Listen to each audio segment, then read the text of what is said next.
You are listening to RudolfSteinerAudio.com. As well, you can hear these podcasts at RudolfSteiner.podbean.com. Please consider becoming a patron. There are two publishing houses, SteinerBooks.org in America and RudolfSteinerPress.com in England, which are the sole publishers of Steiner into English and have given me permission to do these recordings. Please consider patronizing them as well. This is a reading of The Mission of Folk Souls by Rudolf Steiner, Collected Works, Volume 121, translated by Johanna Collis. I'm beginning this with a pre-introduction, which is a special note, and this is an appendix on page 179 of the Collected Works volume. I'm going to read this. Special note on statements about races in the Collected Works of Rudolf Steiner by the editors of the 2017 German edition. Two concepts of race are found in Rudolf Steiner's work: the traditional anthropological term, which refers to physical manifestations of humanity, and at times the term root race, which comes from theosophical literature and refers to temporal phases of long evolutionary cycles.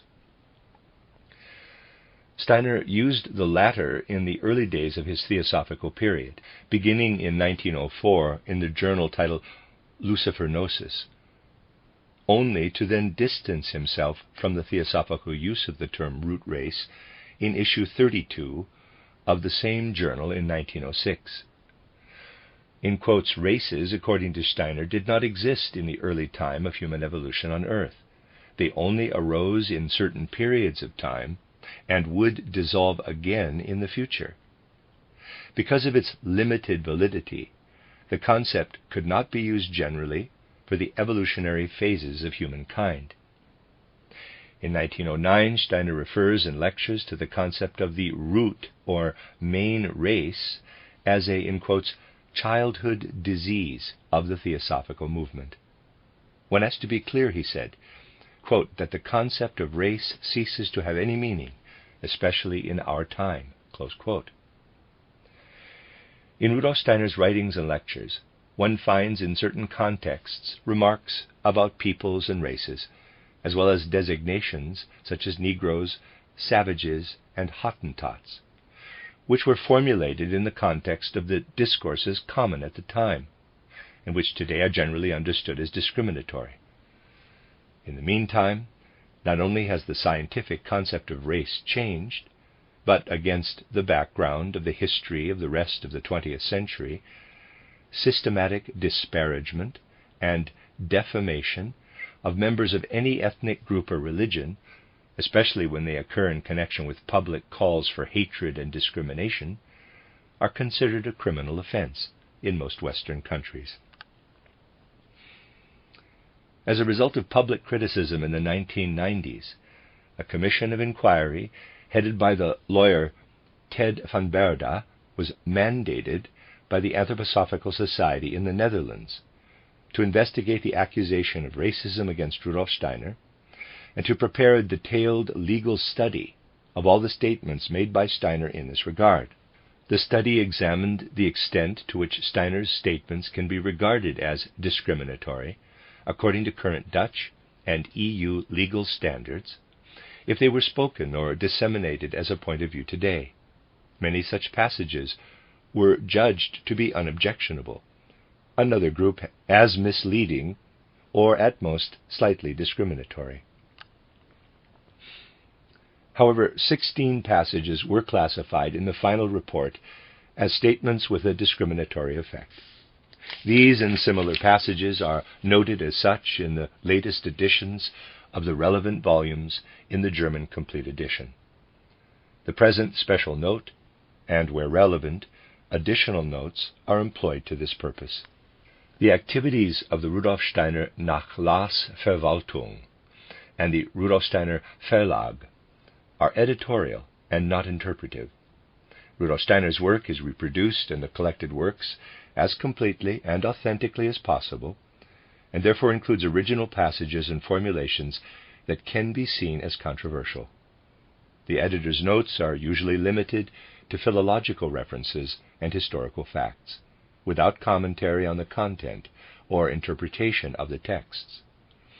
It is the belief of the editors of the German editions that academic and public interest discussions concerning the context, interpretation, and meaning of such passages should be conducted outside the context of the complete edition. Rudolf Steiner's published work consists of a variety of written texts produced over a span of decades, as well as transcripts of lectures given to various audiences, both invitation only and public, which have not been reviewed or corrected by the author.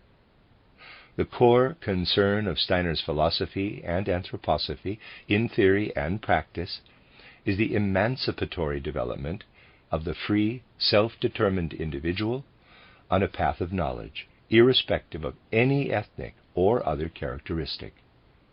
Rudolf Steiner advocated the principle of brotherhood in society. Taken as a whole, his work does not contain any teaching from which racism could be derived. However, like any work, it is not immune to misuse, whether by followers or opponents. Nowhere in his writings or lectures did Steiner call for hatred or discrimination against specific groups. On the contrary, he has repeatedly taken a strong stand against racial, ethnic, nationalistic, and gender discrimination. This should be kept in mind when reading statements about cultures, races, and peoples. The Rudolf Steiner Nachlassverwaltung, as the editorially responsible entity, and the Rudolf Steiner Verlag, as publishing company, dissociate themselves from any statements that incite hatred against individuals or groups, or are directed in a hostile and discriminatory manner against people because of their race, ethnic origin, worldview, etc., and specifically denounce any use of quotes from Rudolf Steiner employed for these purposes. End of special note. You are listening to rudolfsteineraudio.com. As well, you can hear these podcasts at rudolfsteiner.podbean.com. Please consider becoming a patron. There are two publishing houses, steinerbooks.org in America and rudolfsteinerpress.com in England, which are the sole publishers of Steiner into English and have given me permission to do these recordings. Please consider patronizing them as well. This is a reading of Collected Works, Volume 121 by Rudolf Steiner, 11 lectures entitled The Mission of the Folk Souls, translated by Johanna Collis. I believe I have her name right there. Yes. I'm going to begin before Lecture 1 with the preface, which is written by Rudolf Steiner more than 7 years after these lectures were given. In these lectures in Christiania, in June 1910, I ventured to describe the psychology of the development of peoples. The lectures were based on what I have written concerning anthroposophically oriented spiritual science in my books titled Theosophy, CW 9, An Outline of Esoteric Science, CW 13, The Riddle of Man, CW 20, Riddles of the Soul, CW 21, and others. I was able to build on this foundation because my audience was familiar with the scientific view presented in those books.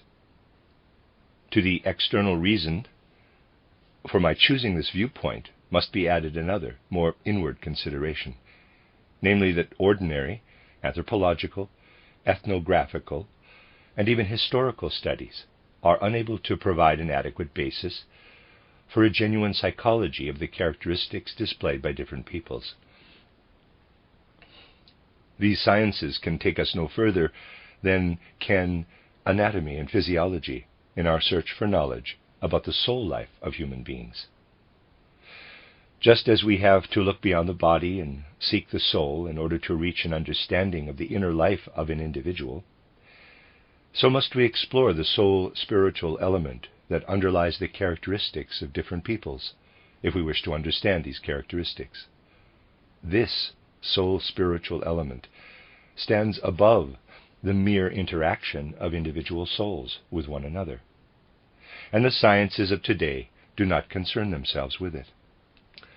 From their point of view, it is paradoxical to speak of folk souls as real beings, in the same way as one speaks of the individual's real thinking, feeling, and will. And they find it equally paradoxical to link the development of peoples on Earth with the forces of the heavenly bodies in space. But this ceases to be paradoxical when we remember that we are not likely to inspect a magnetic needle in the hope of finding within it the forces that determine its north-south orientation. We ascribe this to the effect of the Earth's magnetic field. We seek the reasons for the needle's orientation in the cosmos. So, why should we not look in the cosmos, rather than within the peoples themselves, for the reasons why they develop certain characteristics and embark on migrations and so on? Apart from the anthroposophical view as such, which, anyway, regards higher spiritual beings as a reality, there is something quite different that is also relevant to the content of these lectures. The development of peoples is seen as being founded on a higher spiritual reality, and it is in this reality that the forces which direct this development are sought. We then turn to the facts that are manifested in the life of the peoples, and these facts become intelligible on this basis. The life conditions of the various peoples, and also their mutual interactions, become comprehensible, whereas without such a basis, there can be no true understanding in these matters. Either one must seek a basis for a psychology of peoples in a spiritual reality, or one must abandon any such folk psychology. I did not hesitate to refer to those higher spiritual beings with names that were customary during the early centuries of Christianity. A person from the Orient would use other names. Although the use of such terminology might appear unscientific nowadays, this is no reason to shy away from it. In the first place, it takes account of the essentially Christian character of our Western culture, and secondly, it will be more helpful for comprehension than would be the use of entirely new names or of the Oriental equivalents, which would only be understood by those who are attuned to the relevant culture.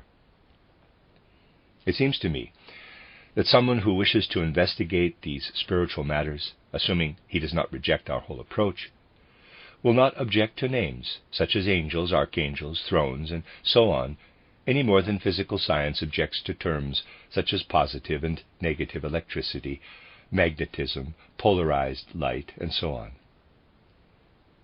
Those who relate the content of these lectures to the painful trials facing civilized humanity at this time will find that what I said then throws a good deal of light on what is taking place now. If I were giving these lectures today, one would find that the present state of affairs makes them entirely relevant. Thus, in the first lecture, you may read, quote, "It is particularly important, especially at the present time, to speak about the mission of the individual folk souls, because the destiny of humanity in the near future will bring people together in far greater measure than has hitherto been the case in order to fulfill a mission common to the whole of humanity. But the members of the individual peoples will only be able to offer their proper, free, and positive contributions if they have, above all else, an understanding of their own native origin, an understanding of what we might call the self-knowledge of their people, their folk." Close quote. The time has surely come when the destinies of humanity are demonstrating the truth of this view. Perhaps the topic of folk souls is precisely the one that can demonstrate how spiritual investigation into the real supersensible nature of existence can at the same time give truly practical perspectives and shed light on diverse questions posed by life itself. This cannot be done by a view of life that uses only ideas about the development and nature of peoples that are quite rightly appropriate for external science. Mechanistic, physical science has been highly successful in bringing into being mechanistic, physical, and chemical resources for the benefit of civilization. But in order to promote the spiritual life of humanity, we need a science oriented toward the spirit. Our time is sorely in need of such a science. Rudolf Steiner, Berlin, February 8, 1918. Lecture 1, given in Christiania, Oslo now, June 7, 1910. it gives me great satisfaction to find myself speaking at greater length for the third time to our theosophical friends here in Norway. May I reply quite briefly to the very kind words of our good friend Eriksson, whose cordial greetings are equally cordially reciprocated from a similar depth of feeling. I hope that the lectures I am about to begin may contribute to your understanding of what we might call the overall picture of our worldview. I should like to point out that these lectures will have to refer to certain truths that are among the most crucial for this worldview, truths that are on the whole still fairly far removed from people's present way of thinking. I therefore ask those of our friends who are as yet less familiar with the worldview of spiritual science to bear with me, for it would not be possible to progress further if we did not from time to time surge powerfully forward, leap strongly into those parts of spiritual knowledge that are still rather far from people's present way of thinking, feeling, and perceiving. Some of the things I want to say will make demands on your goodwill, since to provide the necessary evidence and proof for my statements would demand more time than I have at my disposal. We should not be able to move forward if I could not call on your goodwill and some degree of spiritual understanding in certain matters. The province we will be touching on here is one that particularly esotericists, mystics, and theosophists have more or less bypassed, even to this day, for the very reason that a higher degree of impartiality is needed in order to receive what has to be said without the resistance that can sometimes arise. What I mean will be best understood if you remember that at a certain level of mystical or spiritual development, a person is called homeless. This is a technical term. To characterize this without further ado, since we are not discussing the path of knowledge here, we can say briefly that a person who is homeless is one who, in his knowledge and understanding of the great laws of humanity, remains uninfluenced by anything that arises from his belonging to a particular people or place. A person who is homeless, we could say, is one who can comprehend the great mission of humanity as a whole without being influenced by the nuances of specific feelings or sentiments that arise from his association with his native soil. It follows that a certain degree of maturity in mystical or spiritual development demands impartiality in connection with something that we normally regard as a great asset, and that, on the other hand, in relation to individual human lives, is seen as the mission of the different folk spirits, as that which from the hidden ground of a folk, from out of the folk spirits, furnishes individual concrete contributions to the collective mission of humanity. What we will be describing is that great asset from which those who are homeless must in some way liberate themselves. In every age, from ancient times right up to the present, those who are homeless have always known that a description of the full extent of what is meant by the characteristic of being homeless would meet with very little understanding. In the first instance, the voice of prejudice would reproach such people for having severed their connection with their native soil, for having no understanding of what is otherwise dearest to human beings. But this is not the case. In reality, after having reached this sacred place, this homelessness, a person may come to see it as a detour on the way back to the essential substance of his people, to achieving a harmonious relationship with his native soil as a part of human evolution. It is necessary to draw attention to this from the outset, for there is every reason, especially at the present time, to speak quite impartially about the mission of individual folk souls. Just as it has been justified to maintain complete silence about their mission up until now, so is it justified today to begin to speak of this mission. It is particularly important because the destiny of humanity in the near future will bring people together in far greater measure than has hitherto been the case in order to fulfill a mission common to the whole of humanity.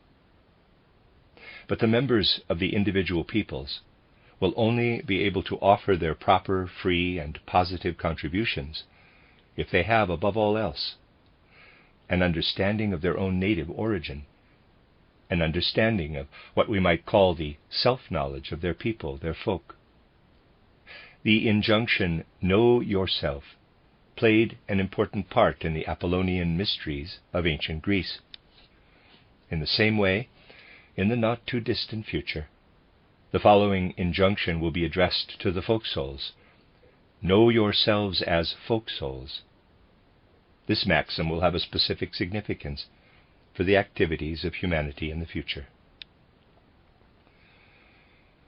In our age, however, it is particularly difficult to recognize the existence of beings who are not accessible to sense perception, and do not therefore exist as far as physical knowledge is concerned.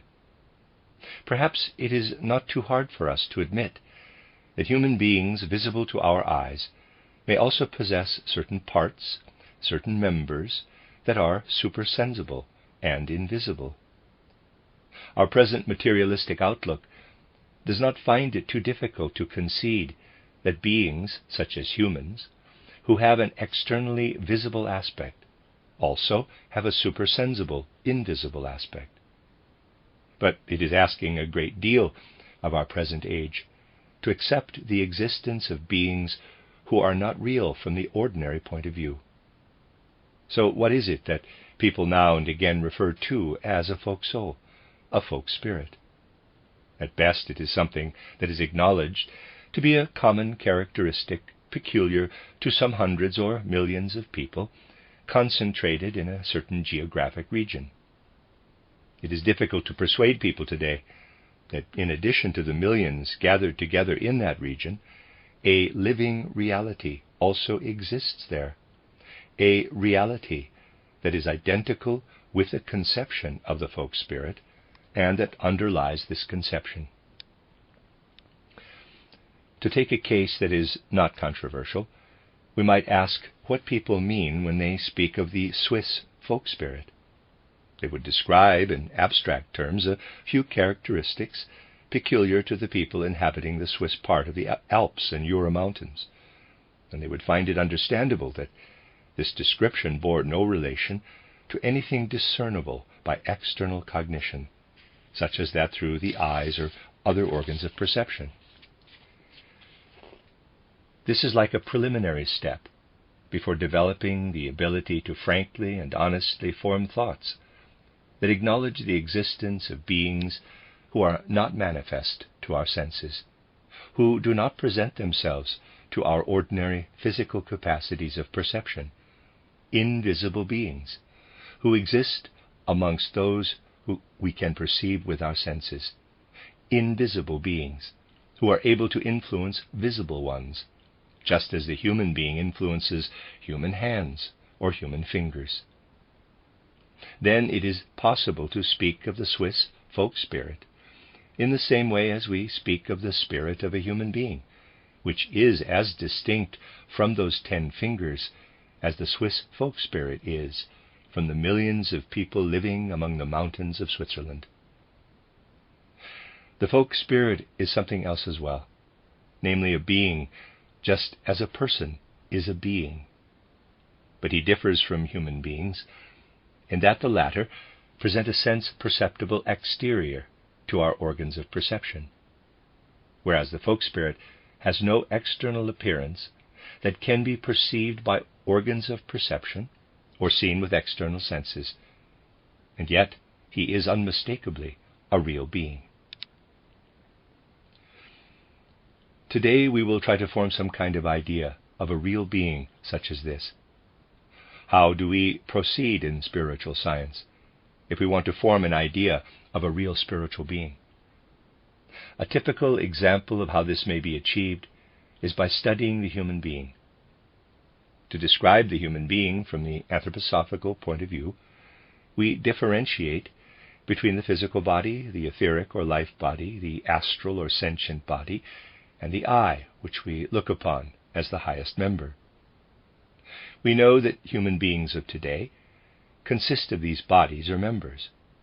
We also know that as human beings we are looking toward a future evolution of humanity, and that the I is working on the three lower members in order to spiritualize them and transmute them from their present lower state to a future higher form. The I, capital, will transmute the astral body so that it becomes something different from what it is now. The astral body will then be what you already know by the name of Spirit Self, or Manas. In similar fashion, the I will work at a higher level on the etheric or life body by transmuting it into the life spirit, or Buddhi. And finally, the highest achievement of the human being that we can envisage at present is the spiritualization of the physical body, the most intractable member of our being. When our present physical body, the densest and most material member, is transmuted into Atma, or spirit human, it will be the highest member. Thus we see three members of human nature that were developed in the past, one in which we live at present, and three more that will be newly fashioned by the I in the future. We also know that something will come about between the work done in the past and the work that will flow on into the future to form the three higher members. We know that we have to think of the I itself as being inwardly differentiated. It is working on a kind of intermediate being. Between the astral body, which we have inherited from the past, and the spirit self or Manas, which will be fashioned out of it in the distant future, there are three preparatory members. These are the sentient soul, which is the lowest member, in which the I has already worked, the intellectual or mind soul, and the consciousness soul. Of the spirit self or Manas, which we are in the process of developing, very little is as yet present in the human being, at most only the initial stage. On the other hand, preparation has been made for this future work in the way human beings have to some extent learned to control the three lower members. They have learned to control the sentient or astral body by entering into it with their I and forming the sentient soul within it. In the same way as the sentient soul has a particular relationship with the sentient body, so does the intellectual or mind soul have a particular relationship with the etheric or life body, in that the intellectual or mind soul represents a pale foreshadowing of what the life spirit or Buddhi will be. A pale foreshadowing, certainly, but nonetheless a foreshadowing. And what now exists in the consciousness soul has been worked by the I into the physical body in a special way, so that it is a pale foreshadowing of what one day will be spirit human, or Atma. Thus, apart from the limited parts that have already been formed out of the astral body as the initial stage of the spirit self, or Manas, we can at present discern four separate members in the human being: 1, the physical body; 2, the etheric body; 3, the astral body; 4, the I that is at work in the latter. And in addition, like a precursory glow of the higher members, the sentient soul, the intellectual soul, the consciousness soul. Thus, we have before us the human being, as we know him today. Such is our understanding of the human being at the present stage of his evolution. We actually see how, having succeeded in preparing the ground by shaping the sentient, intellectual, and consciousness souls, the I goes on to fashion the higher members. We see the I working with the forces of the sentient, intellectual, and consciousness souls on the astral body, which is the embryo of the spirit self. We currently see the human being at this moment of his work. Those of you, no doubt the majority, who have concerned yourselves with what we have been describing as our researches into the Akashic Chronicle, the evolution of the human being in times long past, and the prospect of the distant future, will know that human beings, as I have portrayed them to you in brief sketches, have been evolving. We can look back into the distant past and see how they required long eons of time for their evolution in order to prepare the foundations, first for the physical body, then for the etheric body, and finally for the astral body. And then in order to develop these three members further. You will also be aware that the earlier parts of human evolution, for example, the development of the astral body, did not take place when the earth was as it is now. For the astral body was developed during an earlier condition of the earth, that of old moon. Just as we recognize our life today as a consequence of earlier lives on earth, so do we also look back to former incarnations of our earth itself. The sentient soul and the intellectual or mind soul have come into being during the present existence of the earth. The implantation of the astral body, however, took place during the period of old moon, that of the etheric body during old sun, and that of the physical body during old Saturn. We thus look back to 3 incarnations of the earth. During each incarnation, one member that human beings now carry within them was first implanted as a seed and then developed further. There's also something else to be borne in mind when speaking of the old Saturn, old Sun, and old Moon conditions. Living on the earth now, we are going through the stage of being self-aware human beings.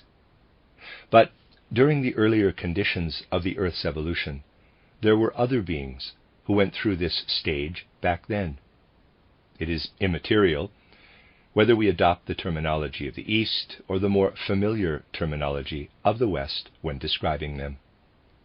Those who, during old moon, underwent the stage we are now going through, the beings immediately above us in rank, are called angeloi, or angels, in the terminology of Christian esotericism.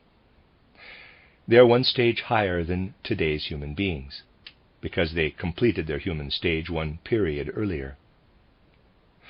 What we are now, they were during the period of old moon.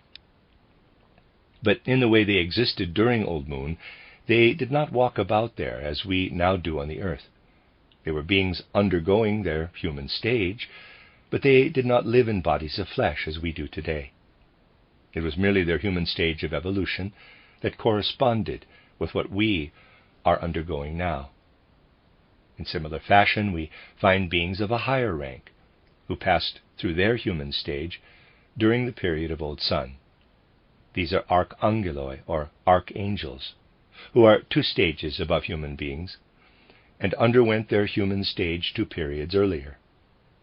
And going still further back to the first incarnation of our earthly existence, old Saturn, we find that the beings whom we call the spirits of personality, archai, or primal beginnings, were going through their human stage. If we take our starting point from those beings who were human in the primeval past during old Saturn, and then follow the incarnations of the earth to our own time, we have a picture of the stages of evolution of the various beings down to the present day. To summarize, the primal beginnings, or archai, were human during old Saturn. The archangels, or archangeloi, were human during old sun. The angels, or angeloi, were human during old moon. And human beings are human during our earth condition now. Since we know that we continue our evolution in the future, further developing our lower members, our astral body, our etheric or life body, and our physical body, the question arises, is it not equally natural that beings who have already experienced the human stage have now reached the stage at which they are transmuting their astral body into spirit self, or manas? Just as during the next incarnation of the earth, the Jupiter condition, we will complete the transmutation of our astral body into spirit self, or manas, so have the angeloi, who underwent the human stage during old moon, completed the transmutation of their astral body into spirit self or manas, or they will do so during our present earth existence. They are now going through what we will only begin to do during the next incarnation of the earth. If we look still further back to the beings who underwent the human stage during Old Sun, we realize that they already experienced during Old Moon the stage we will have to experience for the first time in the next incarnation of the earth. They are now working on the task that we will perform when, with our eye, we transmute our etheric or life body into life spirit or buddhi. These archangeloi or archangels are thus beings who are 2 stages ahead of human beings. They are at the stage that we will reach when, with our eye, we transmute the life body into life spirit or buddhi. Looking up to these beings, we can say, these beings are 2 stages above us. They are beings in whom we see, prefigured, what we ourselves will experience in the future. We look up to them as beings who are now transmuting their etheric or life body into life spirit or buddhi. In the same way, we look up to even higher beings, the spirits of personality. They are at a still higher stage than the archangels, a stage we will reach in an even more distant future, when we are able to transmute our physical body into Atma or spirit human. As surely as we are at our present stage of development, those higher beings are at the corresponding stage of their existence that I have just described. They are above us and are realities. Indeed, their reality is not unrelated to our human life on earth, for it interacts with our life and influences our human existence. All we now have to ask is, how do these higher beings intervene in our human existence? In order to understand this, we must bear in mind that in their activity, such beings appear different from human beings. Indeed, there is a considerable difference between these beings who are higher than human beings and those who are at present only at their human stage. This may seem strange to you now, but it will become entirely clear during the course of the next few days. True spiritual investigation shows that human beings, as we know them today, are in a certain way at an intermediate stage of their existence. The eye will not always work on the lower members in the same way as it does now. The whole human being is at present somehow an interrelated whole, a complete being, continuous, and in no way divided. This situation can and indeed will be considerably modified in the future evolution of humanity, when ultimately human beings will have developed so far that they will be able to work on their astral body in full consciousness, and by means of their eye transmute it into spirit self or manas. Then they will experience in full consciousness a condition akin to the unconscious or subconscious state they are now in during sleep. Think of the condition we are in while asleep. With our astral body and our eye, we depart from the physical and etheric body, leaving them lying in bed, while we hover outside them.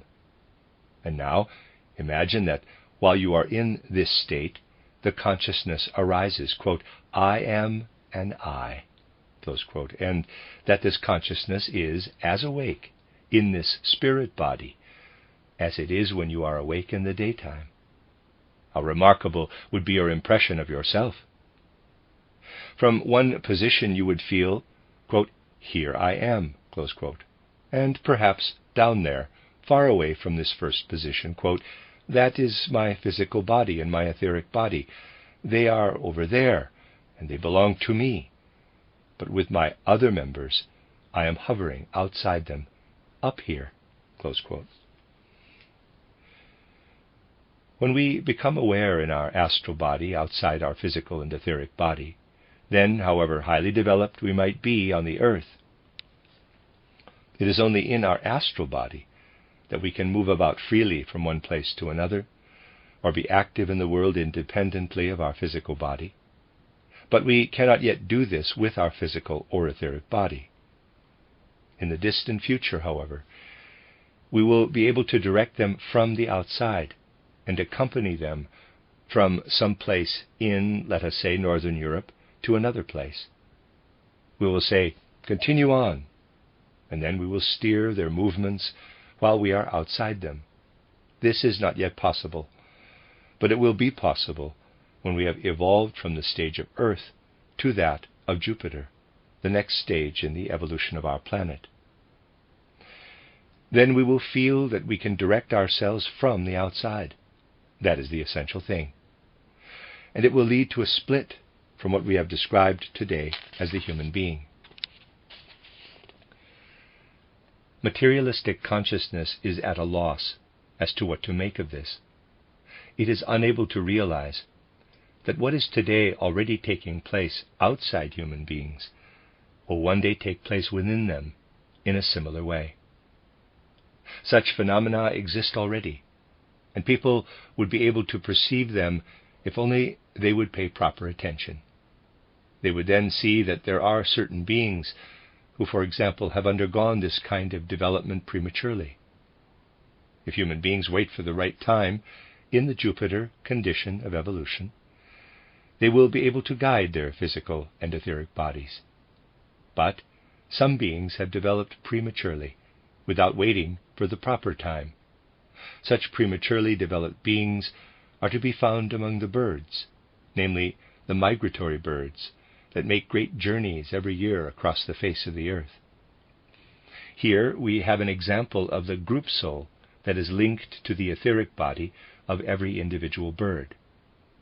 Just as the group soul directs the regular migration of birds across the earth, so will the human being, after having developed the spirit self, or manas, take command of the physical and etheric body and set them in motion. The human being will do this in a still higher sense, setting them in motion from the outside, when he has developed to the point where he is also working to transmute his etheric or life body. The beings who can already do this today are the angeloi, or archangels. These are beings who can already do what human beings will be able to do someday, beings who can accomplish what is called, quote, directing one's etheric and physical bodies from the outside, close quote, but who are able, at the same time, to work upon their own etheric body. Try to form an idea of beings living and working with their eye, as it were, in the spiritual atmosphere of our earth, whose eye has already transformed the astral body, and who, with their fully developed spirit self, or manas, continue to work on our earth and into human beings by transmuting our etheric or life body. These are beings who are themselves at the stage of transmuting the etheric or life body into buddhi, or life spirit. If you imagine such beings, who are at the archangelic stage, among the spiritual hierarchies, you will then have an idea of what we call folk spirits, the directing folk spirits of the earth. The folk spirits belong to the rank of the archangeloi, or archangels. We will see how they, for their part, direct the etheric or life body, and how they thereby work down into humanity, and thus draw humanity into the sphere of their own activity. When we observe the various peoples of the earth and focus on specific examples, then in their life and activity and in their specific characteristic traits, we will see a reflection of what we may regard as the mission of the folk spirits. When we recognize the mission of these beings, they are the inspirers of the peoples, then we are able to say what a people really is. A people is a correlated group of individuals directed by one of the archangels. Whatever the individual members of a people do or undertake is inspired by that archangel. Hence, if we can conceive that these folk spirits like human beings on the earth, display individual differences, we will have no difficulty in understanding that the individual peoples reflect the particular mission of their individual archangels. If we have a clear inner picture of how, in the history of the world, one people succeeds another, and how peoples work side by side, we can then imagine, at least theoretically, and we will have more and more concrete evidence in the coming lectures, how everything that takes place is inspired by those spiritual beings. At the same time, it will also be clear to us that in addition to this activity of successive peoples, something else takes place in human evolution. In the period of time following the great Atlantean catastrophe, which so completely changed the face of the earth that the continent which lay between today's Africa, America, and Europe was submerged, we can distinguish periods during which the great peoples were active, the peoples from whom the post-Atlantean cultures arose, the ancient Indian, Persian, Egypto-Chaldean, Greco-Roman, and our present culture, which will eventually pass over into the sixth cultural age. We also realize that various inspirers of the peoples have successively been at work in these cultures. We know that the Egypto-Chaldean culture continued long after the Greek culture had begun, and that this Greek culture in turn continued on after the birth of the Roman culture. Thus we may observe the coexistence and succession of the peoples. In addition to the evolution of peoples and all that is associated with it, a progressive evolution of humanity also takes place.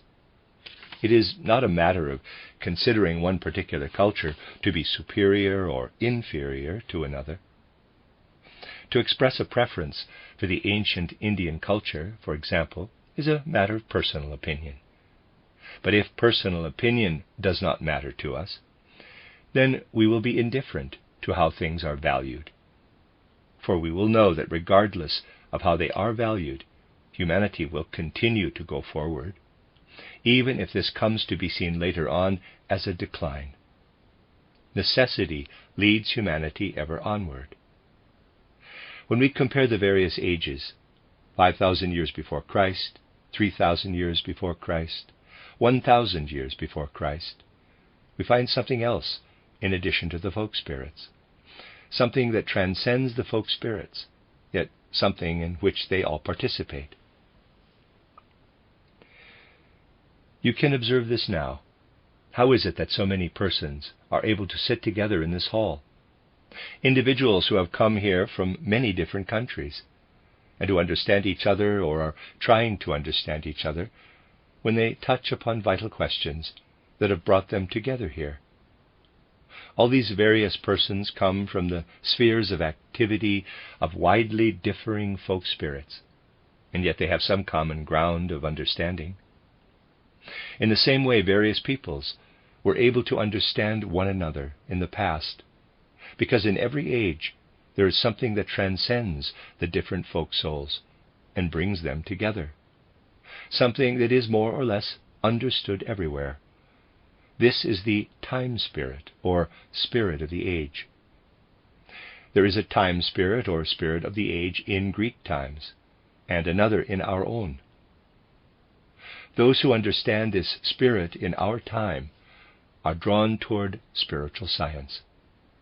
This is what transcends the individual folk spirits, in that it reflects the spirit of the age. At the time when Christ Jesus appeared on the earth, his forerunner, John the Baptist, expressed what might be termed the time spirit with the words, quote, "Change your attitude of soul, for the kingdoms of the heavens are at hand," close quote. Thus, it is possible to discover the time spirit of every age, for it is something that enters into the activities of the folk spirits, activities that we have already characterized as the weaving of the archangeloi.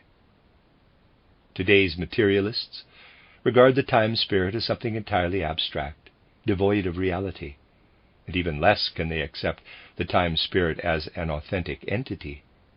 Yet the term time-spirit conceals the existence of a real being, one who is 3 stages above that of humanity. It conceals the identity of beings who underwent their human stage during old Saturn, the most distant past condition of the earth, and who, at the present time, are working out of the spiritual aura of the earth to transmute the earth, and thus also to complete the final phase of transmuting their own physical body into spirit, human, or Atma. We are here dealing with exalted beings so exalted that thinking about their qualities is likely to make our heads swim. These are the beings who might be described as the inspirers, or if we choose to use the technical expression of esotericism, the intuitors of the time spirit or time spirits. They take it in turns to do their work, handing it on from one to the next. From age to age they pass on their mission to their successor. The spirit of the age who was active during the Greek age handed on his mission to his successor, and so on. They pass on their work from one to the next.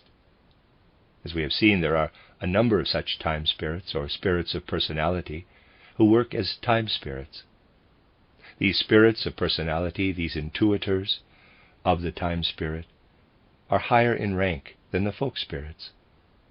In every age, one of these time spirits is predominant, setting his seal upon the whole period, and assigning to the folk spirits their specific tasks. The general character of an age's time spirit becomes specialized and individualized in each of the folk spirits. Then in the following age, another spirit of personality, another of the Archai, takes over. After a certain number of ages have elapsed, a time spirit has evolved further. We must picture this in the following way. When we die in our time, having completed our present stage of evolution, our individuality passes on the consequences of this earthly life to our next life on the earth. And this is how it also is for the spirits of the age. Every age has one such time spirit, and at the end of the age, he hands over the task to his successor, who in turn hands it over to his successor, and so on. The earlier spirits, meanwhile, continue their own development. Then the spirit whose turn was longest ago takes over again, so that in a later age, while the others are proceeding with their own evolution, he takes over again, and infuses intuitively into humanity, which has also progressed, what he himself has acquired for his higher mission. We look up to these spirits of personality, to those beings who may be referred to by the somewhat colorless term spirit of the age. As human beings, we pass from incarnation to incarnation. But if we look into the future, we know for certain that as we ourselves progress from age to age, ever different time spirits will be governing events on our earth. And our present time spirit will return too. We will meet him again. Because it is characteristic of these spirits of personality to progress as though in circles and return again to their starting point, because of the way they go in cycles, they are also known as, quote, spirits of cyclical periods, close quote. We will explain this expression in more detail later. These higher spiritual beings, then, who issue their commands to the folk spirits, are also known as spirits of cyclical periods. The reference is to those cyclical periods which human beings also go through, when age by age they return to earlier conditions and repeat them in a higher form. This repetition of the characteristics of earlier forms is quite noticeable. If you examine carefully the stages of human evolution on Earth in the light of spiritual science, you will find these recurrences in a variety of ways. Thus there is a repetition in the way the 7 ages, which we call the post-Atlantean epochs, have been following one another since the Atlantean catastrophe. The Greco-Roman stage, or cultural age, marks what you might call the turning point in our cycle, and will therefore not be repeated. This stage is followed by a repetition of the Egypto-Chaldean age within our own age. Another era will follow, a repetition of the Persian age, although of a somewhat different kind. And then will come the seventh age, which will be a repetition of the ancient Indian culture, the age of the Hierarchies. So that in that future age, certain things that had been implanted in ancient India will reappear in a new form. It is the time spirits who guide these events. In order for the progressive development of successive ages to be realized among the various peoples of the earth, and for so many different human types to arise in the various geographical areas or linguistic communities, and for the many forms of expression in architecture, art, and science to come about, and to adapt to all the metamorphoses and whatever else flows into humanity from the time spirit, in order for all of this to happen, we need the folk spirits, who, in the hierarchy of higher beings, belong to the Archangels. Now we require a further intermediary between the higher missions of the folk spirits and those here on earth who are to be inspired by them. You will easily see, perhaps initially in an abstract form, that it is the hierarchy of the angels who are the mediators for the other two types of spirits. They are the intermediaries between the folk spirit and the individual human being. This mediator between the human individual and the archangel of a people is needed so that human beings can receive what the folk spirit wants to pour into the whole people, thus enabling each individual to be instrumental in fulfilling the mission of his people. So now we have looked up to the beings who attained their human stage 3 stages before earthly human beings reached this stage. And we have seen how these beings have consciously entered into humanity and how they intervene in our evolution on earth. Tomorrow we shall show how far the activity of the archangels working down from above, from out of their eye that has already developed manas, or spirit self, and is perfecting the etheric or life body of the human being, is expressed in the achievements, attributes, and character of a people. The human being is directly associated with the work of the higher beings. He is an integral part of it, because as a member of a particular people, he is in the midst of that work. It is true that the human being is, in the first place, an individual, a creation of his eye. But he is not only an individual. He is also a member of a particular people, something over which he has no control as an individual. As a member of a particular people, the individual has no choice but to speak the language of his people. This is not an individual achievement. It does not stem from his individual initiative. It is the bed of the very river that envelops him. We mean something entirely different when we speak of an individual achievement. As we observe the life and activity of the folk soul, we will remember what is involved in the progress of an individual, and what the individual needs to do in order to achieve this progress. We shall see what determines not only his own particular development, but also the development of entirely different beings.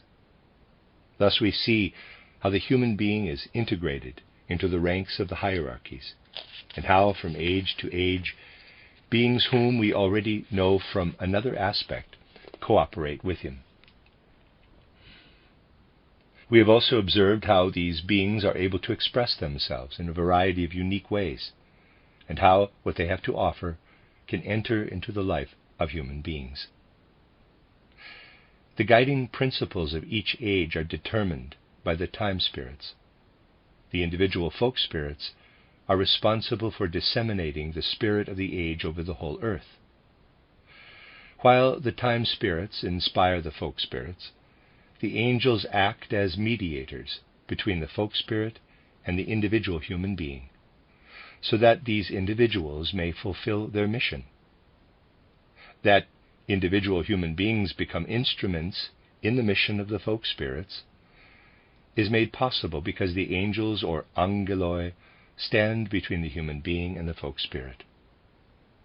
One purpose of these lectures will be to show how this wonderful pattern reveals the working of the various folk individualities of the past and present. In the next lecture, we will begin to shed light on the concrete details involved in the weaving of this pattern, which we have only outlined briefly today. This spiritual pattern that represents our immediate destiny in the world. The end of Lecture 1. You are listening to RudolfSteinerAudio.com. As well, you can hear these podcasts at RudolfSteiner.podbean.com. Please consider becoming a patron. There are two publishing houses, SteinerBooks.org in America and RudolfSteinerPress.com in England, which are the sole publishers of Steiner to English and have given me permission to do these recordings. Please consider patronizing them as well. This is a reading of Collected Works, Volume 121 by Rudolf Steiner, entitled The Mission of Folk Souls, 11 lectures translated by Johanna Collis. And this is Lecture 2, given in Christiania, Oslo, June 8, 1910. Yesterday I explained that the beings we regard as folk spirits are presently at the stage of development in which they are working out of their I, capital, on their etheric or life body. They are working on their etheric or life body from out of the inmost depths of their soul. Of course, you will all agree that this work on the etheric or life body cannot be directly perceived by our sense organs, by our physical eyes, but that this is a matter of clairvoyant consciousness. But when the work of these beings, these folk spirits, extends into the life of human beings, there must surely be some visible indication, some tangible evidence, some kind of impression or reflection of this work of the folk spirits or archangels. Furthermore, these beings must, in a certain sense, also possess a physical body. Their corporeality must come to expression in some form or other. And this physical form in which they express themselves, their work and their activity, must surely also result in some sort of expression in the world in which human beings live. For ultimately the physical human body must also in some way be connected with the work of these spiritual beings. Let us begin with the etheric or life body of these beings, and with the work they are carrying out in it. To do this, we will have to look at investigations conducted by a clairvoyant consciousness. Where does clairvoyant research find evidence for the existence of the etheric body of these archangelic beings? And how are we to understand their work? You all know that the surface of our earth varies from place to place, and that the different regions provide widely differing conditions for the development of the distinct attributes of various peoples. External, materialistic consciousness will tell you that climate, vegetation, or perhaps the water quality or other factors of a country or region determine the distinctive features or characteristics of a particular people. That materialists have this outlook is not surprising, for they are only aware of the physical world they can see with their own eyes. Clairvoyant consciousness, however, presents a different picture. When someone possessing clairvoyant consciousness visits the various regions of our earth, he knows that the particular vegetation, the characteristic configuration of the rocks, etc., does not exhaust what he knows about the land, about the picture of a specific region. It is understandable, however, that for the materialistic consciousness, it seems abstract to speak of a particular aroma, or even of an aura associated with a certain region of our earth. But for clairvoyant consciousness, there extends over every region of the earth a peculiar spiritual cloud formation that we call the etheric aura of that particular region. This etheric aura varies according to the landscape.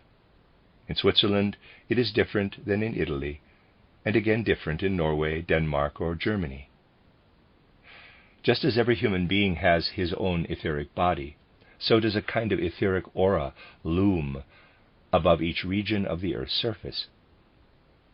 Such etheric auras differ greatly from other etheric auras, for example, those of human beings. The etheric aura of a human being is part of him as long as he lives from birth to death. It is united with his physical body, and only changes insofar as the individual progresses during his lifetime, rising to a higher level morally, intellectually, and so on. When this happens, we always see that the etheric aura of the individual begins to be transformed from the inside, acquiring inner differentiations that shine out from within. This is different from what can be seen in the case of the regional etheric auras. These retain their fundamental tone or quality over long periods of time. But they can also change rapidly, and it is in this way that they differ from human etheric auras, which only change slowly and gradually from within. The auras, extending over the various countries, change in the course of human evolution, when a people migrates and takes up residence in a new territory. This is the peculiar feature of these etheric auras, that they depend not only on what emanates, so to speak, from the land, but also on the people that most recently inhabited the region.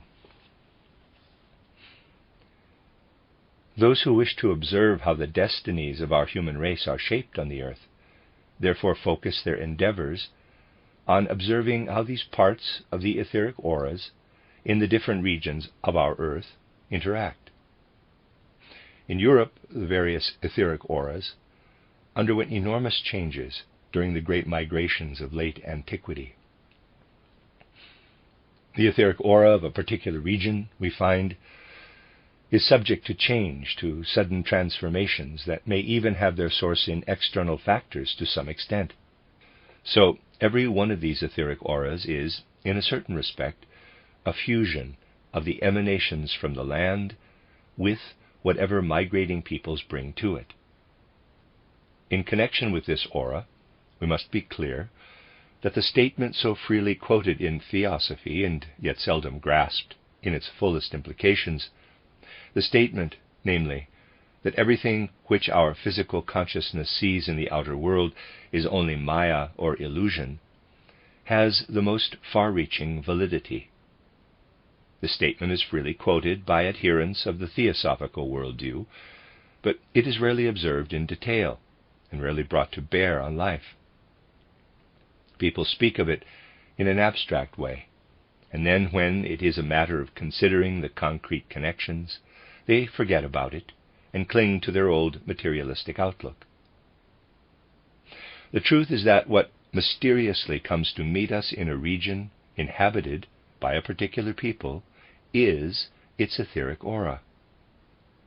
The green vegetation, the specific configuration of the soil, and so on, all that we see with our physical eyes, is basically only Maya, or external illusion, a kind of condensation of what is at work in the etheric aura. But the only visible part that depends on the etheric aura is the part that is capable of being influenced, in the first place, by this etheric aura, or living, organizing principle. The Archangels, who have within them spiritual laws, cannot exercise any influence on physical laws. Where physical laws alone are at work, as in the forms of mountains and the curves of the hills that bring about changes in the people, these are beyond the reach of the Archangels. The Archangels have not yet progressed far enough in their development to be able to intervene in the physical conditions. And because they are unable to do this, they must at certain times travel across the face of the earth and incarnate in the configuration of the soil as in a physical body. In other words, in something that is ruled over by physical laws. The etheric body of a people cannot as yet enter into this. It cannot yet exert influence on how it is organized. So, a region is selected, if it proves suitable, and from this marriage between the etheric body, now worked through by spiritual and soul forces, and the physical territory, there arises what appears to us as the magic atmosphere in the external aspect of a particular people. This can only be sensed by someone who is not clairvoyant, but someone who is clairvoyant can actually see it in the land and the people living there. How then does the activity of the Archangel, the folk spirit, work in the etheric body that rises above the land? What is the function of the Archangel? And how does he work into the people who inhabit this land and who live within the aura of the folk spirit? This influence expresses itself in three ways. The etheric aura of a people permeates and weaves in the human being in three ways. It affects three aspects of his being. And the interplay of these three aspects creates the specific characteristics of the person who lives in this etheric aura. What is it in the human being that is affected by the etheric aura? The etheric aura acts upon three of the temperaments, the choleric, the phlegmatic, and the sanguine temperament, which are themselves rooted in the human being's emotional life, but not upon the melancholic temperament. In general, the potent influence of the etheric aura of a people streams into these three temperaments. In a single individual, these three temperaments may be variously mingled and interact in a wide variety of ways. There are infinite possibilities of interaction when these three work together. For example, when one influences another or dominates it, and so on. Here lies the source of the multiplicity of types we meet in Russia, Norway, or Germany, for example. The native characteristics of an individual are determined by what works into the temperaments. The difference between the separate individuals depends entirely upon the extent to which the three temperaments are commingled. Native temperaments, therefore, vary in accordance with how the folk aura works into a people. Thus, we find the folk spirits active over the whole earth, but they have their own path. Working into the temperaments is not the main thing as far as their own development is concerned. They only do so because they are involved in the interplay of forces in the earth, and so initially it is their will to do it as a part of their mission. But at the same time we must address the concerns of their I capital. These involve making progress in their own development, for which purpose they move across the face of the earth, incarnating in one region or another. This is what chiefly concerns them, whereas what they do in the human temperaments is something they work on additionally as a mission. Of course, human beings themselves benefit from their work because it works back upon them. And equally, the activity of human beings works back upon the folk spirit. We will discuss later the significance of individual human beings for the folk spirit, for this is important. But it is essential that we should be able to follow the progress of one of these folk spirits and see how he incarnates on the earth, lives again for a time in the spiritual world, and then incarnates once more elsewhere, and so on. When we observe these processes, we are concerned only with matters of their I capital. Picture to yourselves quite realistically the etheric body of the human being embedded in the etheric body of a people.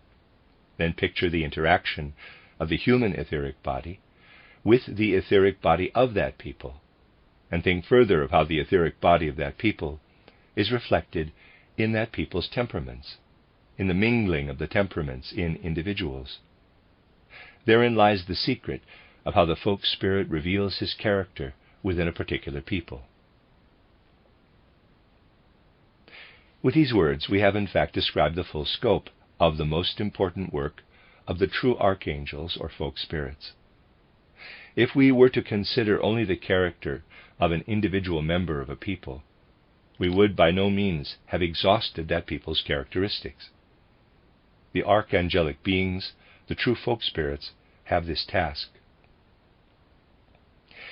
As you can readily imagine, however, this does not complete the picture of a people, for if the archangel, the guiding folk spirit, were not to contact other beings in the same region and work together with them in the etheric body of human beings, then many of the characteristics of a people would not be able to arise in the first place. Human beings are the stage upon which the archangels meet yet other beings who work and collaborate with them. And from this cooperative endeavor, something quite different emerges. When we study the different peoples with clairvoyant consciousness, we find, strangely enough, other mysterious beings besides the archangelic beings already described. Beings who are related to the archangels in certain respects, but who are otherwise totally different from them, in that they are capable of wielding far greater powers than the folk spirits. In the way he weaves into the temperaments, the folk spirit works in an extremely subtle and intimate way upon the individual human soul. But there are other beings who exercise a far stronger and more powerful influence. From our general knowledge of the hierarchies, we must be quite clear about these beings. Then we will be able to name these other beings who can be observed by clairvoyant consciousness. Think of the sequence of hierarchies. Number 1, human beings. Number 2, angels. Number 3, archangels. Number 4, primal beginnings, archai, or spirits of personality. Number 5, powers, exousiai, or spirits of form. There are others too with whom we are not concerned today. If you recall what we spoke about yesterday, and you will find a detailed description in my writings on the Akashic Chronicle and also in Title and Outline of Esoteric Science, you will know that it was the archangels who underwent their human stage during Old Sun. At that time, the beings whom we call spirits of form or powers, who are now 2 stages higher than the archangels, were at the archangel stage. They were archangels like the folk spirits we have just described. That was then their normal stage of evolution. But you see, there is a remarkable mystery connected with evolution, namely the law of delayed development. In accordance with this law, certain beings remain behind at each stage of evolution, so that in the succeeding stage they have not reached their normal rank. They retain the characteristics that belong to earlier stages. Throughout the evolution of humanity, beings have always existed who remain behind, and among them are also certain spirits of form or powers. Their delayed development took a very singular form. While they are spirits of form or powers in terms of certain attributes, and while by virtue of those attributes they are able to exercise the powers that belong at the present time solely to the spirits of form, who bestowed the I, capital, upon the human being during the earth condition, they cannot yet fully exercise these powers because they do not possess all the necessary attributes. They have remained behind, with the result that they did not undergo their archangel stage during Old Sun, but are now experiencing it in the earth condition. Thus they are beings who are now at the stage of the folk spirits, but are endowed with quite different attributes.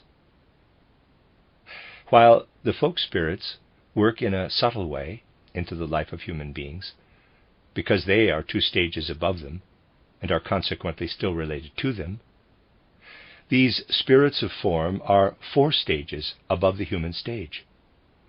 They possess, therefore, a vast array of forces that would not be suitable for working so intimately into human beings. Their effect would be more vigorous, and yet they have no other field in which they can work except that of the normal folk spirits, the Archangels. The difficulty is that one must first learn discernment when it comes to the spiritual world. Those who imagine that a few concepts will suffice for understanding the higher worlds are very much mistaken. With a few superficial concepts, they would certainly find archangels there.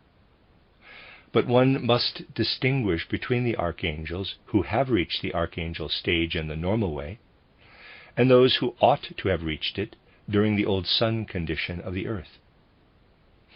Thus other beings are now at work in the same domain as the folk spirits or archangels, beings who stand at the same level as the archangels, but are endowed with very different, far more powerful attributes, such as are possessed by the other spirits of form, and who are, therefore, able to penetrate deeply into human nature.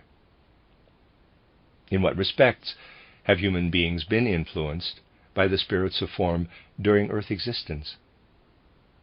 Human beings would not have developed a consciousness of their I if the spirits of form had not given the brain its present configuration.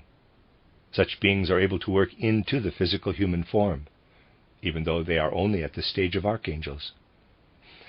They have entered into a kind of competition with the folk spirits in the domain where the folk spirits are active.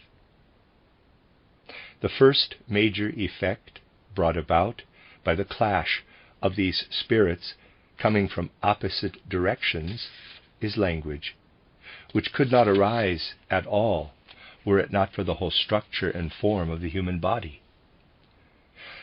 In the structure of the human being, we have the activity of those other folk spirits that come to be linked with nature forces and with the human being.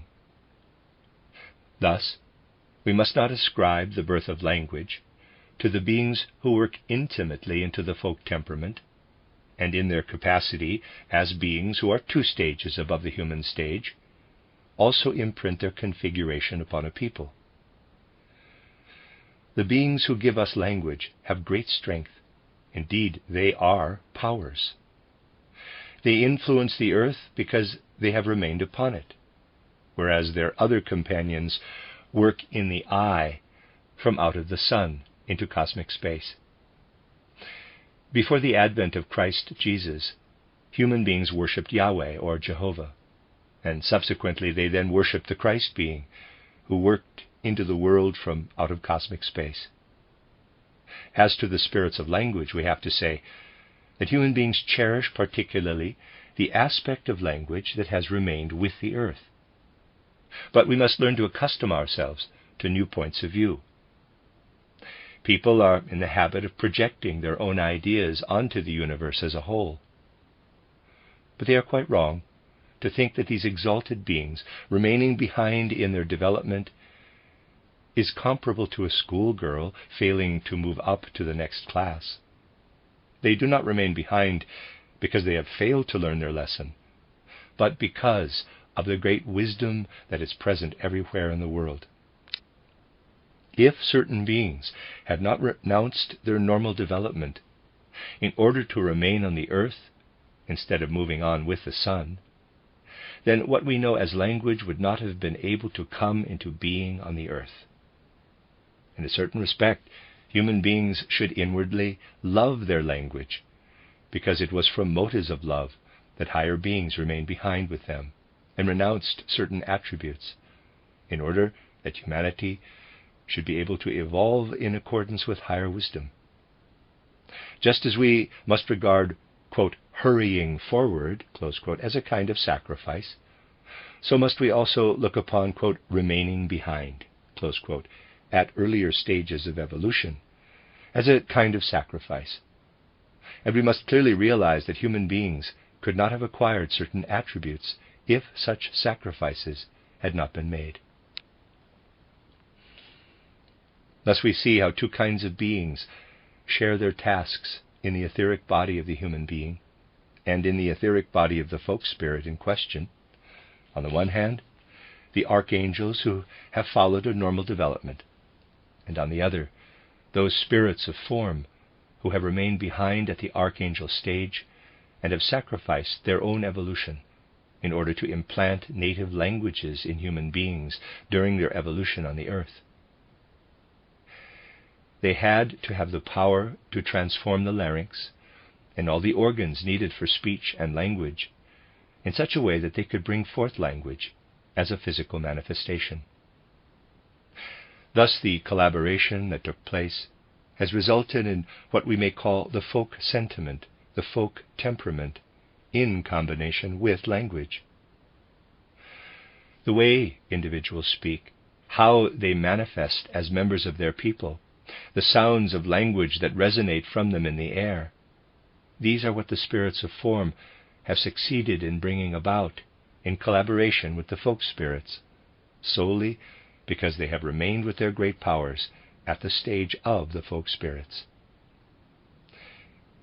This collaboration took place in the domain where the folk spirits are active, and a similar collaboration is also to be observed in another domain. I mentioned yesterday that other forces are also active, the primal beginnings, the Archai, or spirits of personality, who act as time spirits during our earth existence. They work from their own I, from their own soul organization, into the physical body to activate its forces. We must assume, therefore, that if at a certain moment something arises as a result of the activity of the time spirit, if something manifests within the spirit of the age that enables humanity to make progress, then this has to do with the application of physical forces in our earth life. It is easy to see, if you reflect for a moment, how actual physical prerequisites are necessary for certain things to come about in the realm of the time spirit. Or can you imagine Kepler, Copernicus, or Pericles living in any other age or under different circumstances? Individuals are the product of the specific conditions of their time, conditions that at a definite moment in time are created and determined by the higher beings working on the physical plane. These physical conditions are not just lumps of matter. They are specific configurations in the physical makeup of our earth. Sometimes they stand out in bold relief. Sometimes, when the time spirit exerts his influence in some way, certain quite specific physical constellations have to come about. You will recall the events leading to the invention of the telescope, namely how glass lenses had been polished in a certain way, and how a pair of children playing in the glass polisher's workshop happened to assemble them in such a way that they created the optical effect of a telescope, and thus the inventor of the telescope merely had to observe the telescopic effect in order to arrive at his invention. This is a historical fact. But imagine what physical processes were needed for this to come about. First of all, the lenses had to be invented, polished, and assembled in the appropriate manner. Chance would account for this, you might say, but only on condition that you refuse to acknowledge the law that operates in such circumstances. This concatenation of outward circumstances is the work of the Archai, the primal beginnings. Their work is the consequence of focusing their activity in a particular place, an activity that in the time spirit is spread out in a variety of ways. Think how many physical things would never have come into being in recent times if this work of the Archai had not taken place in your physical bodies. Thus it is indeed the work of the Archai that acts in this way and is directed to this end. If then the Archai work in this way and direct the time spirit, the question arises, how do these time spirits intuitively sense the progress of humanity? They sense it intuitively, in that a person is motivated, as though by chance, by something happening in the physical sphere. These are not merely legends, although some stories may be. Remember the swinging lamp in the cathedral at Pisa, where Galileo discovered the principle of the pendulum by observing its regular oscillations, and how Kepler and Newton were later motivated to make their discoveries. We could point to hundreds and thousands of cases in which external events and human thought have coincided, and which demonstrate how the archai, or primal beginnings, intuitively sense the prevailing ideas of an age, ideas that influence human development, that guide and order human progress. In this domain, too, beings who have become spirits of personality in the normal way during our earth existence work together with beings who, having remained behind in the condition of old moon, are now not spirits of form or powers, as they should be on the earth, but are only now working as spirits of personality. Thus, those beings who remain behind in their evolution, not in the old sun condition, but only in the old moon condition, are now spirits of personality. They do not possess the attributes that they would normally have. That is, they do not, in quotes, intuit in the manner of the normal spirits of personality, but as held back spirits of form. They do not motivate human beings from without, while leaving the inner motivation for observing the physical world to people themselves. Instead, they work from within, giving motivation and configuration within the brain and encouraging thinking to go in a certain direction. Thus, the way human beings think has been motivated from within during the different ages, so that each age has its own definite mode of thought. This depends on the delicate configurations and the inner patterns of the life of thought. It is where the held-back spirits of form are at work, those who have the character of spirits of personality. They work within the human being, creating a certain way of thinking and a quite specific form of concepts. Thus, from age to age, human beings are not only guided according to the will of the intuiting spirits of personality, by being encouraged of themselves to do one thing or another, they are also impelled, as though by inner forces, so that thinking starts from within and manifests externally in a physical form, just as language gives expression to what the held-back spirits of form are.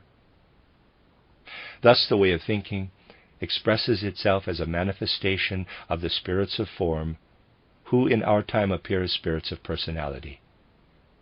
These are not, therefore, spirits of personality who work in a subtle and intimate way, leaving human beings to their own devices.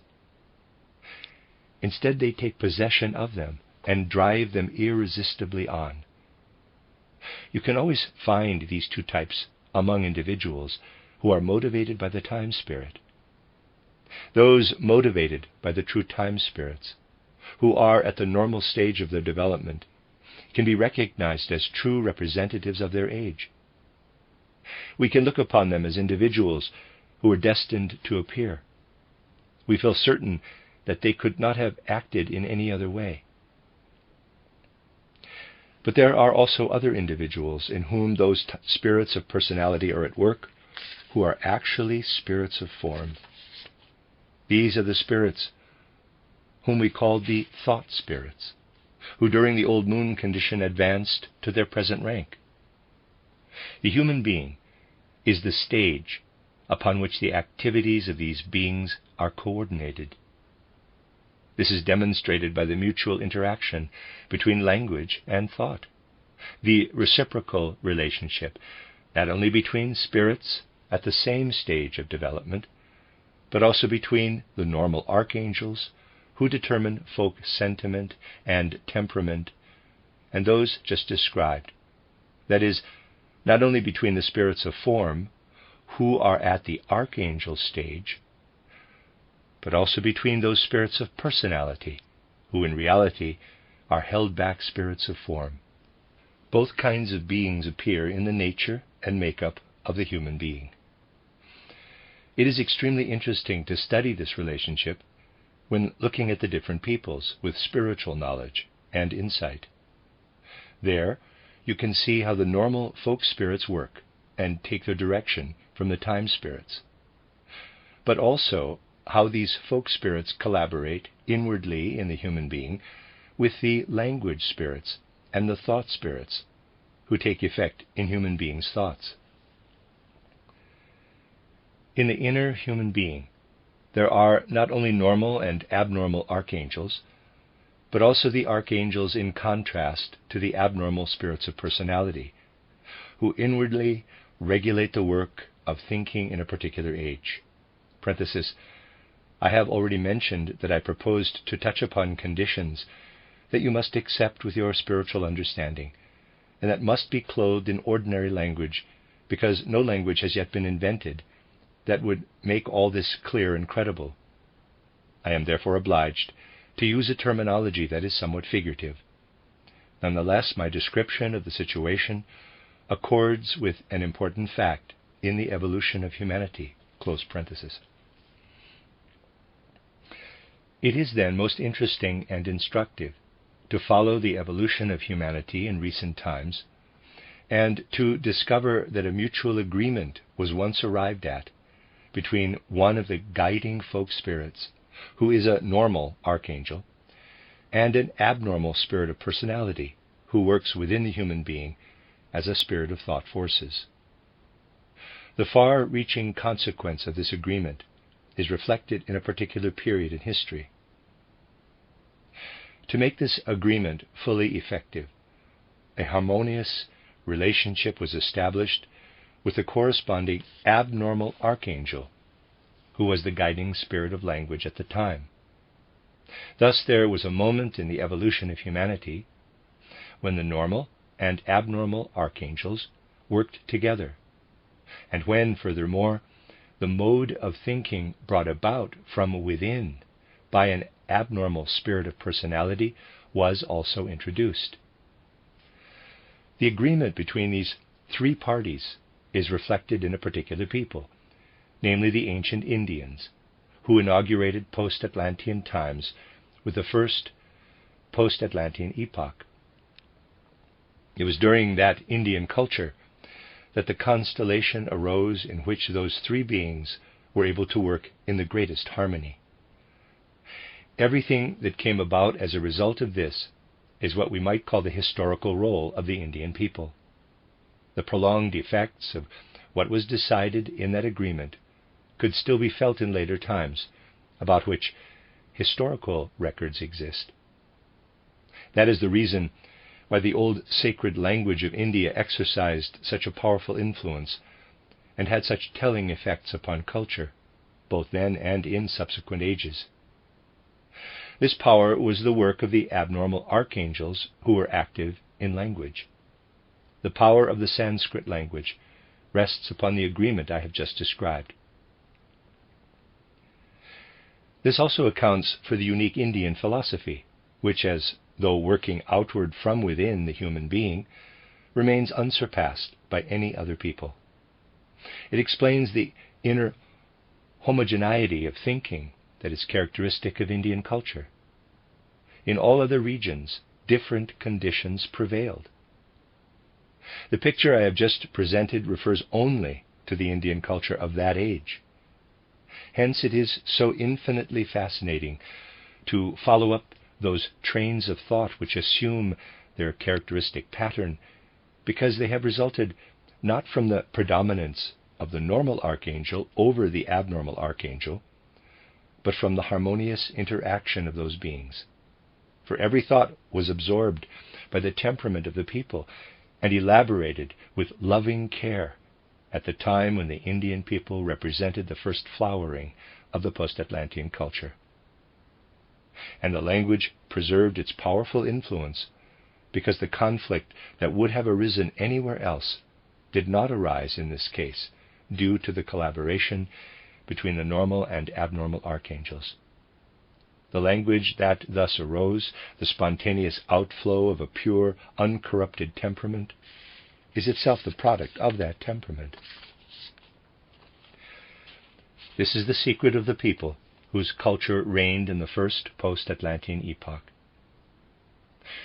This is what we must bear in mind in connection with all the other peoples as well.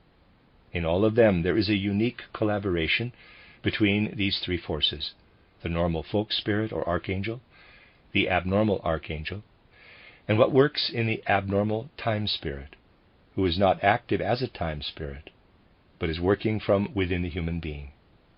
And finally, to these is added what the true time spirit has inwardly bestowed on a people. A real understanding of a people demands that we listen attentively to these forces within it, gauging the role of each factor in the makeup of a people. These days it is difficult for those who take no account of the spiritual forces at work in human evolution to define what exactly is meant by the word people or folk. If you look it up in books on the subject, you will find the strangest assortment of definitions. The authors cannot help giving different interpretations, because one will respond more to what stems from the normal archangels, another to what stems from the abnormal archangels, and a third to what emanates from the different individuals belonging to a people. Each one has a different response that will modify his definition. What we have learned through spiritual science is that these definitions are not necessarily erroneous, but they are always steeped in Maya, illusion. A writer's statements will betray whether he is concerned only with Maya, while leaving out of account the variety of forces that are at work. The concepts arrived at through spiritual science will lead to entirely different conclusions about a people. For instance, if one compares the Swiss people, who live in a single country, yet speak 3 languages, with others who are monolingual. Later we will discuss why it is that in some peoples the spirit of personality is the more active agent, in that their mode of life is determined by the collaboration of the several personalities. Peoples whose life is largely determined by an abnormal spirit of personality are also to be found on the earth. These spirits of personality are not concerned with working toward further development. A study of the character of the North American people will show you a people that has come to be governed by this principle. In fact, you will see that we cannot understand world history, insofar as it is the history of peoples, without first paying attention to normal and abnormal archangels, as well as normal and abnormal spirits of personality, in their mutual ranking and collaboration, while at the same time following up the succession of peoples throughout the course of world history. The end of Lecture 2. You are listening to RudolfSteinerAudio.com. As well, you can hear these podcasts at RudolfSteiner.podbean.com. Please consider becoming a patron. There are 2 publishing houses, SteinerBooks.org in America and RudolfSteinerPress.com in England, which are the sole publishers of Steiner into English and have given me permission to do these recordings. Please consider patronizing them as well. This is a reading of Collected Works, Volume 121, by Rudolf Steiner, 11 lectures, translated by Johanna Collis. It's either Johanna Collis or Johanna Collis. Forgive me for not knowing the pronunciation. I think I'll use Johanna. And this is Lecture 3. Given in Christiania, Oslo, June 9th, 1910. Some of our investigations during the course of these lectures will immediately strike a responsive chord in those who have a direct and lively interest in the subject. But other trains of thought that are necessary for a complete understanding of the matters in question will be more difficult to grasp. Today, for instance, we shall be turning our attention to the inner life of the normal folk spirits, those archangelic beings of whom we spoke in the 2 previous lectures. We have already described them in their external aspect as beings 2 stages higher than human beings, in that they are now engaged in transmuting their etheric bodies into life spirit or buddhi, an activity in which human beings are also involved. A consequence of their being involved in this progressive evolution is that the reflection of a folk spirit expresses itself in the human individual as that individual's native character. Now, let us look a little more closely into the inner life of such a folk soul. If we wish to shed light on the inner nature of the human being of today, we must picture it as consisting of 3 members: the sentient soul as the lowest inner member, the intellectual or mind soul as the middle member, the consciousness soul as the highest inner member, in which the human I, capital, is first properly brought to consciousness. Awareness of self is first developed by human beings in the consciousness soul, but nevertheless, the I is active in all 3 members of the inner life: the sentient soul, the intellectual or mind soul, and the consciousness soul. In the sentient soul, we are hardly aware of our I, and are therefore victims of our passions and desires. The I works feebly in the sentient soul. In the intellectual or mind soul, it struggles to free itself. It only becomes fully aware in the consciousness soul. Seen separately, these 3 members of the inner human being are 3 modifications or parts of the astral body. These modifications prepare the transformation of the astral body itself, and that of the etheric body, and of the physical body as well. These transformations, however, are not to be confused with the soul, or the real inner human being as such. The soul, or inner human being, consists of 3 modifications of the astral body. The 3 modifications are obliged to make use of certain tools, and so in the astral body, the sentient soul is a kind of tool. In the etheric body, it is the intellectual or mind soul, and in the physical body, it is the consciousness soul. We can thus distinguish the inner human being from his outer sheath. The inner nature of the human being therefore consists of 3 modifications of the astral body. Just as, in the human being, the inner nature, where the I is active and expresses itself, is manifested in these 3 modifications of the astral body, so the true inner life of the folk spirits, which corresponds to the inner life of the human being, is manifested in 3 members, 3 modifications in the etheric body. In the human being, we distinguish between the sentient soul, the intellectual soul, and the consciousness soul. In the archangels, the normal folk spirits, we distinguish between 3 modifications of the etheric body. But since these 3 modifications are situated not in the astral, but in the etheric body, they differ fundamentally from the 3 modifications in the soul life of the human being. You must therefore picture the form of consciousness, indeed the entire soul life, of these folk spirits to be quite different from that of the human being. Let us now turn aside from an external description to look more closely into the inner life of these folk spirits. It will not be easy, but we must be prepared to cross this Rubicon. Our point of departure will have to be some familiar conception, a conception that bears a close resemblance to the inner life of the folk spirits. In normal human life, such conceptions are few and far between, for human consciousness has very little in common with that of the folk spirits.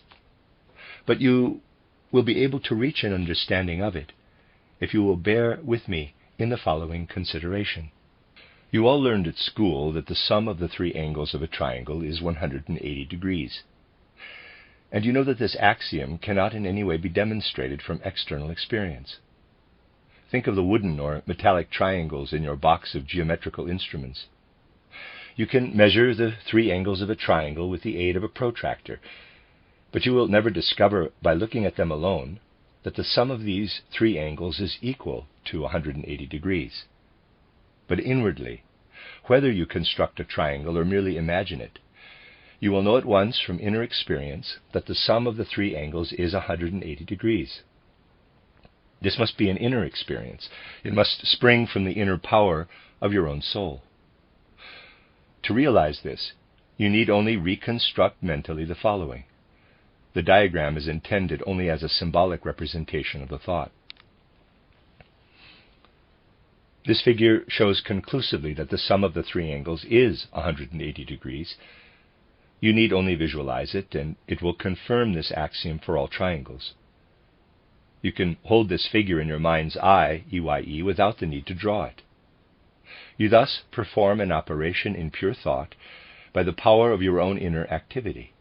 There is no need to go outside yourself.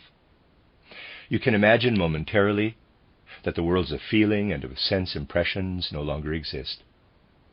Imagine the external world as non-existent and space as a creation of thought. Then in this space, the sum total of the angles of every triangle would amount to 180 degrees. To arrive at geometrical and mathematical knowledge, sensory data is superfluous. We require only inner experience, what takes place in consciousness itself.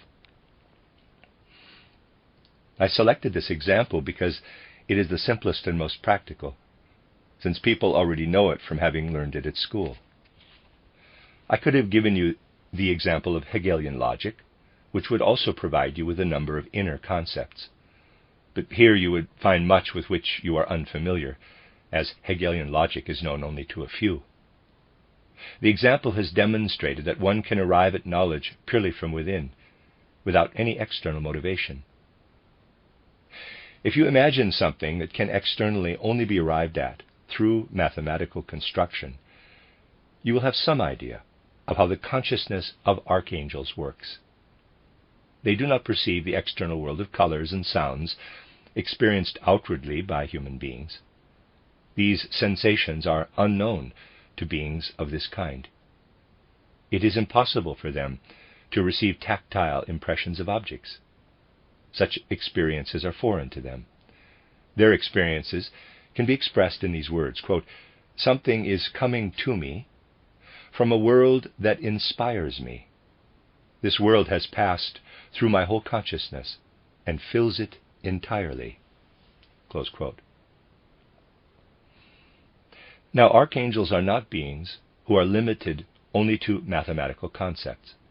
Rather, it is because of human limitations that people can only conceive of the activity of archangels in terms of abstractions such as the truths of mathematics. These truths are normal experiences both for human beings and folk spirits. But the fact is that the archangels are not concerned with the phenomenal world perceived through the senses. The external world, as experienced by human beings and their sense-derived knowledge of that world, is unknown to the archangels. When you exclude from your picture of the world all sensations and perceptions of the physical world, all the external perceptions you have taken into yourself, then you are excluding precisely all the things that do not concern the archangels. The question then is, what aspect of consciousness is still common to human beings and archangels alike? All experiences of the sentient soul, the normal joys and sorrows of life, all colors and sounds, and in fact all sensory perceptions of the external world, none of this concerns these beings. Eliminate, therefore, the entire content of the human sentient soul, and remember that the world picture produced by the sentient soul is of no importance to the archangels. They do not participate in it. Even the part of the intellectual soul that is motivated by external sensations has no significance for the archangels. Whatever is triggered by external motivation, people's intellectual preoccupations and emotional experiences, These also do not concern the archangels. There are, however, certain things in the intellectual or mind soul that human beings do experience in common with the archangels. We are fully aware of this when we see, for example, how our moral ideals are born within us. There would be no moral ideals if we had feelings only about our joys and sorrows and thoughts only about what comes to meet us from the outside world through our sense perceptions. In that event, we would no doubt delight in the flowers of the field or in a beautiful landscape, but our hearts could never be fired with enthusiasm for an ideal that illumines us from beyond the external world, an ideal that we can inscribe into our hearts and to which we are passionately devoted. But we must not only glow with enthusiasm and respond with feelings in the sentient soul, we must also learn to think about such things. The person who only feels but does not think may well be an enthusiast, but he will never be a practical individual. We must not receive ideals into our sentient soul from outside. We must allow them to stream into us from out of the spiritual world, and we must work upon them in our intellectual or mind soul. Artistic ideas, architectural ideas, and so on are present in the intellectual soul and also in the consciousness soul. They are related to something that we cannot perceive externally, but that pervades and illumines our inner being so that it becomes a part of our life. As we follow the life of peoples from one age to the next, we notice how new ideas have continually arisen and how new sources of hidden knowledge have been revealed in the course of time. From what source could the Greeks have taken their conceptions of Zeus and Athena if they had relied solely upon external perception? Everything that is included in the wisdom, in the mythologies, religions, and sciences of peoples has been born of inner spiritual experience. Thus, one half of our inner life, one half of our intellectual or mind soul, and of our consciousness soul, is nourished from within. Indeed, the degree to which the human being is permeated with what I have just described is precisely the degree to which archangels can penetrate into the inner human being. And this defines the extent of the archangel's life.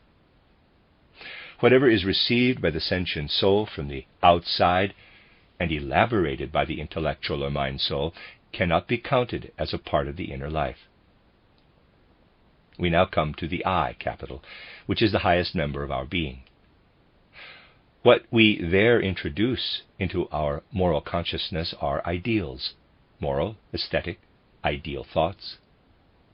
While our perception of the inner world is closed to us, we are able, through the medium of the senses, to perceive the external world of colors, sounds, cold, and heat.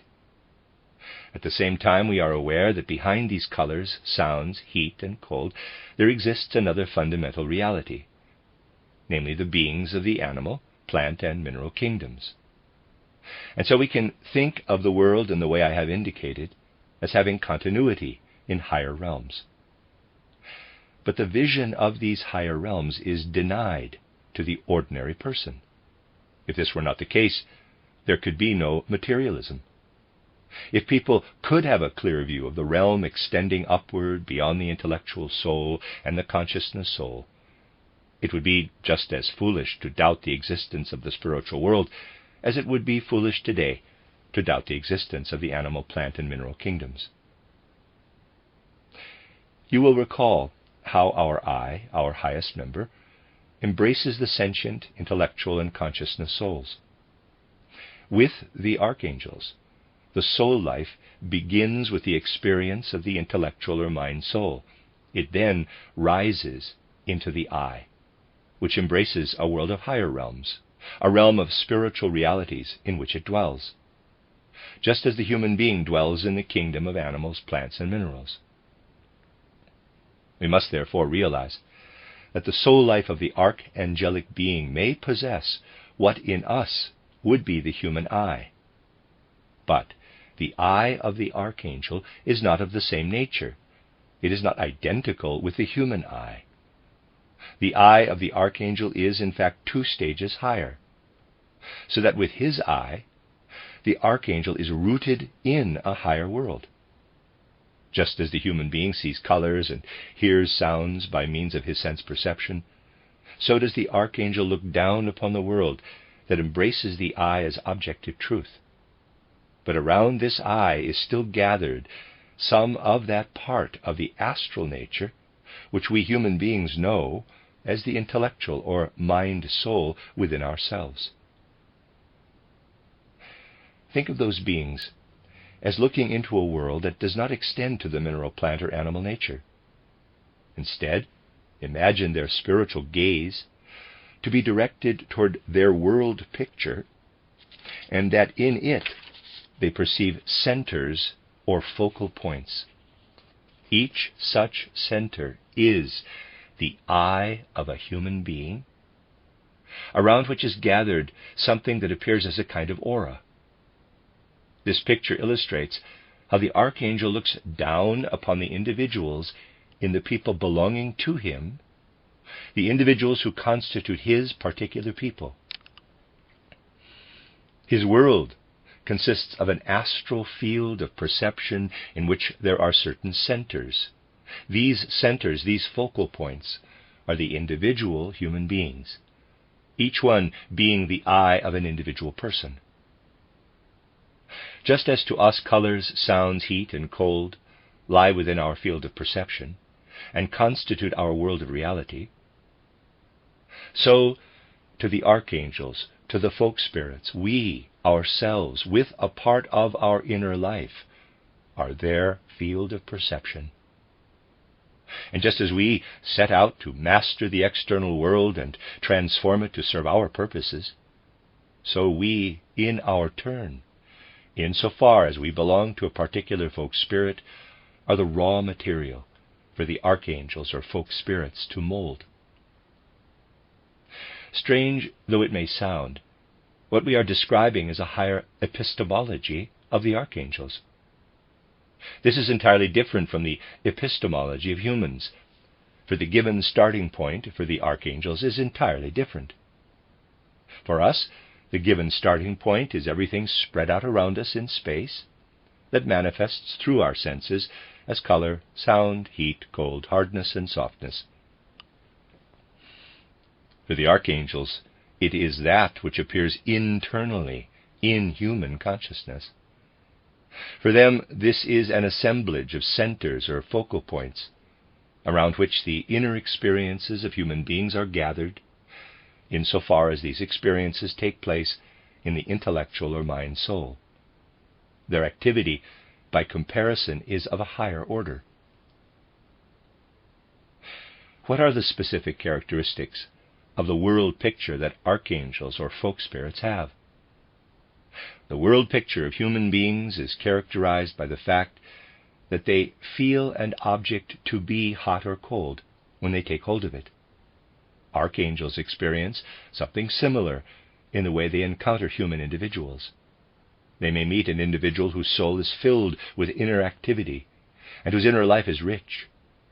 Such an individual will make a deeper impression on them. Another they find insipid, lethargic, with a poorer inner life. This is how human beings appear to them, just as heat or cold appear to the human soul.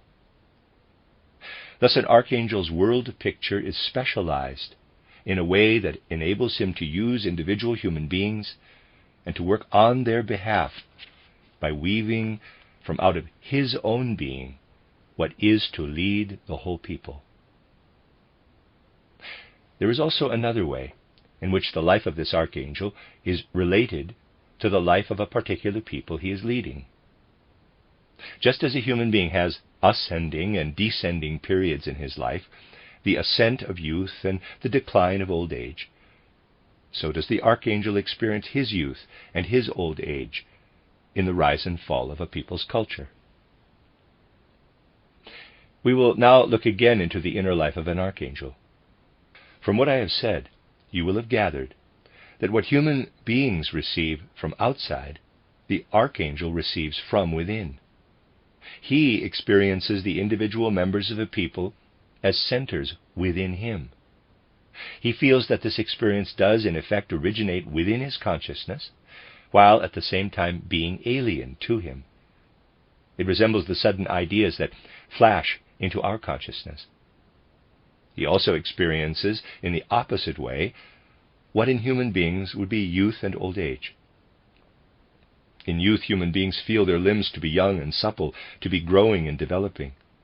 In old age, the limbs become feeble and no longer serve their master.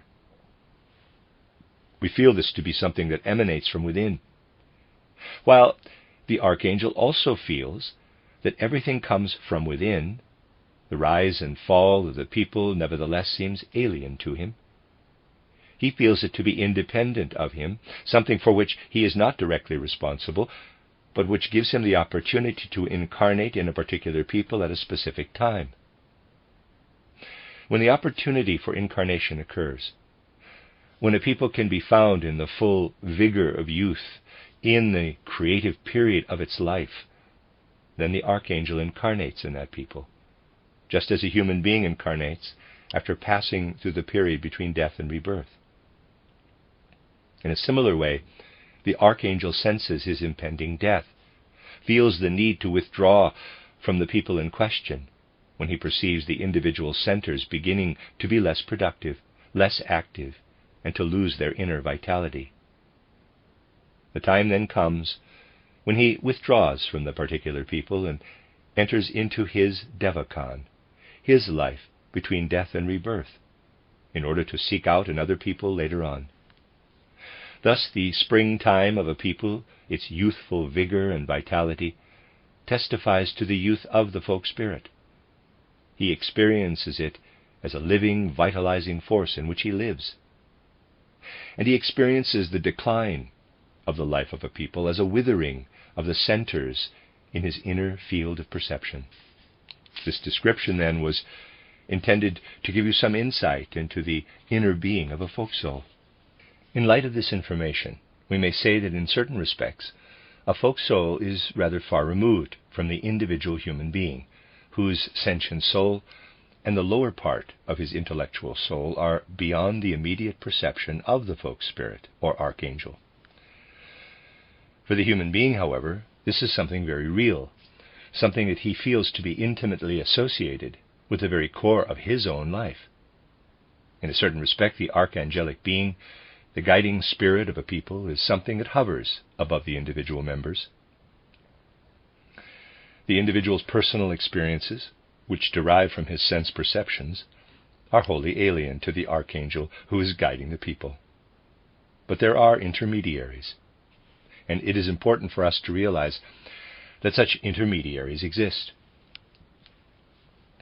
These are beings whom we call angels, and they mediate between archangels and human beings.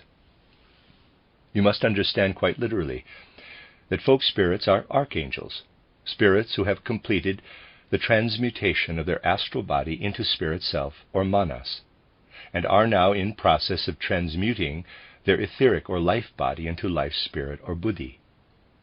As intermediaries between those beings and human beings are the angels. These are beings who are engaged in transmuting their astral body into spirit self, or manas, but have not yet completed their task.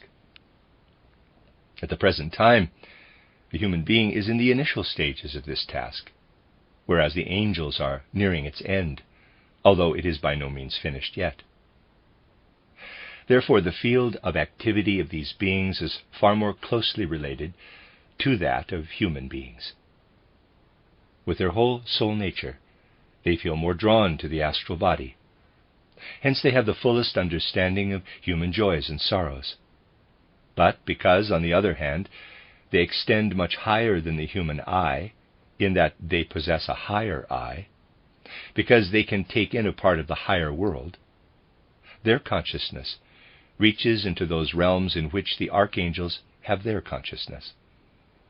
They are therefore true intermediaries between the archangels and the individual human being.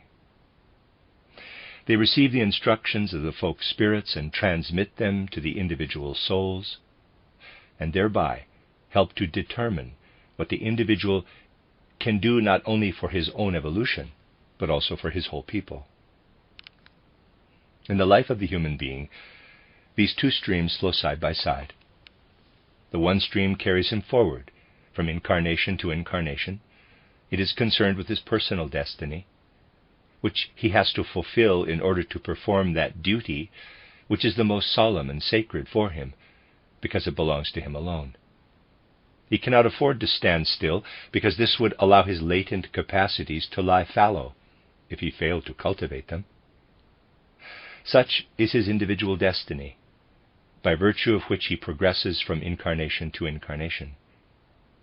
But his contribution to his own people, all that touches upon the affairs of his immediate community, stems from the inspiration of the angel who transmits the instructions of the archangel to the individual.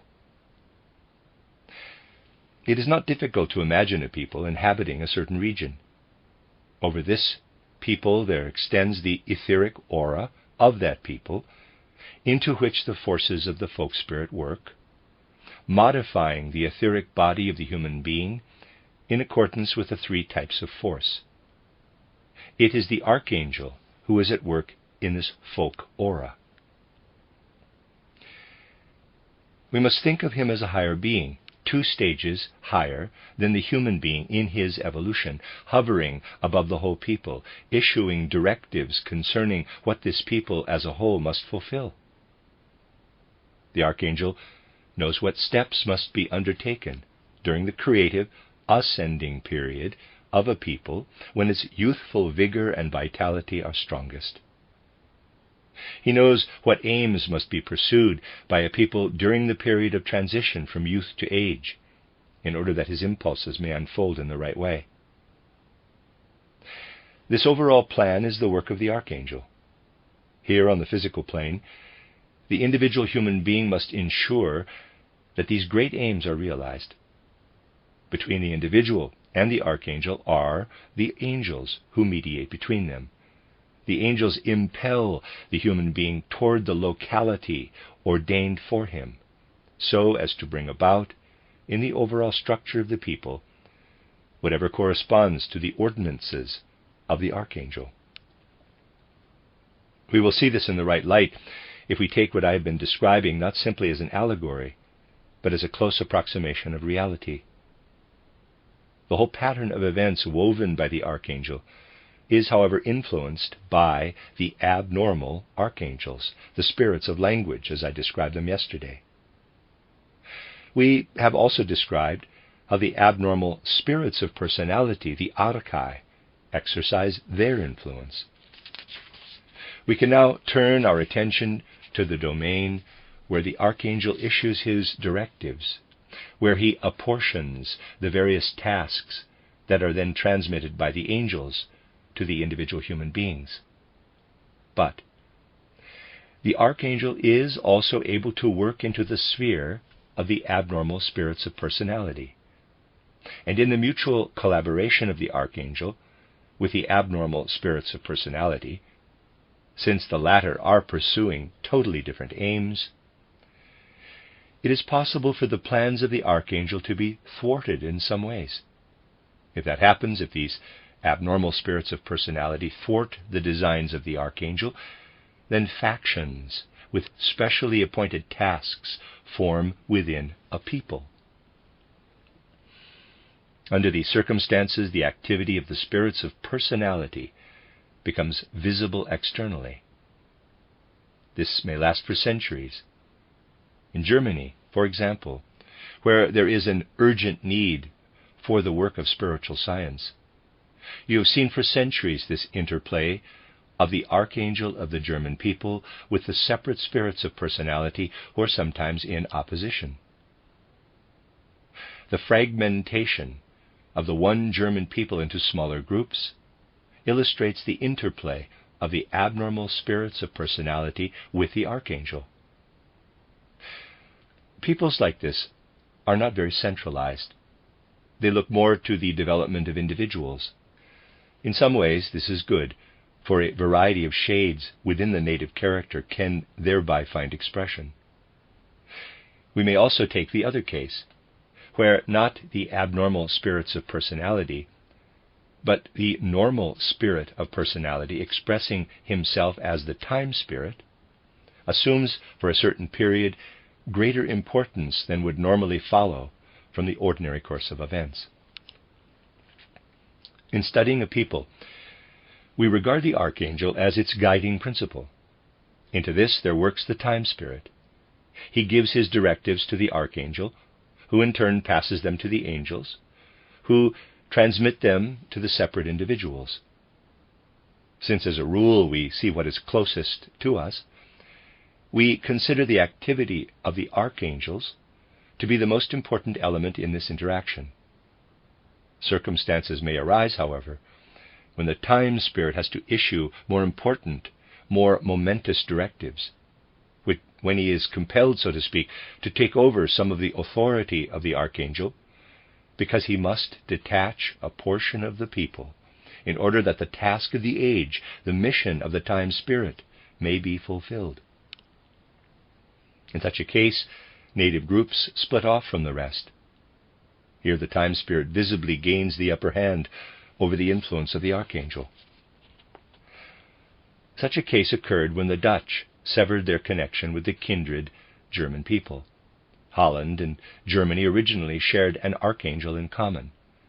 The separation occurred because the time spirit detached a portion of the people at a given moment and then transferred to this portion what have become the vital interests of the modern time spirit. Dutch history is simply a reflection of this inner process. But we must not forget that history is only an external expression, a maya of an inner process. Thus, in this case, we see the separation of the Dutch people from the common German folk taking place externally. But the inner reality is that the time spirit needed an instrument with which to fulfill his mission overseas. The entire mission of the Dutch people was a mission of the time spirit. The Dutch were separated off to enable the time spirit to carry out something important with this portion of the population during a specific period. What is described by historians is only external maya that actually conceals rather than reveals the true facts. Another striking example of how a portion of the whole people can be separated off is that of the Portuguese people. You may look in vain for any explanation other than that the time spirit achieved a victory over the archangel. If you analyze the events individually, you will find that the opportunity was taken, and there were not many, to form a special people. Initially, the Spanish people formed a homogeneous whole with the Portuguese. One external reason for the severance could be that the rivers were only navigable up to the Portuguese border, but there are no other external explanations. The inner explanation, on the other hand, was that the specific tasks that had to be fulfilled by the Portuguese were different from those of the Spanish people as a whole. In such examples, we see the time spirits temporarily developing a more intense activity than they normally display. The harmony that had hitherto prevailed is replaced by a new relationship. Instead of giving his directives to the archangel, the time spirit intervenes directly in the history of a people, and other spirits seize this opportunity to incarnate. When such a people becomes detached in this way, then, in the initial enthusiasm that overtakes the individual members of that people, the time spirit for a while discharges the functions of the archangel so completely that scarcely any evidence of the severance survives, save an atmosphere of bustling excitement and ferment among the people. This urgency and vitality stem from the mission of the time spirit. Then a normal and an abnormal archangel have the opportunity to incarnate in that section of the population that is broken away. Thus we see the growth of the Dutch and the Portuguese people, who are now under the guidance of their own normal and abnormal archangels. And the influence of these spiritual beings is seen in the difference in temperament, which is expressed in the individual members of these two peoples. The way these spiritual beings exert their influence is quite remarkable, and we now recognize that the external events of history are simply an expression of their activity. That the external world is Maya or illusion is a saying that is becoming ever more concrete for us. The events of external history are simply outer reflections of the supersensible beings, just as the external human being is simply the outer reflection of the inner human being. For this reason, I had to insist, and I must emphasize this again and again, that the saying, "the world is Maya," is so vitally important. It is not sufficient to emphasize this in an abstract way. We must be in a position to apply it to every aspect of life. As we know, other spirits and hierarchies are also active in the world. We have already spoken of the normal and abnormal archangels. The abnormal archangels have shown themselves to be, in reality, spirits of form or powers, who have renounced a certain part of the attributes of their evolution. The question now arises, what is the situation with the normal spirits of form? We see the normal spirits of form as being 4 stages higher than the human being. Parenthesis, in the lectures to come, we will have more to say about these normal spirits of form, close parenthesis. They are beings who are 4 stages higher than human beings. But in the hierarchical order mentioned yesterday, the spirits of form do not occupy the highest rank. Above them are the spirits of motion, dunamis or mights, and beyond these again are the Kyriatetes, dominions or spirits of wisdom. You will find all these referred to in my title, Outline of Esoteric Science, and also my writings on the Akashic Chronicle. You must now understand that the law of renunciation, of delayed development, applies also to the higher beings, so that the spirits of motion, who are 5 stages higher than the human being, may also remain behind with certain attributes. Some spirits of motion are today bound up with human evolution as if they were now only spirits of form or powers. In respect of certain attributes, they are actually spirits of motion, whereas in respect of other attributes that they have sacrificed, they are spirits of form. Thus there are normal spirits of form who are 4 stages higher than the human being, and other beings who are actually spirits of motion, although they work in the same region as the spirits of form. Just as there is a sphere in which the normal and abnormal archangels cooperate, so we have here a sphere in which the normal and the abnormal spirits of form, the held-back spirits of motion, cooperate. Something is brought about by this collaboration that is very much the concern of human beings, namely the formation of what we call the human races, which we must distinguish from the peoples.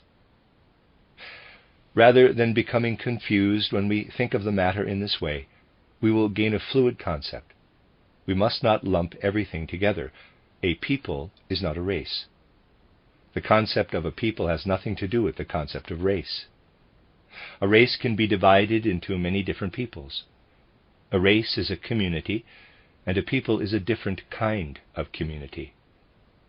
We rightly speak of a German, a Dutch, or a Norwegian people, but at the same time we speak of a Germanic race.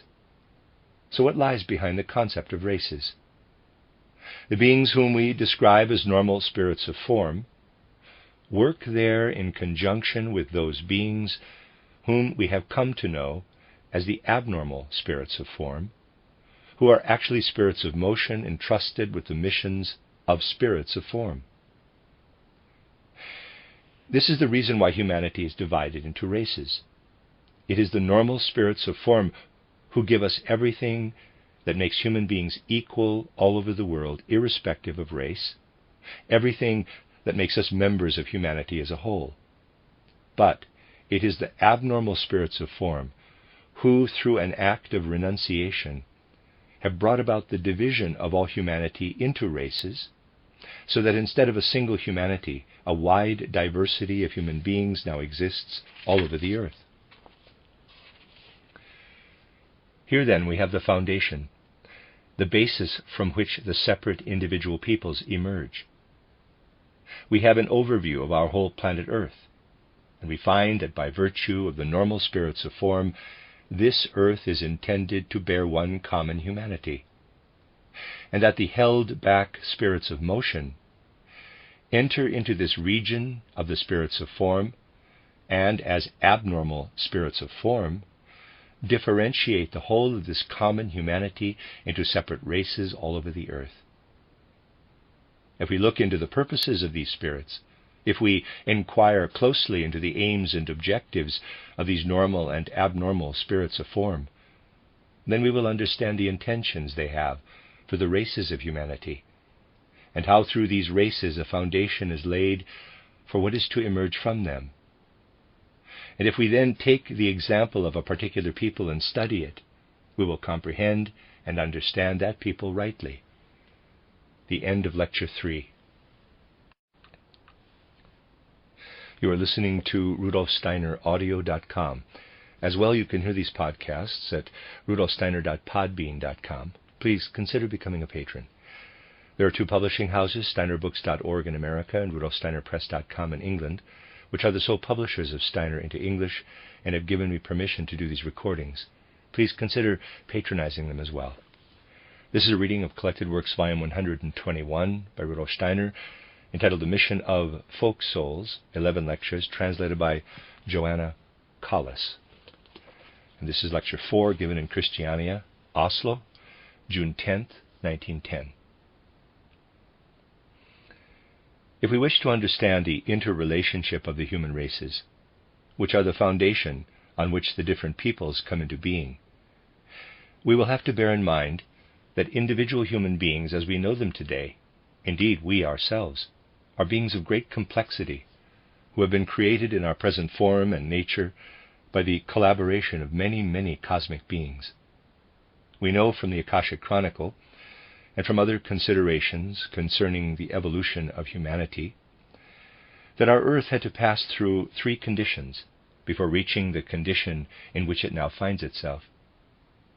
During the course of those 3 conditions, the 3 members of the human being known as the physical body, the etheric or life body, and the astral body were, one after the other, prefigured and then developed to their present state. Only now, during the present incarnation of the Earth, has the human being become capable of receiving a 4th member, an I capital. These 4 members testify to what has taken place during the 3, or rather 4 incarnations of our Earth as Old Saturn, Old Sun, and Old Moon, and now as the Earth itself up to the present time. If you call to mind all the beings who worked together during those incarnations, the spirits of will or thrones, the spirits of wisdom, the spirits of motion, the spirits of personality, archangels, and right down to the angels, and standing above the spirits of will or thrones, the cherubim and seraphim, then it will be clear to you that only a very complicated collaboration could have made it possible for the present-day organization of the human being to arise. As we have seen, not only was the cooperation of many beings and nature forces in the cosmos necessary for the creation of the human being, but during certain periods, some beings had to renounce the normal course of their evolution and remain behind in order to intervene in the human organization in a different way from what would have been possible had they followed a normal path of evolution. Thus, when we seek to comprehend the human being as he is today, we find a richly varied and many-patterned tapestry. Only by examining this tapestry closely and distinguishing between the activity of the several beings can we understand how the human being came into existence through their collaboration. The most important being for human development today is the one who has enabled us to address ourselves as I, having gradually given us an awareness of our own I. And we know that the beings who have made this possible are the spirits of form, those beings whom we call powers or exousiae. It is these beings in their normal development who have endowed us with our I organization. This implies that it accords with their own nature to have as their chief interest the endowment of the human being with his I. But this task of theirs can only bear fruit properly in the life of an individual once he has reached a certain age. If you remember what spiritual science has to say about the education of the child, you will know that it is principally the physical body that the human being develops between birth and the change of teeth around age 7. The spirits of form have no particular interest in the development of the physical body, since this is really a recapitulation of what human beings underwent during the condition of old Saturn, one which has often been repeated, and which from the most recent physical birth up to the age of 7 has for the time being been recapitulated in a particular way for the last time. The second 7-year period of life from 7 to 14, the age of puberty, is also a period which holds little interest for the spirits of form, since it is a recapitulation of what the human being underwent during the condition of old Sun. Parenthesis, the spirits of form are waiting for the opportunity to bestow the I on the human being during the condition of the earth as it is now. Close parenthesis. In the third 7-year period, from the 15th to the 21st or 22nd year, comes the development of the astral body, which was first developed in the normal way in the old moon condition, and has since repeatedly been redeveloped. Again, the normal spirits of form show no interest. Thus, all 3 life periods that precede the actual birth of the I, around the age of 20, are of no direct interest to the spirits of form. From their own inclination, so to speak, they only intervene from the 20th year of life onward. Thus it need not seem strange to be told that as far as they are concerned, there is no need for the human being to exist until he has reached his 20th year or thereabouts. In the eyes of the spirits of form, all that has developed up to this point has been a kind of embryonic state, a sort of germinal condition. Speaking figuratively, I might say that the spirits of form who have developed normally would far prefer it if everything were to proceed like clockwork, with no one interfering in their handiwork. If there were no interference in the work of the spirits of form, then human beings would have a consciousness appropriate for the physical body during the first 7 years of their development. This would be a very dim kind of consciousness, rather like that of the mineral kingdom. In the second 7-year period, from the ages of 7 to 14, they would have a consciousness like that of sleep. And from the 14th to the 20th year, there would be intense inner activity resembling that of dreaming. Not until the 21st year, having thrown off this consciousness of the old moon time, would the human being wake up properly. If he followed the normal course of development, therefore, he would only then awaken to I consciousness. Only then would he step outside himself and see the external world in the form that is familiar to us today. If we consider what the spirits of form intend, it is clear that the human being attains his present-day consciousness much too early. For as you know, this consciousness awakens in him to some degree soon after birth. The human being would not develop this clear and distinct perception of the external world if other spirits, who are actually spirits of motion, had not remained behind and renounced the development of certain capacities, which they could otherwise have acquired by the time of the earth condition, in order to intervene in human development in a particular way during our present earth condition.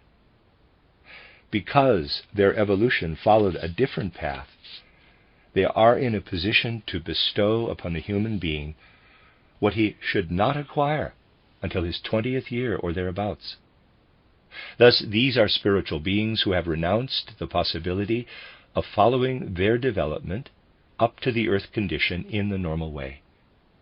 They are spiritual beings who could have been spirits of motion during the earth condition, but who remain behind at the stage of spirits of form, and now work in the manner of spirits of form.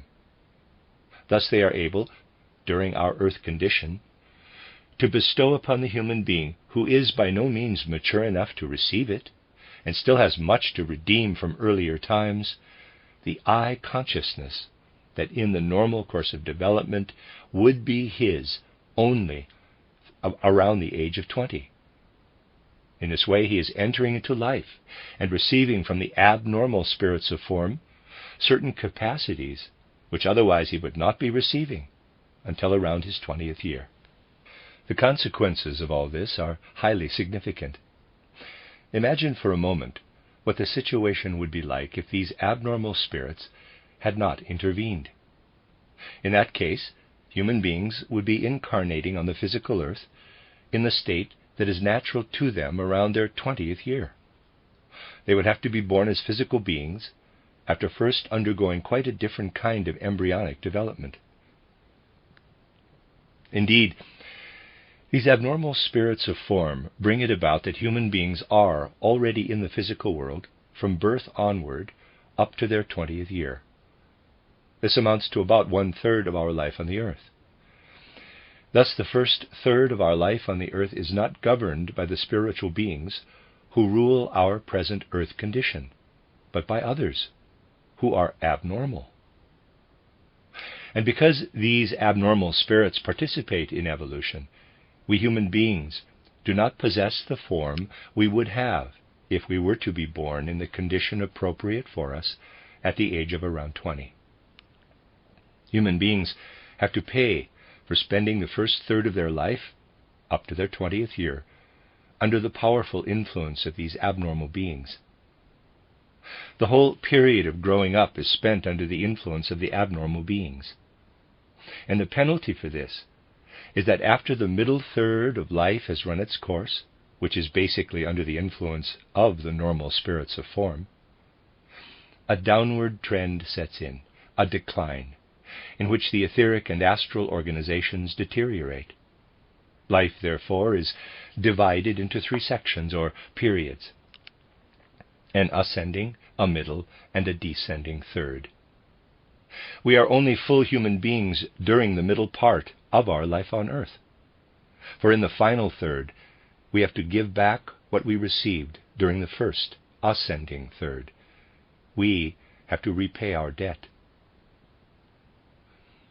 If human beings had been wholly subject to the influence of the normal spirits of form, then everything that occurs today, up to the 20th year, would have had an entirely different complexion, a totally different form. The situation would have been entirely different. Instead, everything associated with our development today, during the first of the 3 periods of our life, is fundamentally an anticipation of much that belongs to the later periods. It is because of this that up to the second period of their life, human beings are more material than they would otherwise have been. They would have undergone only spiritual conditions, and would have descended to the present state of material density only at the period of development they undergo in their 20th or 21st year, at which point they would have found themselves bound to the earth. Spiritual science tells us that if such a development had gone ahead, human beings would only have descended to the earth in the condition they now reach at 20 or 21. They would not have been able to undergo the preceding state on the earth, for that period would have had to take place above the earth, in the sphere surrounding it. The whole course of human development, through childhood and adolescence, should now be clear to you. There's a diagram. This straight line, B to C, represents life on the earth, and the spirits of form would have intended the human being to incarnate only at B, the age of 20 or 21. He would only have reached the earth at this point, and after his 40th year, he would have ascended again in order to spend the final third of life in a spiritual state. But the abnormal beings pushed him to descend to the earth at point A in order to begin life there. That is the mystery of our existence. Only in the middle third of life are we wholly under the influence of those beings who would actually be our guides, whereas the periods of our initial development and subsequent decline are taken care of by quite other beings who, in one way or another, have renounced their normal development. If everything had happened that did not happen, if human beings had spent the first and last thirds of their life elevated in the sphere surrounding the earth, and had incarnated only during the second third, thereby becoming entirely different beings, they would not be as earthbound as they are today. If that had happened, all human beings walking the earth would be alike in physical form and inner being. A single humanity would exist. The middle third of a lifetime does not contain what gives human beings the specific characteristics of race that are now expressed in them. Through the circumstances of our earlier years, through the influences of the first third of life, we are, with all our forces, more earthbound than the normal spirits of form would have intended. Human beings have become more dependent upon the earth than they would have been. They have become dependent on the locality where they live. Because of their premature incarnation, in opposition to the intentions of the spirits of form, so to speak, they become dependent on the locality of their birth because they unite with their physical environment in a condition not intended for them. If they had come down to the earth only during the middle third of their life, it would not have mattered whether the locality of their birth was in the north or the south, in the east or the west. They become dependent on the earth and involved in everything that belongs to the geographical locality where they are born, through spending their youth as we have described. They cannot escape the environmental conditions of that locality, the incline of the sun's rays, the proximity of the region to the equator or to a more temperate zone, whether they are born in the lowlands or on a high plateau. For one thing, the way people breathe depends on whether they are on the plains or among the mountains. Human beings, then, become entirely dependent on the earthly conditions in the locality where they are born. They become totally identified with their native soil through this close association with their birth locality. They are governed by the attributes they receive from the forces of the earth that exist at the place of their birth. All these factors determine their racial character, and it is by this means that the abnormal spirits of form, those spirits of form or powers, who give human beings their present awareness of the earth at times other than the period between the 21st and 43rd year, bring about the racial variety of humanity across the earth, depending on the location at which a person is born. During the period when the human being is under the dominion of the abnormal spirits of form, he also develops the ability to reproduce his own kind. This reproductive capacity is acquired during the period when he is not wholly under the direction of the normal spirits of form. This brings it about that in addition to being dependent on the locality of birth, the human being can also pass on to his descendants the characteristics gained on account of that dependency. So racial identity expresses itself not only as a consequence of influences pertaining at the place of birth, but also through heredity. This explains why race can be passed on, and we shall come to understand why spiritual science shows that it was only in the past that racial characteristics were determined by locality. This was the case during the latter part of the Lemurian age and in the early Atlantean age, when human beings were directly dependent on their earthly environment. Later on, race was no longer associated with locality, but came to be bound up with heredity. In race, therefore, we see something that was originally associated with a particular geographical region. But later on, humanity reproduced itself via heredity and became increasingly independent of a particular locality. The period of evolution, when one can justifiably speak of the idea of race, will be clear to you from what I have just said. One cannot speak of race in the true sense of the term before the Lemurian age, for it was only then that human beings began to incarnate on the earth. Before that, they lived in the spiritual environment of the earth. Once they came down to the earth, the racial characteristics were hereditary from the beginning of Atlantean times right up to our own post-Atlantean epoch. We shall see later how in our own time the characteristics of different people are preparing in their turn to break down racial characteristics and begin to eradicate them. We shall talk about this later, but meanwhile we must avoid seeing evolution in the form of a perpetually revolving wheel. For this idea, which is widely canvassed in many mystical worldviews, serves only to confuse the true picture of evolution. If we picture evolution as a wheel revolving around a fixed center and divided into so many races, then we fail to grasp that everything is in a state of evolution, and that races are evolving too. Races have come into being, and they will at some future time cease to exist. They do not repeat themselves in the way that Sinnett mistakenly claims in his title Esoteric Buddhism. We must look for the origin of racial characteristics in the old Lemurian age. We must follow their propagation down to our own day. But in doing so, we must realize that when our fifth post-Atlantean epoch is superseded by the sixth and seventh, race as such will have ceased to exist. But if we picture evolution as the mechanical, steady, continuous revolution of a wheel, we are filling our minds with a kind of millstone and have not the slightest understanding of what really takes place in the world.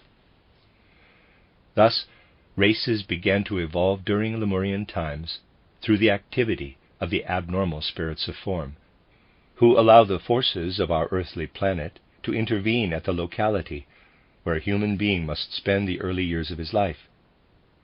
And this influence is carried over to some extent into his later life, because he is endowed with a memory that enables him to recollect in later life the time spent on earth in an abnormal way before his 21st year. The human being would be entirely different if he were subject only to the normal spirits of form. But he is dependent on the locality in which he lives because of the abnormal spirits of form. The deviation from the laws of the normal spirits of form arose in the way characterized above, so that the locality in which a person lives in a particular incarnation becomes significant. What I now have to say will clarify these circumstances further. It is the soil, the ground beneath us, which sends its rays up into the human organization in a way that makes us dependent on this soil beneath our feet. In this connection, it is possible to point to certain specific points on the earth that are linked with the historical development of the human being. We shall discuss these conditions in detail later, but for the moment I will describe them in a general way. And there's a diagram. Here, for example, is a point in the interior of Africa. The forces emanating from the earth here influence the human being, especially during early childhood. Later on, this influence diminished. The human being was, then, less influenced by these forces, but what came from them, nevertheless, imprinted itself on him in a powerful way. Thus, this point on the earth, where the human being lived, worked most powerfully on one in earliest childhood, and it thereby determined for their whole life those persons who were dependent on the forces to such an extent that the particular locality impressed the characteristics of their early childhood lastingly on them. This was then more or less typical of all those who, in respect of their racial character, received the determining forces out of the earth at this particular point. What we call the black race was substantially determined by these characteristics. If we now cross over to Asia, we find a point on the surface of the earth where the formative forces of the earth impressed the specific characteristics of later youth or adolescence lastingly on the human being, and thereby determined his racial character. Such races are the yellow and brown races of our time. And moving from east to west, we find a point on the way from Asia to Europe which lastingly impressed on the human being the characteristics of the years following early youth. Here he was not influenced by the earth's forces in childhood, but just at the moment when youth was making the transition to the next stage. In this way, the human being was determined by the forces emanating from the earth. When we look more closely at these separate points, we find that in sequence they draw a remarkable line, one which still exists today. The center, in Africa, corresponds to those terrestrial forces which imprinted on the human being the characteristics of early childhood. The center in Asia corresponds to those which gave him the characteristics of youth, and the corresponding center in Europe imprinted on him the characteristics of maturity. This is quite simply a universal law. And since all human beings in their different incarnations pass through the various races, the fact is that contrary to any claim that the European has an advantage over the black and yellow races, none is inferior to the others. Although the truth may sometimes be veiled, you see that spiritual science can help to throw light on some noteworthy facts. If we continue the line still further westward, we come to America, where the forces that lie beyond the middle third of life were active. These forces, and I beg you not to misunderstand what I am about to say, for I am referring only to the human being insofar as he was dependent on the forces that determine his physical organism, and not those that are related to his fundamental being. These forces are very much associated with the decline of the human being, the forces belonging to the final third of his life. This line, which describes a curve, obeys a cosmic law, and does indeed exist. It is a reality and expresses a law according to which our earth acted upon the human being. The forces which determine racial characteristics follow this pattern. The American Indians did not die out simply because it pleased the Europeans that they should do so, but rather because they had to assimilate forces which led to their dying out. What has happened on the surface of the earth in connection with the races has been determined by what is found along this line of centers, and is caused by forces that did not come under the influence of the normal spirits of form. These forces worked in this way in connection with racial characteristics, but in our time racial characteristics will gradually be overcome. The first steps in this direction were taken in the earliest period of the earth condition. If we were to go back to the old Lemurian age, we would find that the very first indications of racial development can be traced back to the regions of present-day Africa and Asia. Later, a migration westward set in. And as we follow westward the forces that determined race, we can see them ebbing away among the American Indians. Humanity had to migrate westward so that the races could begin to fade. In order to seek rejuvenating forces, humanity had to journey eastward in the migration from Atlantis via Europe to Asia. Then the westward migration was repeated, but this time we witness not the movement of races, but as it were a higher stage of racial development, namely the development of cultures. For in a certain way the development of cultures can be seen as a continuation of racial development. Think of the ancient Indian culture, for which we have already expressed great admiration during these lectures. This first post-Atlantean culture is the age that corresponds to early childhood, in which human beings are still asleep as regards their appreciation of physical nature, while their souls are receptive to revelations of a spiritual world. This first Indian culture is indeed a revelation from spiritual heights. And it could only work down into human beings because they were under the influence of India's terrestrial forces, to which they had already been subject in the very ancient past. In the primeval past, human beings owed their physical racial characteristics to what streamed up from the earth, and now, in repeating their presence in the same part of the earth, they experienced the characteristic of the ancient Indians, which was more like a soul quality. The migration from west to east led to the rise of a youthful freshness, which made it possible for the remarkable spiritual configuration to arise, which characterizes the original Indian culture. Thus a very ancient Indian culture, which has not yet been studied, and of which the Indian culture known to science today is only an offshoot, can be explained by the fact that the Atlantean culture was repeated in a special way in the original ancient culture of India. When we consider the successive cultures of the post-Atlantean period, we can see that they represent successive recapitulations of external circumstances that were experienced earlier through the physical body, but have been entirely transformed through the forces of rejuvenation. In ancient Persia, we see a culture that is connected in a certain way with what we could refer to as the permeation of a human being who is in the first flush of his life forces, where he is still subject to the influences of the abnormal spirits of form, with the forces that stem from the normal spirits of form.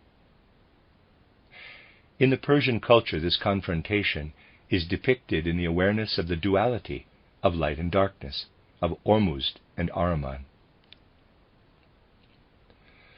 The further we move westward, the more we see how the characteristics of a more mature age are impressed upon a culture.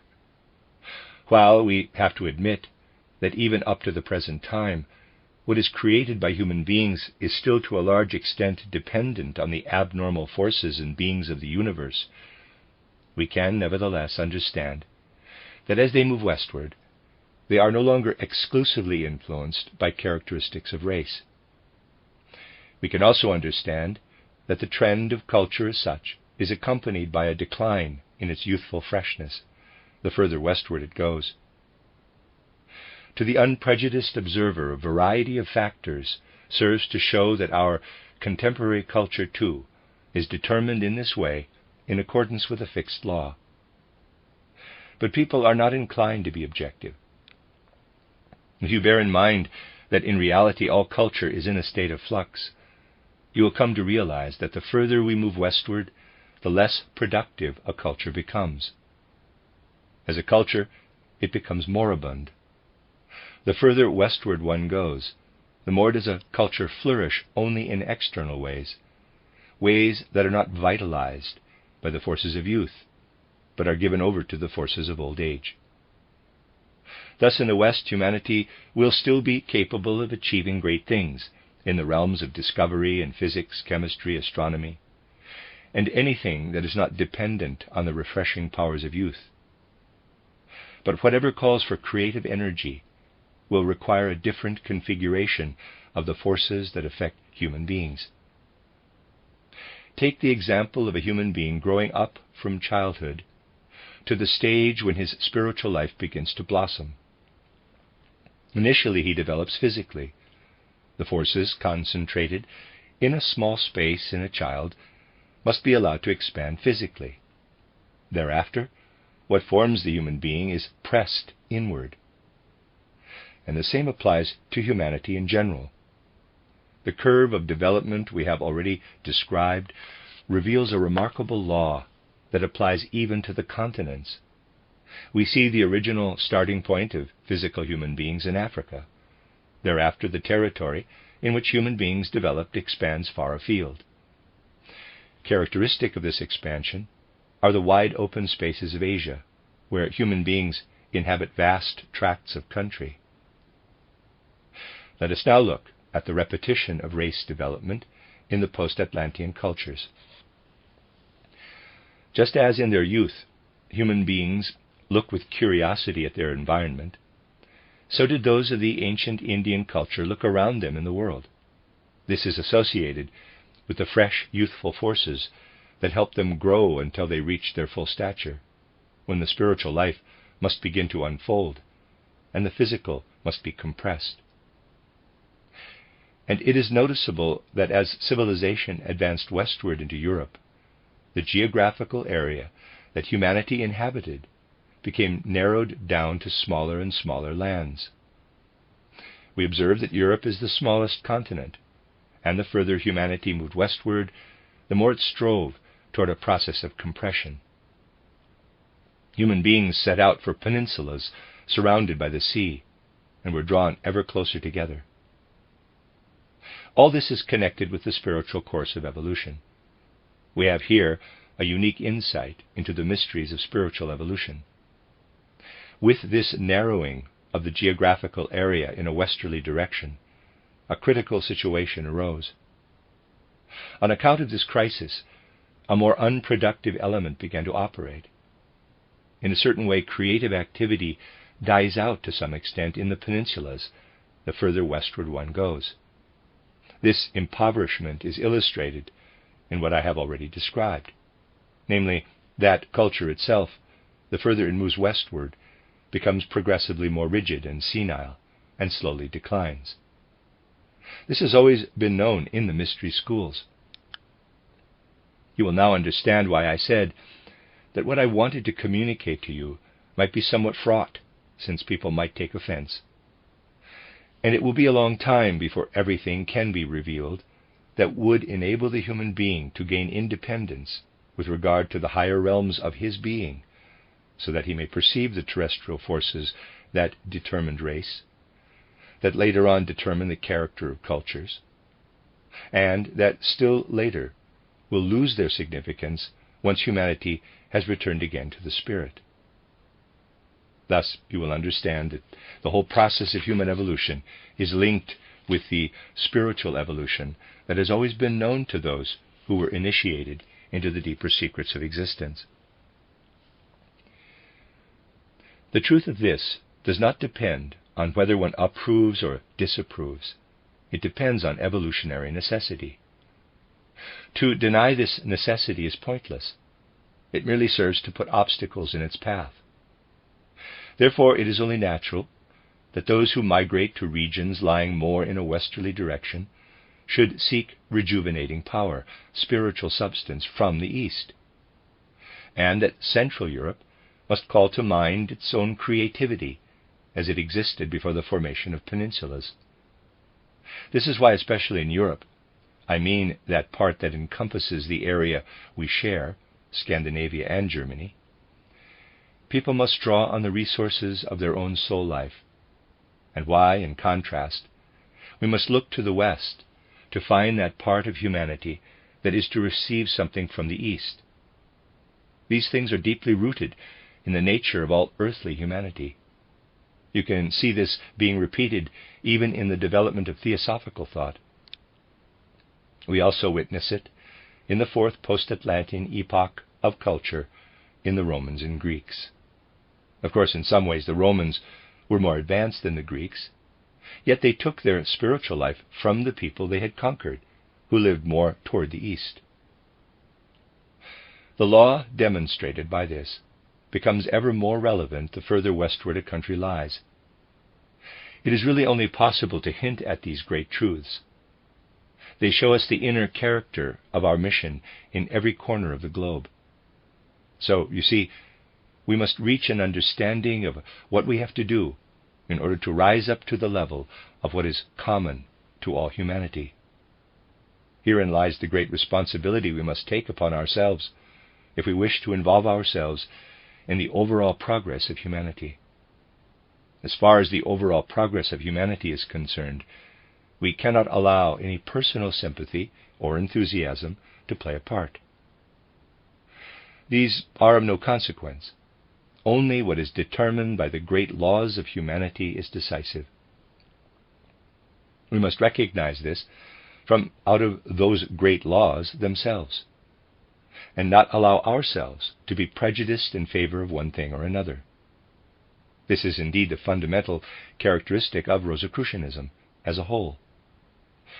Rosicrucianism implies acting in accordance with the evolution of all humanity. If we are aware of the configuration of the landscape we inhabit, right down to the formation of islands and peninsulas, then we shall realize what sentiments must fill our hearts if we are to work for the benefit of human evolution as a whole. In the remote past, human beings descended to earth under the guidance of the abnormal spirits of form, and became bound up with their own particular geographical region.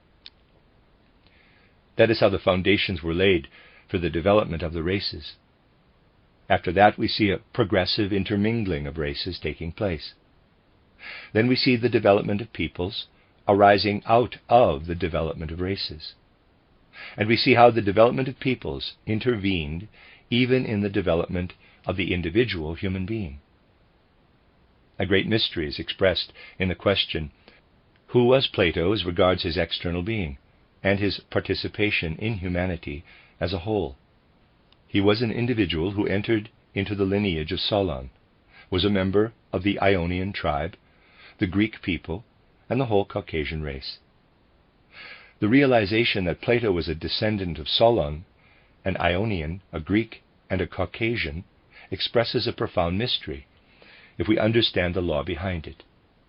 It expresses the mystery that shows us how the normal and abnormal spirits of form, whose major concern it is to bring human beings into the earthly realm, worked in concert over the whole earth. It is expressed in the way this cooperative activity brought about specific divisions within humanity, in which those other beings intervened of whom we have already spoken when describing the characteristics of the several peoples. Every individual human being is intimately associated with these processes by which all those higher beings, those higher spirits, determine the evolution of the world by their cooperative activity. We cannot understand the individual if we do not see how he owes his whole development to the cooperation of these beings.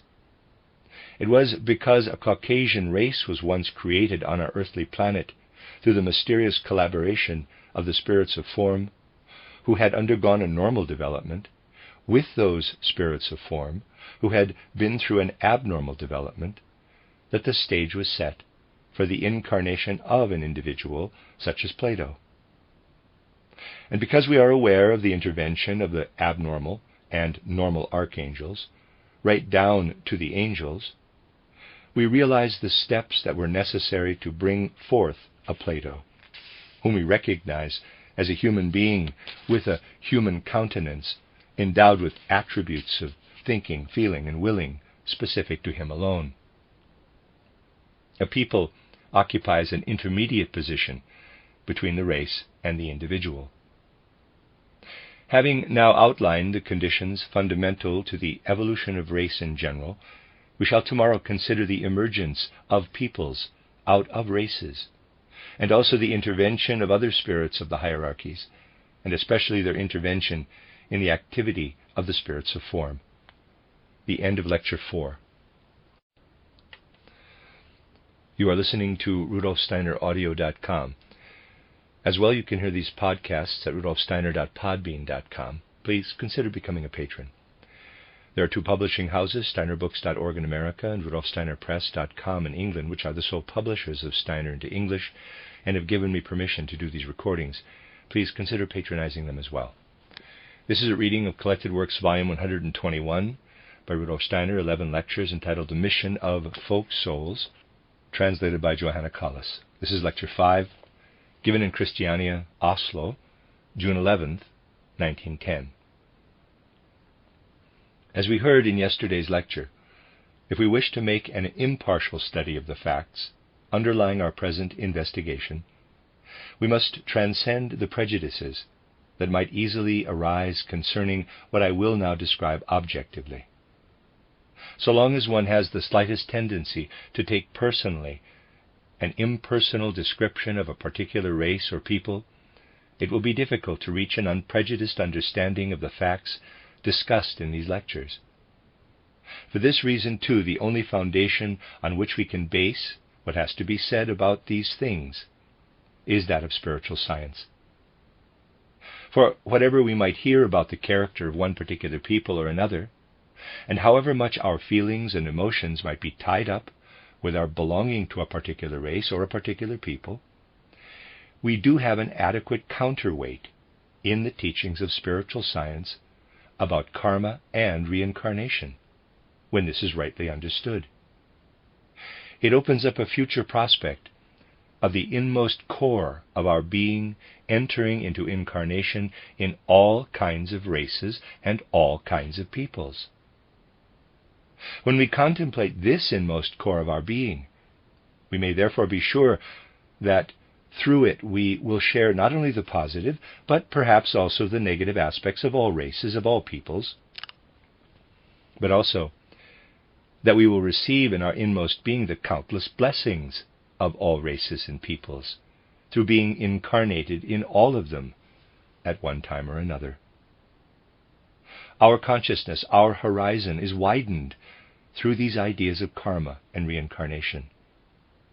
This enables us to accept what is revealed to our spiritual insight at the present time about the mysteries of races and peoples. If we rightly understand the theme of these lectures, we shall harbor no regrets at having incarnated in a particular people or race, but an objective survey of characteristics found in peoples and races may provoke dissension and disharmony, unless it is accepted in the spirit I have already suggested. The student of spiritual knowledge will learn from the teachings of karma and reincarnation how every people, even the smallest, has a contribution to make to the evolution of humanity as a whole. In the second part of this course of lectures, we shall show, and herein lies its real importance, how the particular influences of the missions of the several peoples flow into humanity as a whole, and how even isolated pockets scattered here and there among larger peoples have their part to play in the great harmony of human evolution. This will gradually become clear in the spiritual sense as we proceed. In order to gain a full understanding of the characteristics of the individual folk souls, we shall have to select examples which are clearer to us in certain respects than the characteristics of peoples in our own time. Another reason for dealing with the characteristics of peoples who belong to a more distant age is to learn how to set about understanding the character and missions of peoples in the first place. Thus far we have described what is meant by a race and a people only in general terms.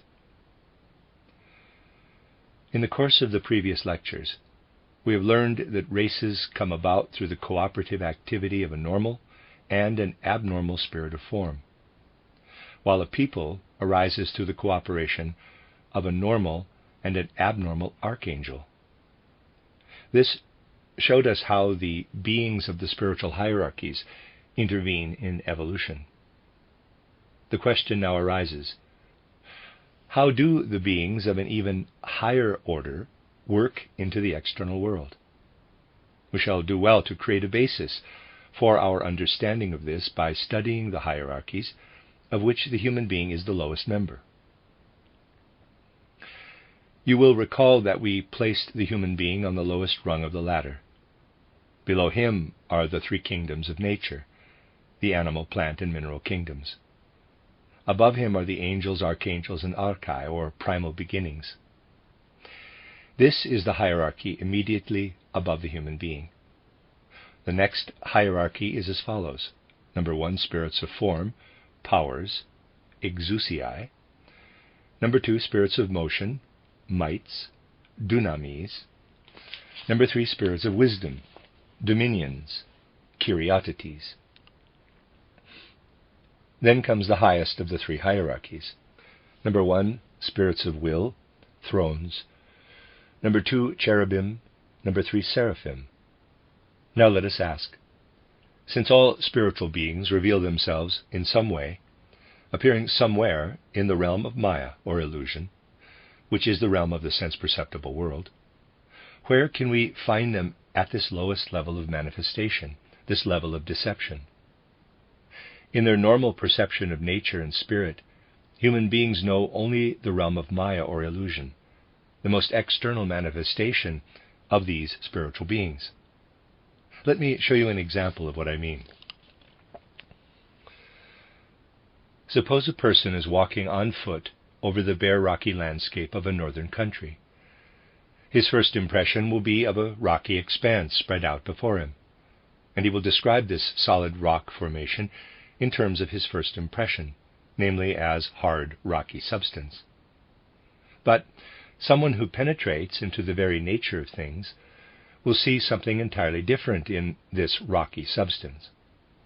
What do we tread on? What is it that offers us resistance? What we believe is there is in fact not there at all. It is an illusion. The external surface of our earth is merely an illusion. The truth is that forces work upward from below, forces that are nothing other than forces which radiate outward from certain beings. Thus, in a piece of ground spread out before us, we see something that represents a force emanating from the earth and spreading out in all directions.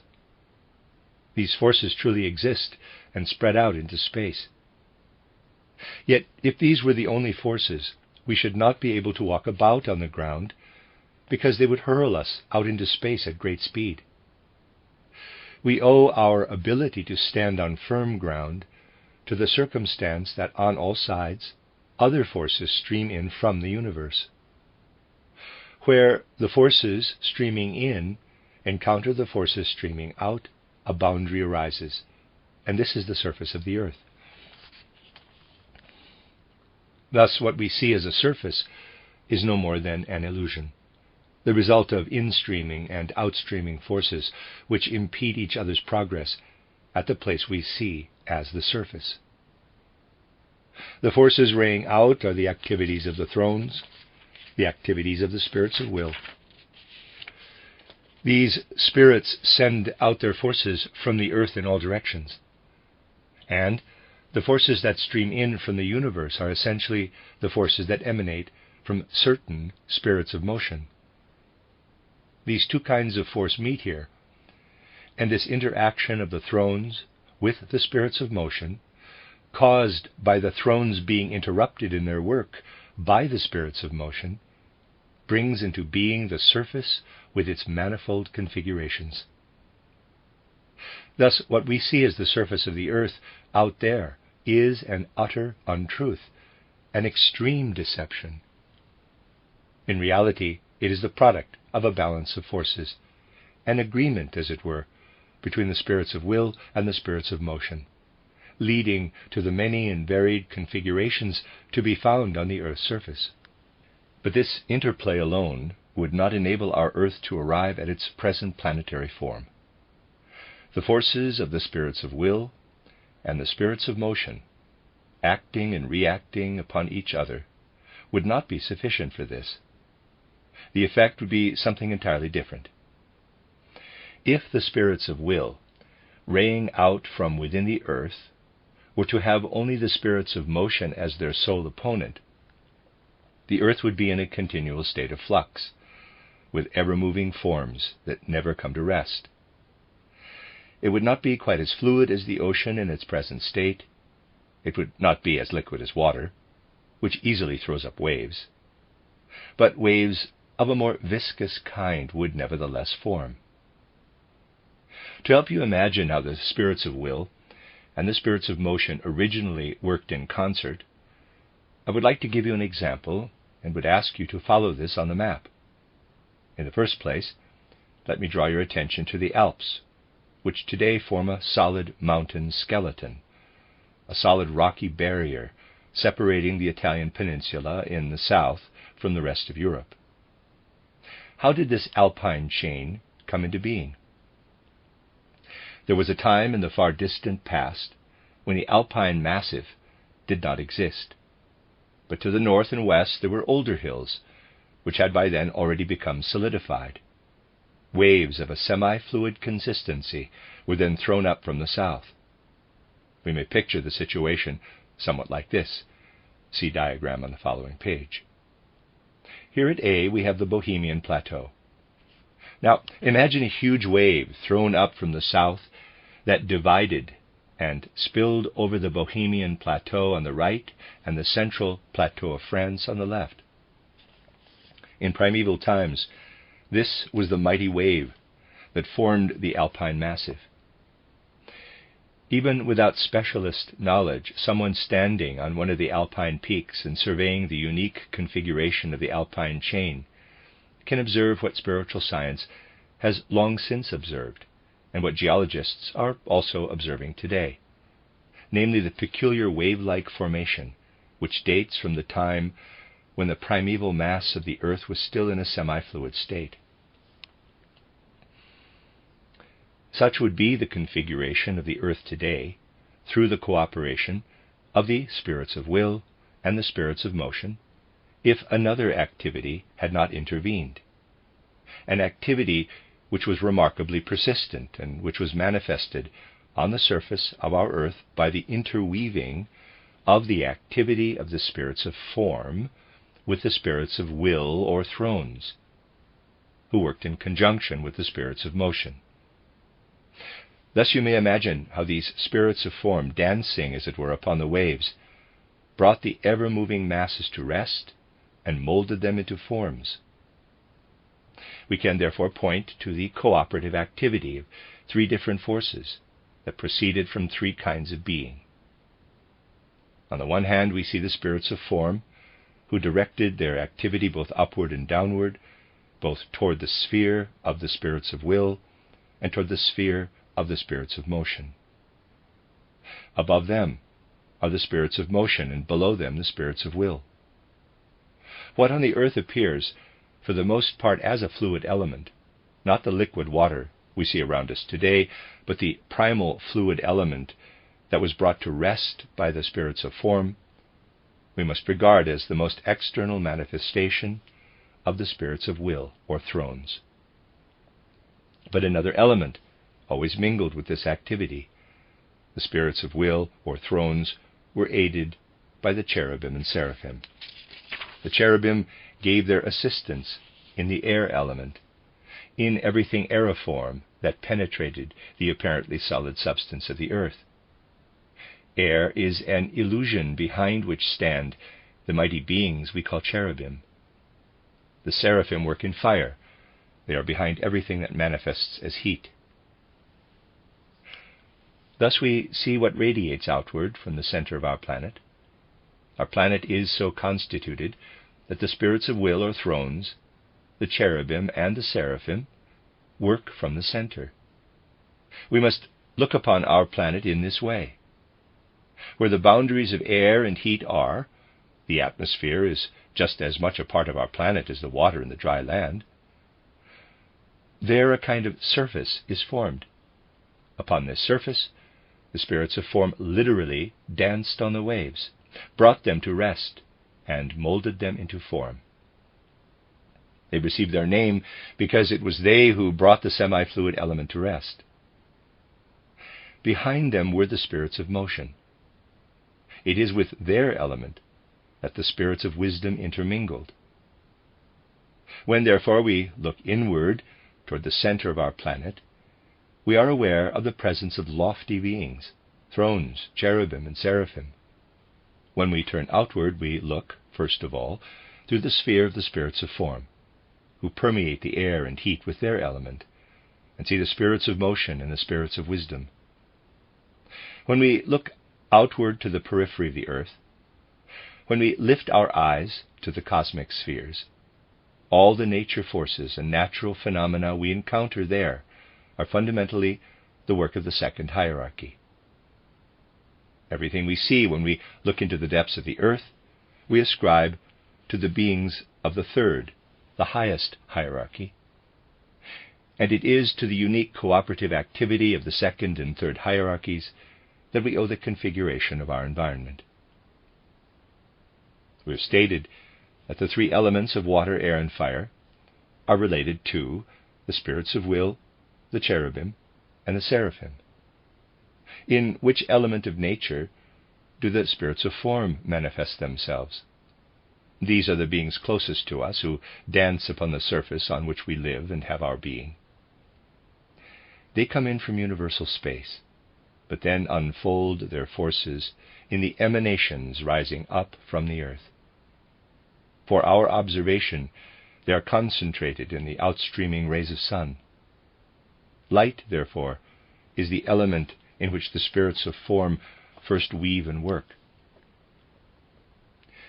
Since, however, the activities of light and everything related to this manifest themselves at the frontier, where the spirits of motion and the spirits of will work in concert, it is here that solid forms are created. Human beings do not as yet possess organs that would enable them to see what lies beyond these forces of light we call the spirits of form, no organs with which to perceive whatever is woven into that light.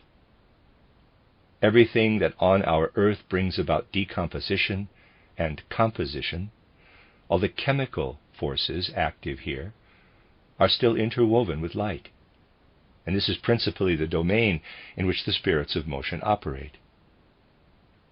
When a person learns to perceive something of what is otherwise only manifest as Maya in the chemical effects of composition and decomposition, then he hears these spirits of motion.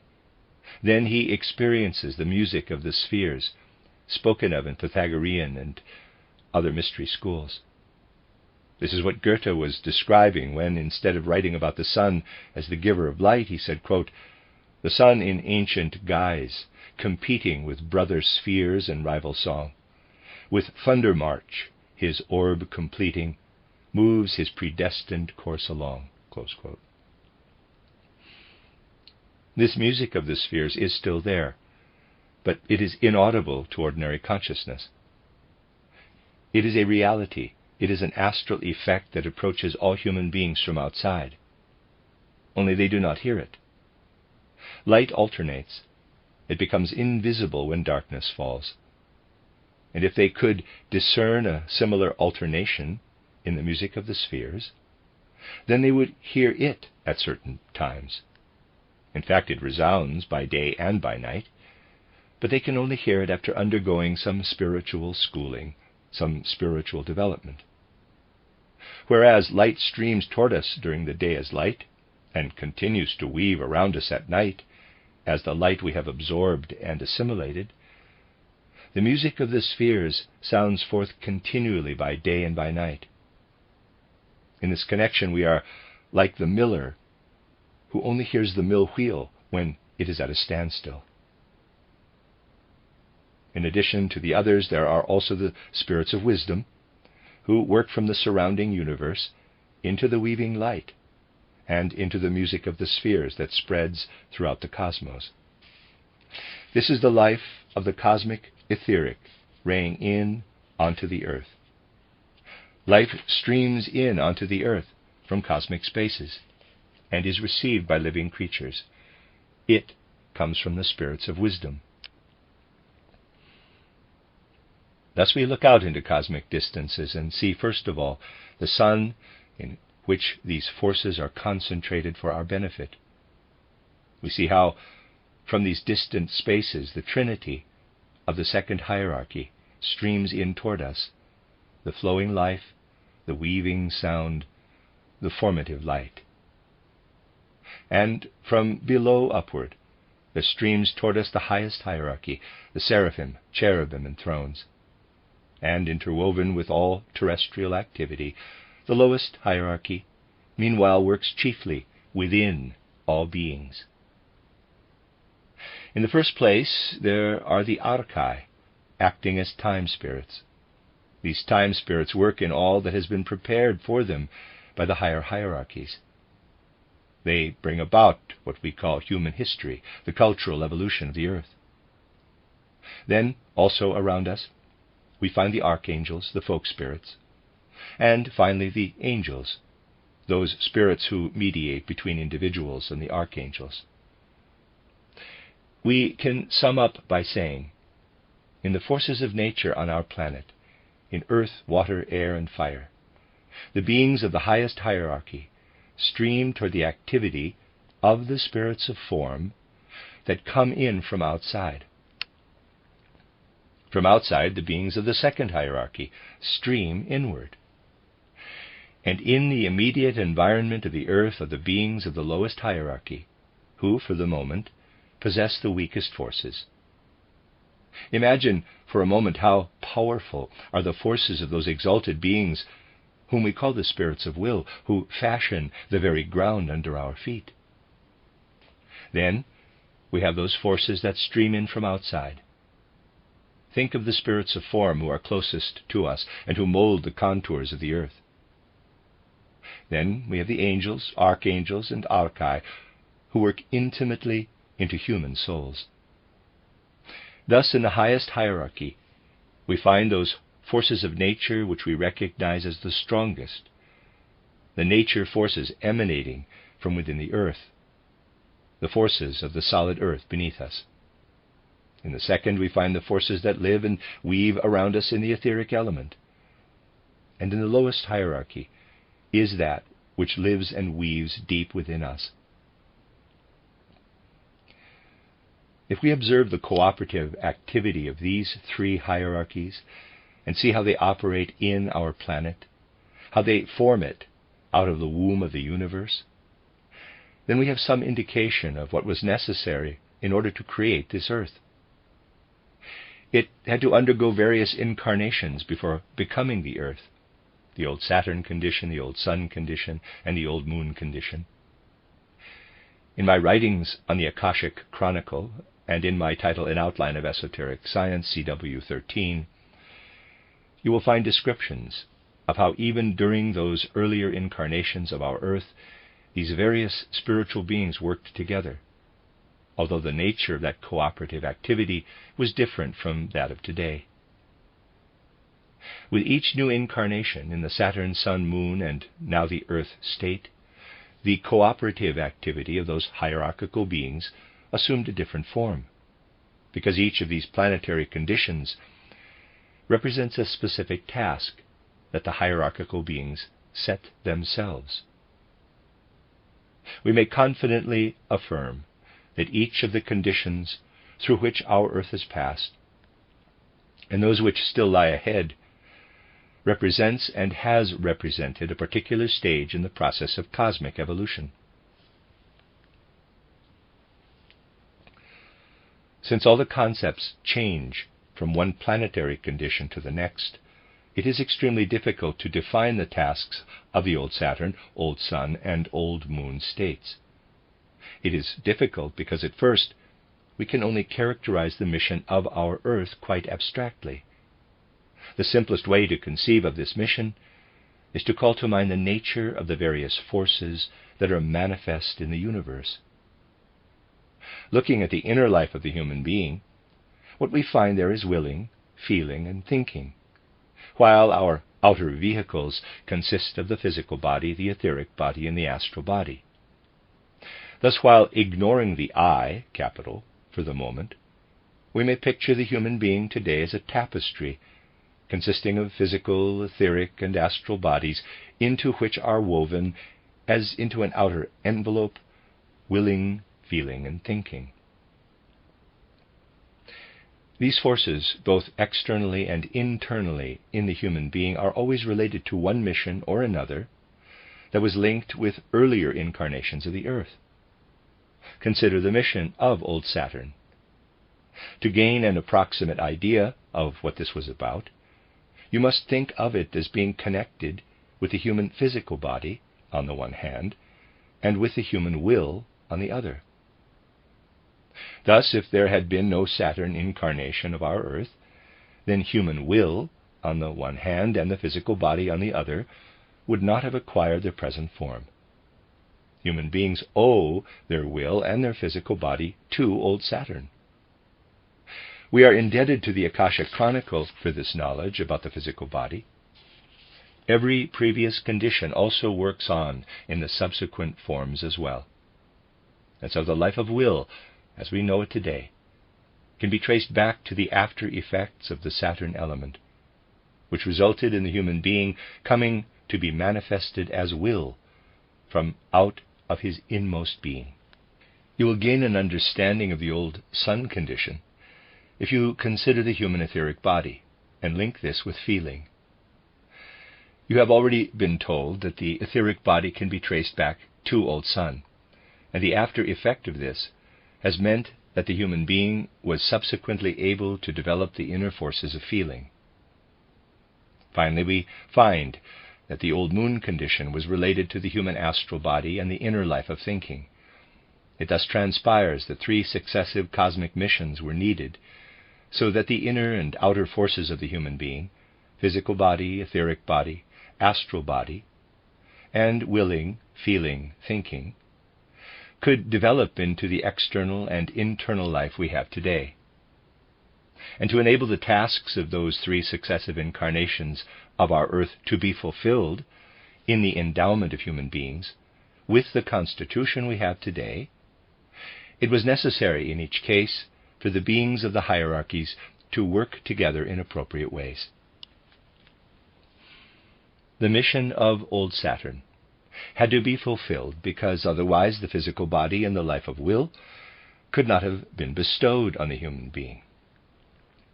The mission of old sun had to be fulfilled since otherwise we would not have been able to receive the etheric body and the life of feeling. And finally, the mission of old moon had to be fulfilled because otherwise we would not have received the astral body and the power of thinking.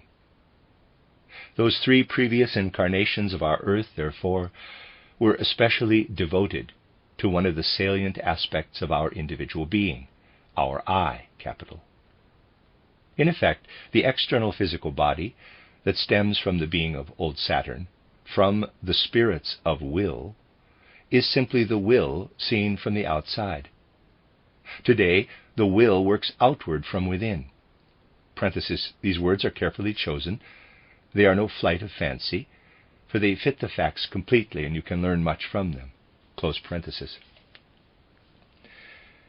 The earth underwent the old sun period, so that on the one hand the foundations could be laid for the etheric body to flow from the spirits of wisdom, and so that, on the other hand, the foundations for feeling, which reflects inner wisdom, could be laid through the continued working of the element of wisdom. And the mission of old moon is linked in a similar manner with the astral body and thinking. The question we must now ask is, what was the special mission of the spirits of form who work chiefly on the earth and fashion it? The mission of the spirits of will or thrones, who worked chiefly during old Saturn, was to bring in the element that later, during Earth evolution, became manifest in the will. The great mission of old Saturn was to implant the will, the forces of will. When we contemplate such things, we are filled with awe and reverence for the ruling cosmic powers. They command our deep respect when we realize that a special planetary mission was necessary for the skillful interweaving of outer will, which resides in our physical body, and inner will. The whole world of the hierarchies had to bring about the birth and death of a planet in order to create the condition that is woven into us as the outer and inner element of will. In the same way, the old sun had to arise so that the etheric body and the element of feeling, the inner element of wisdom, could come into being. And the old moon mission was necessary for the creation of our astrality, which is reflected inwardly in the human being as the inner element of thinking. What then is the mission of the spirits of form? What is their real mission for the earth? Whereas the mission of old Saturn is associated with the imprinting of the will, the old sun mission primarily with the imprinting of the feeling element, and the old moon mission chiefly with the imprinting of the thinking element that belongs to the human being's astral body, the mission of the planet Earth is to bring about a perfect balance of these three elements, each of which was dominant in one of the previous conditions of our planet. These three elements are to work together in a state of harmony, each having formerly been dominant in one of Earth's earlier incarnations. The mission of our Earth is to resolve the conflict between these elements by restoring a proper balance between them. And the human being has been brought into intimate involvement with this earthly mission, in order, first of all, to build up this balance within his own thinking, feeling, and willing. When the earth was first created, the human being was in this respect a complete patchwork of thinking, feeling, and willing. And anyone who possesses even the smallest amount of self-knowledge can sense how the inner balance between them has not yet been fully achieved, but in many cases remains in disharmony and disorder. Thus our first task is to establish a balance between thinking, feeling, and willing within our own inner being. And then it will be possible for us to send out and communicate to the earth as a whole the meaning of such a balance of thinking, feeling, and willing. In esoteric symbolism, this mission of the earth has always been expressed in a special way by a certain figure. Amongst all the geometrical figures, you will find none that corresponds so exactly to the balance of these three activities as the equilateral triangle. You only have to draw an equilateral triangle to discover that all three sides are the same, all three angles are the same, and all 3 points equidistant from one another and from the center. The center point of an equilateral triangle is the absolute symbol for the balance of forces, so that when a student of esotericism views a triangle, he sees in it a symbol of the perfectly balanced cooperation of the elements, each of which once held the upper hand in one of the earlier incarnations of our earth. The deeds of the human eye, capital, signify simply the creation of an active center in our being, through which this state of balance can be prepared from within. The human being is indeed called to a high destiny on the earth, namely to bring about from within a balance throughout his own being of those forces which were formerly dominant in different ways and at different times. This definition of our earthly mission may sound rather abstract, but it does describe the situation precisely. It is the secret of this mission that this collaboration, this balance of the three forces, really does cause the inner being to create something new in a productive way. A fourth element, the element of love, comes into being and is added to the previous three. Love can only be brought into the workings of the world if a perfect balance is achieved between the three forces that dominated at different times in the past. We shall have more to say about this in the next few days. For the moment, you must accept it as a general description. Thus our planet is the planet of love, and therefore this balance that comes about through the collaboration of those three forces results in the, quote, activity of love, close quote, and this activity of love is to be woven into the whole of evolution throughout all the successive incarnations of our planet by this fulfillment of the mission of the present earth condition. In this way, a threefoldness becomes a fourfoldness, and this fourfoldness begins with its fourth element at the lowest level. It begins, so to speak, with the lowest form of love, which is then purged and purified to a state in which, at the end of the whole of earthly evolution, love will emerge as an element of fully equal status with the others. To fulfill the mission of balance for our earth planet means, in effect, to transform the threefoldness into a fourfoldness. That is why the mystery of earth existence is expressed in the words, quote, to transform the threefoldness into a fourfoldness, close quote. Today the fourth element is inevitably still very imperfect.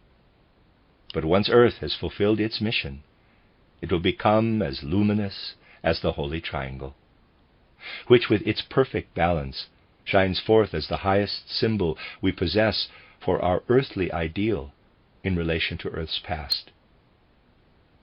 It is this working together of the elements of thinking, feeling, and willing in the inmost part of the human being that first makes this inmost part into the substance of love. This is what we may call the truly creative, the inwardly creative element in Earth existence. And since the spirits of form have the mission of bringing the three earlier conditions into a state of balance, we also have to name them collectively the spirits of love. In considering Earth existence in this way, we first described the willing, feeling, and thinking outside our Earth planet. And we described, as the special task of the spirits of form, the implanting of love that results from the balance of these three forces. This is the overall mission of the Earth. In order to bring into existence this power of love that will permeate the Earth, it is necessary for everything we have described as the work of the lower hierarchies to interplay and interact. As we began to indicate in the previous lecture, the web, the tapestry of love must be woven. And it must be woven in such a way that the main threads are spun into it by the normal spirits of form. For this is in accordance with their main mission. Into this, the abnormal spirits of form, who are actually spirits of motion, weave that which gives us the races. The normal and abnormal time spirits then weave into it the historical development of humanity, and then the archangels, both normal and abnormal, weave into it the separate developments of peoples and languages. And finally the angels, who determine the individual's proper place on the earth, also play their part. In this way, the mighty tapestry of love is being woven. Yet of this tapestry of love, which is being woven as the real mission of the earth, only the Maya, the outer reflection, is visible on earth. The nearest realm above the physical world in which it is possible to perceive this tapestry is the astral world. But in order to see the working of the hierarchies even more clearly in the truths underlying our external Maya, we must raise our consciousness from the astral plane to the planes of lower and higher Devachan. Then we see how this tapestry is being woven. If we raise our consciousness to the astral plane, we cannot yet see the beings who weave mainly from within, namely the spirits of will, the cherubim, and the seraphim. We have to rise to still higher realms in order to see these spirits at work. But already in the astral world, we find the abnormal spirits of form who, if they had fulfilled their normal evolution, would be weaving from without. We have seen that the spirits of the second hierarchy should be weaving from without, but here we see them weaving from within. Thus, into this tapestry, in which the spirits of motion, the spirits of form, and the spirits of wisdom are weaving from without, while the spirits of will, the seraphim, and the cherubim are weaving from within, there are also other beings weaving from within who should really be weaving from without. They work beneath the surface, as does the silkworm when weaving its cocoon. Inwardly, this is what we initially see in the astral world. These singular spirits of motion, these displaced, fallen spirits, are the first thing we see of the spiritual beings who weave and surge in the earth's spiritual atmosphere. These spiritual beings, who are the first to become visible to us on the astral plane, even before the normal angels, are the spirits who in a sense lead our clairvoyant vision astray, although they were, in fact, most deeply necessary for the generation of the races. These spirits, each of whom has many attendant spirits, because each one begets many spiritually subordinate beings, are surrounded in the spiritual world by a number of beings who are always subordinate to their respective hierarchies. The higher spirits also have their subordinate beings. The spirits of will have the undines. The cherubim have the sylphs. The seraphim have the salamanders. And the abnormal spirits of form, who are really spirits of motion, and who appear as ugly spiritual beings on the astral plane, also have their subordinate spirits. These are the spirits who are actively engaged in whatever is associated with the genesis of the human races. In human beings, they are associated with elements we have described as being earthbound, such as reproduction and the like. These beings, indeed this whole domain, is one of the most variegated and dangerous of the astral world. And this is the appropriate moment at which to call attention to the fact that it is unfortunately the domain that is most easily contacted by those who attain clairvoyant vision by erroneous methods. The hosts of these spirits who have been associated with the propagation of race are the most easily perceived. Many who have entered into the esoteric realm prematurely or in the wrong way have had to pay dearly for it because they encountered this host of spiritual beings without the harmonizing influence of other spiritual beings. We have been able to shed light upon what actually weaves the tapestry from which the real soul world of the human being emerges. Tomorrow we shall continue to speak about how this foundation, into which we have glanced a little today, appears in the development of races, peoples, and so on. The end of Lecture 5. You are listening to RudolfSteinerAudio.com.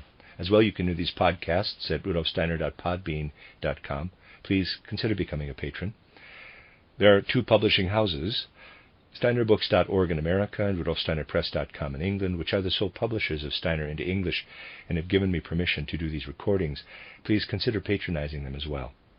This is a reading of Collected Works, Volume 121 by Rudolf Steiner, 11 lectures entitled The Mission of Folk Souls, translated by Johanna Collis.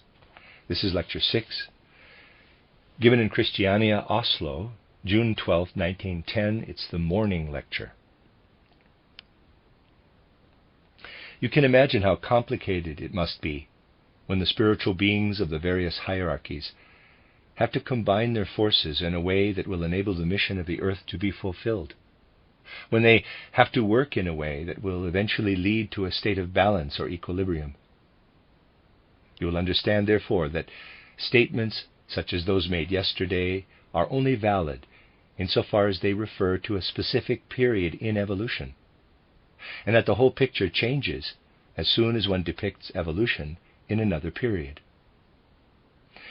Thus, in order to arrive at an overall understanding of these complex matters, you will always have to view the content of one course of lectures in combination with that of others. I will here draw attention to one point only, and what I am about to say should be taken as a kind of addendum or footnote. The cooperation of all the hierarchies is involved in creating the balance or equilibrium of our earth. Although we must envisage the spirits of will, the cherubim and the seraphim, whom we described yesterday as the third, the highest hierarchy, sending their forces outward from the earth, we should not forget that originally they sent those forces inward from the universe toward the center. But by the time human beings become aware of them, the direction is the opposite, for we experience them as being thrown back or reflected. To gain a complete picture of the intricate processes that take place, you will have to compare what I said yesterday with a number of points I made about the hierarchies in the lectures I gave at Düsseldorf, for it was there that a comprehensive depiction of the cosmic aspect of the work of the 3 hierarchies was presented. These things are not so simple, and in order to gain an understanding of the Earth's mission, we need to select the point of view that will show us how the deeds of these spirits of the hierarchies are reflected in what we call the elements of Earth existence. If you bear this in mind, you will also sense the infinite wisdom inherent in the whole interplay of the forces of the universe, the forces of the cosmos. And you will, in a way, begin to sense that the field of knowledge must be continually enlarged, that it has no limits, because things are so complicated that as soon as we think we have grasped one viewpoint, we immediately feel the need to move on to another which sheds light on things from a different angle. We can only advance step by step in our knowledge. Nevertheless, from the indications given yesterday, especially at the close of the lecture, you will have gained a clearer understanding of the cooperation of the abnormal and normal spirits of form, which ensures that the population of the earth is not limited to a single uniform humanity spread over the whole earth, but one that can manifest in the diversity of the separate races. For a uniform humanity to be attained, such as can now only be recovered during the course of the Earth's evolution, it would have been necessary for the normal spirits of form to work by themselves. These are the spiritual beings called Elohim in Genesis. In the universe as a whole, which surrounds the Earth and forms a totality together with it, one can detect 7 such spirits of form who are undergoing a normal process of development. Thus there are 7 spirits of form, or 7 Elohim. If we wish to form a conception of these 7 Elohim, with their various missions and their task of establishing equilibrium or love as the ultimate mission of the earth, we must clearly understand that these 7 spirits of form cooperate in such a way in the universe as a whole that what we described in Lecture 4 as, quote, the human being in the second third of his life, close quote, would become a reality. If all these 7 spirits of form could work in accordance with their declared intention, then their collective labors would bring into existence the proper human being with his I, capital. But because other spiritual beings joined in and brought about a multiplicity within that uniform humanity, it became necessary for a special arrangement to be established in the cosmos. If today you wish to find the locality in the cosmos whence the normal spirits of form send out their influence, those spirits who, as I described yesterday, shine down upon us in the light from our present cosmos, you will have to look for them in the sun. You must look toward the sun to find that cosmic gathering, that community in the universe, where the spirits of form confer with one another regarding the establishment of earthly equilibrium for the fulfillment of the earth's mission. Lest the activity of the abnormal spirits of form should provoke too great a disarray amongst humanity, however, it was necessary for one of the spirits of form to detach himself from the community. You will therefore only find 6 of these spirits of form, or Elohim, when you look toward the sun. One of them had to detach himself lest the simultaneous activity of the abnormal spirits of form, who are actually spirits of motion, should bring about complete disarray in the equilibrium. This was the spirit who is identified as Yahweh or Jehovah in Genesis. And if you want to find where he works in the universe, you must look not in the direction of the sun, but to wherever the moon is situated at that moment. This is touched on from another angle in my book titled An Outline of Esoteric Science, CW 13. There I have shown that the spirits of form departed when the sun was separated off, but that through the special dispensation arising with the separation of the moon, the preliminary conditions were set for the further evolution of humanity.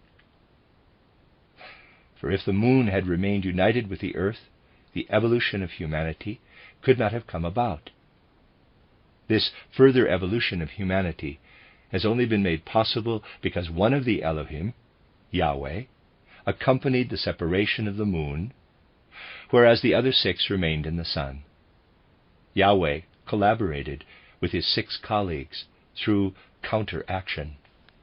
You might now wonder why the sun was separated off.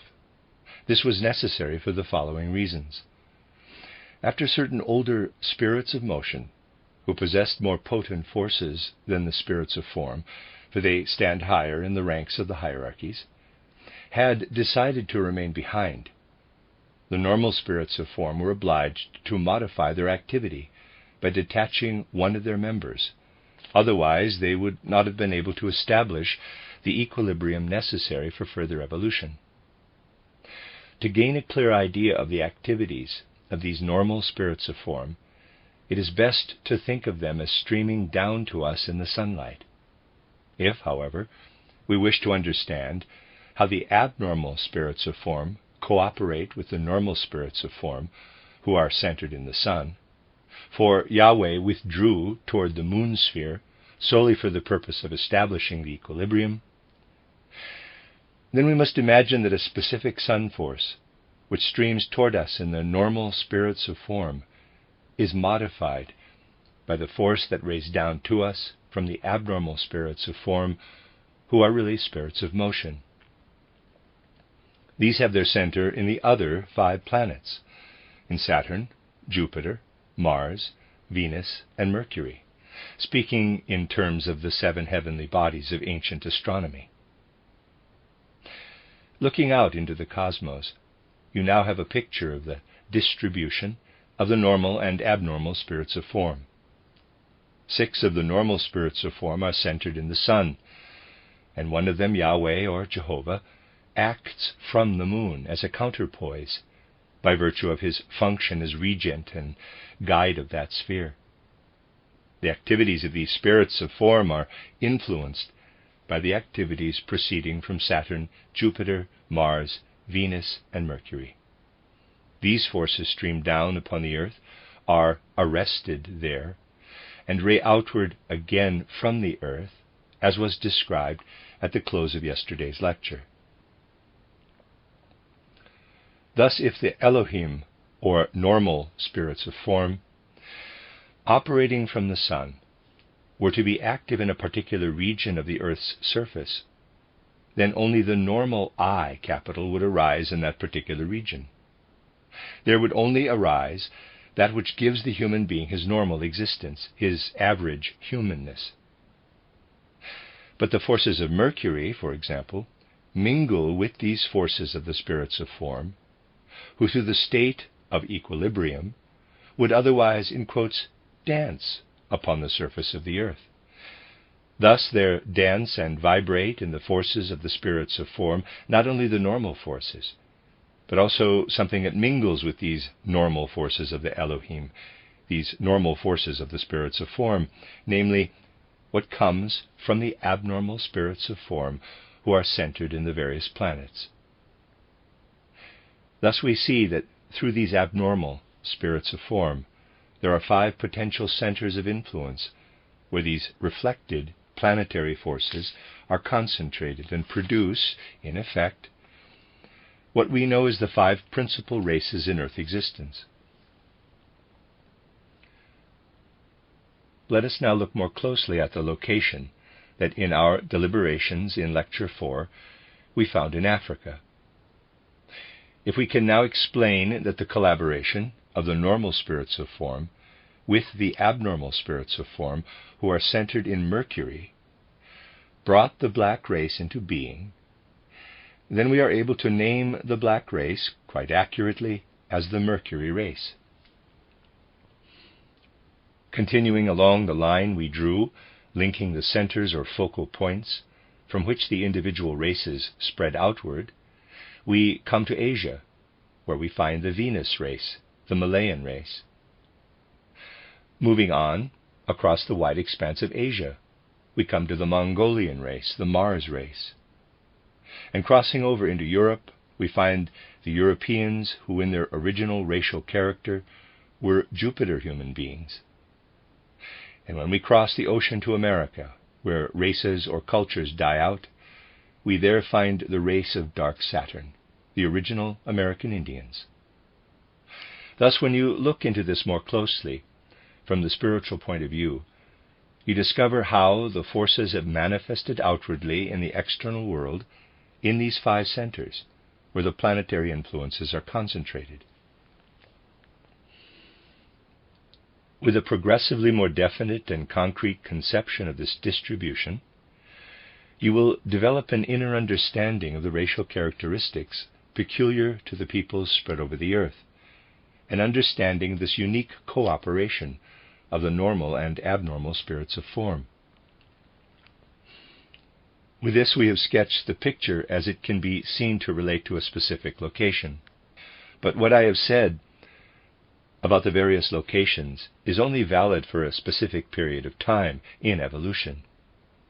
The period in question is the specific moment when, in the evolution of ancient Atlantis, the peoples migrated from a center in Atlantis to those locations where their specific racial characteristics would be appropriately developed.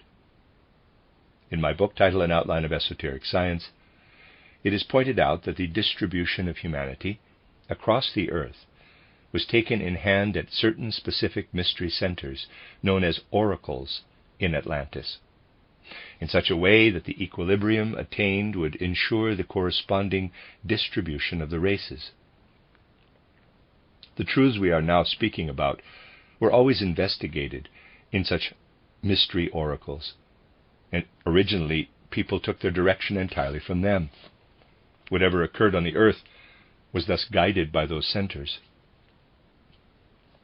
The wave of peoples who swept across Africa and crystallized into the Ethiopian race is an expression of an impulse from the Mercury oracle, in which close attention was paid to the way in which the normal spirits of form, the 6 Elohim, collaborated with Yahweh, while the abnormal spirits of form brought in their influence from the center of Mercury. The point of equilibrium was selected for an earthly location in accordance with such astrological collaboration.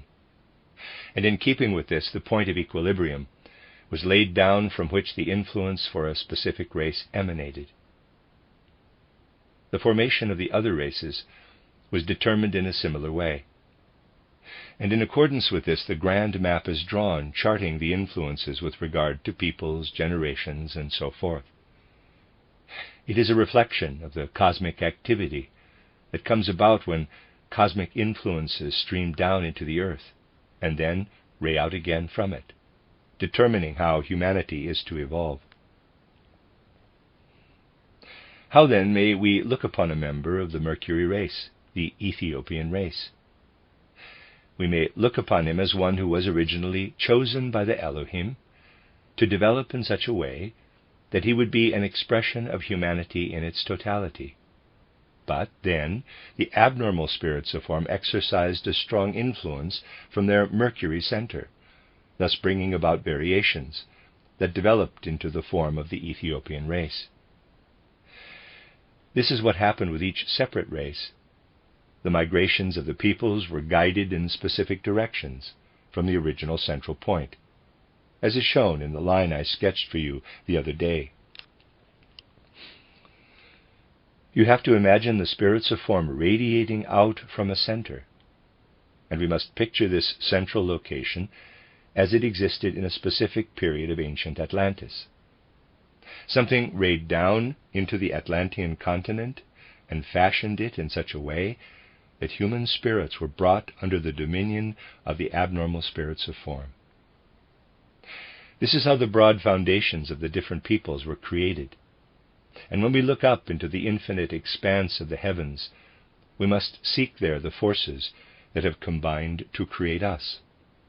They created us as they rayed back again from the earth.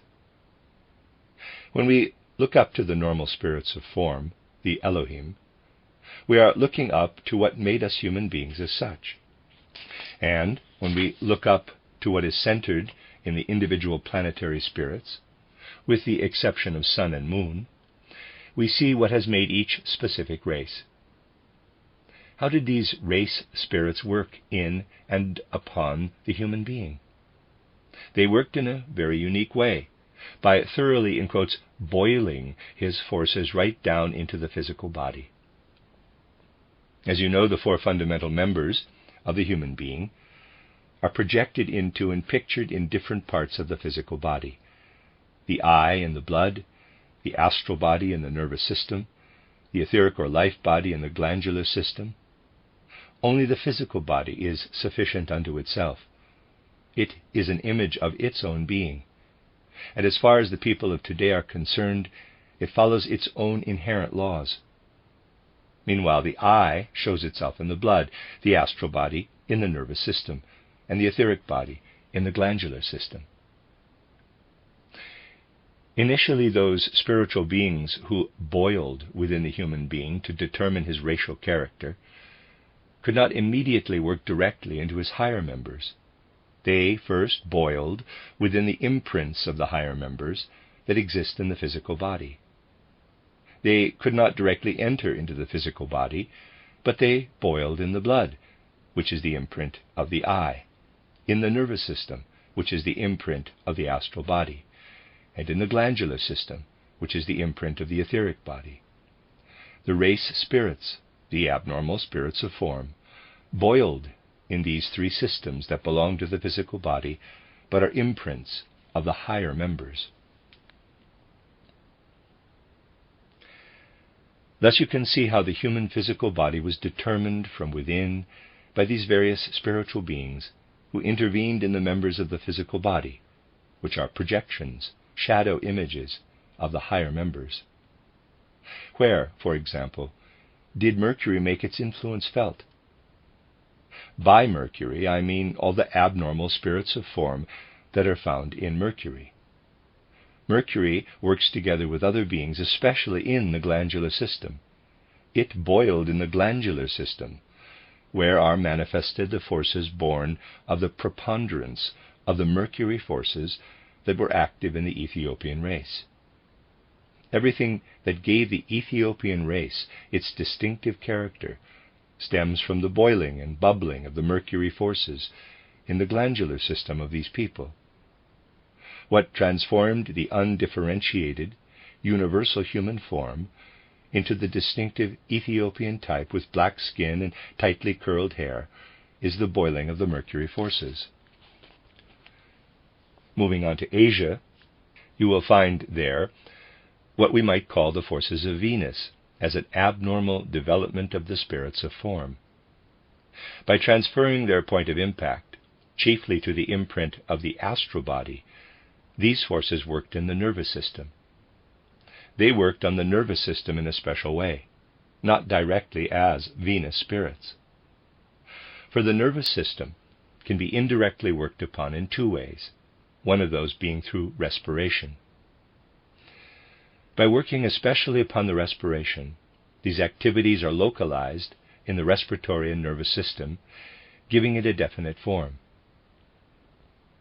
This is the indirect way in which the abnormal spirits of form, whom we may call Venus beings, worked in the Malayan race, the yellow-brown races of southern Asia and toward the Malay archipelago. Just as the glandular type is found distributed over Ethiopia, so in these regions is found the type of humanity in whom the abnormal spirits of form worked upon the nervous system indirectly through the respiratory system. In the nervous system was boiled what produced the more or less yellow-skinned humanity with special modifications. The transformation wrought here manifested more in the part of the nervous system covered by the term solar plexus, not in the higher or central nervous system, therefore, but in that mysterious part of the nervous system that runs in two cords parallel with the spinal medulla and branches out in various directions to form a network. This part of the nervous system, then, was worked upon by the respiratory system via the detour that, from our point of view, is not yet a part of the higher spiritual activity. The unconscious organism was deeply stirred by these Venus forces that worked in this portion of humanity's races. Let us now move across to the wide expanses of Mongolia. Here those spirits of form were mainly at work who had taken an indirect route through the blood. Here it was in the blood that certain racial modifications of humanity were boiled. But in the case of the Mongolian race, something quite extraordinary was present. The Mars spirits entered into the blood, where they then worked in a specific way. They worked counter to the 6 Elohim, who are centered in the sun. Thus in this Mongolian race, the Mars spirits worked counter to the 6 Elohim. At the same time, they vehemently opposed Yahweh, who had separated his field of work from that of the 6 Elohim. Apart from the way these Mars spirits worked in connection with the 6 Elohim and Yahweh, which led to the creation of the Mongolian race, there is also a further very special aspect to be considered. In the case of the Mongolian race, the 6 Elohim worked in from the sun and Yahweh from the moon, while the Mars spirits worked counter to them. But in another case, we have to assume that the Yahweh forces working in from the direction of the moon joined forces with the Mars spirits, thus bringing about a special modification. Out of the most profoundly esoteric background, you have here the explanation of a special modification of humanity, namely the Semitic race. The Semitic race is a modification of humanity as a whole. Here Yahweh detached himself from the other Elohim and endowed this people with a special character by working in concert with the Mars spirits. You will now understand the special character of the Semitic people and its mission. In a profoundly spiritual sense, the biblical writer was able to point out that Yahweh made this people his own. If you add to this the fact that Yahweh worked together with the Mars spirits, and that the Mars spirits principally approach through the blood, you will understand why continuity through the bloodstream from generation to generation was so important for the Semitic Hebrew people, and why in the Semitic people Yahweh describes himself as the God who flows down with the blood from Abraham, Isaac, Jacob, and so on. This is how the blood flows down through all the generations. By describing himself as the God of Abraham, of Isaac, and of Jacob, Yahweh is saying, quote, "I am at work in your blood," close quote. Whatsoever works in the blood, what must be struggled for in the blood, what is collaboration with the Mars spirits, this is one of the mysteries which give us deep insight into the wise guidance of Earth's humanity as a whole.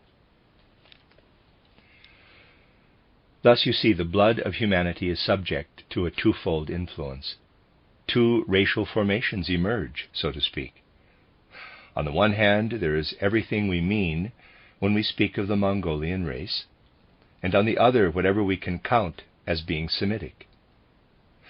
This points to a great polarity within humanity, and we shall have to attribute infinitely significant conclusions to this polarity if we want to comprehend the depths of the folk souls.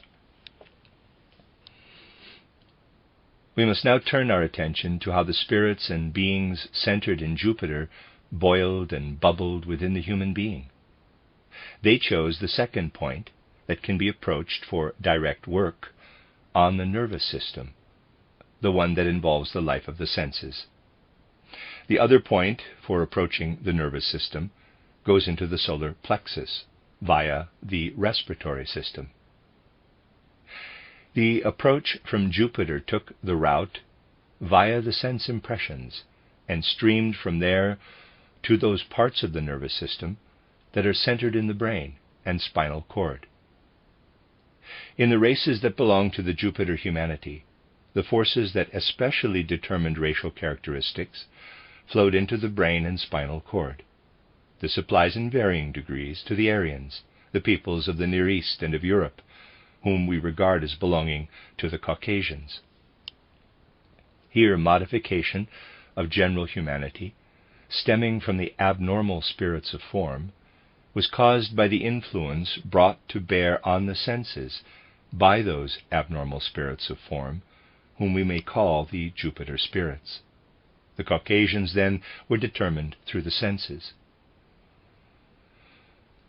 You will thus understand while people like the Greeks, who were consciously under the special influence of Jupiter or Zeus, and who felt themselves to be a focal point of the Zeus influence, were predominantly determined by what flows into the nervous system via the senses. Of course, the Greeks were also influenced by the forces of the Elohim that stream in from the sun.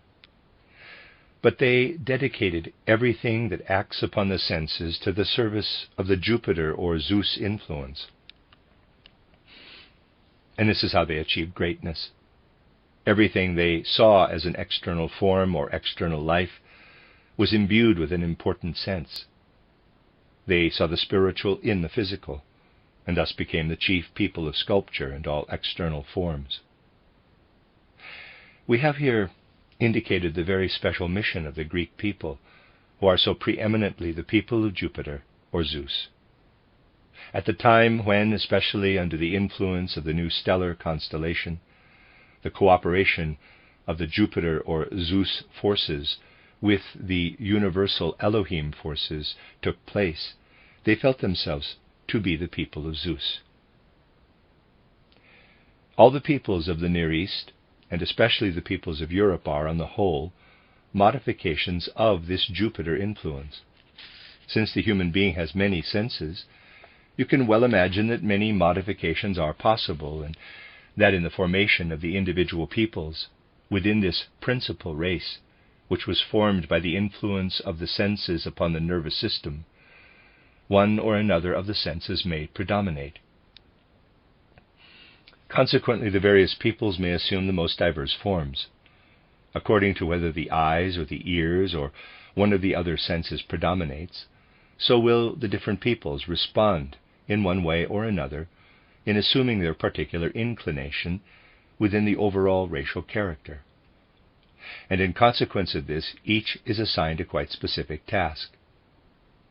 The particular task of the Caucasian race is to find the way to the spirit through the senses, for this race is oriented chiefly toward the senses. Here is something that introduces us to the deeper secrets of spiritual knowledge.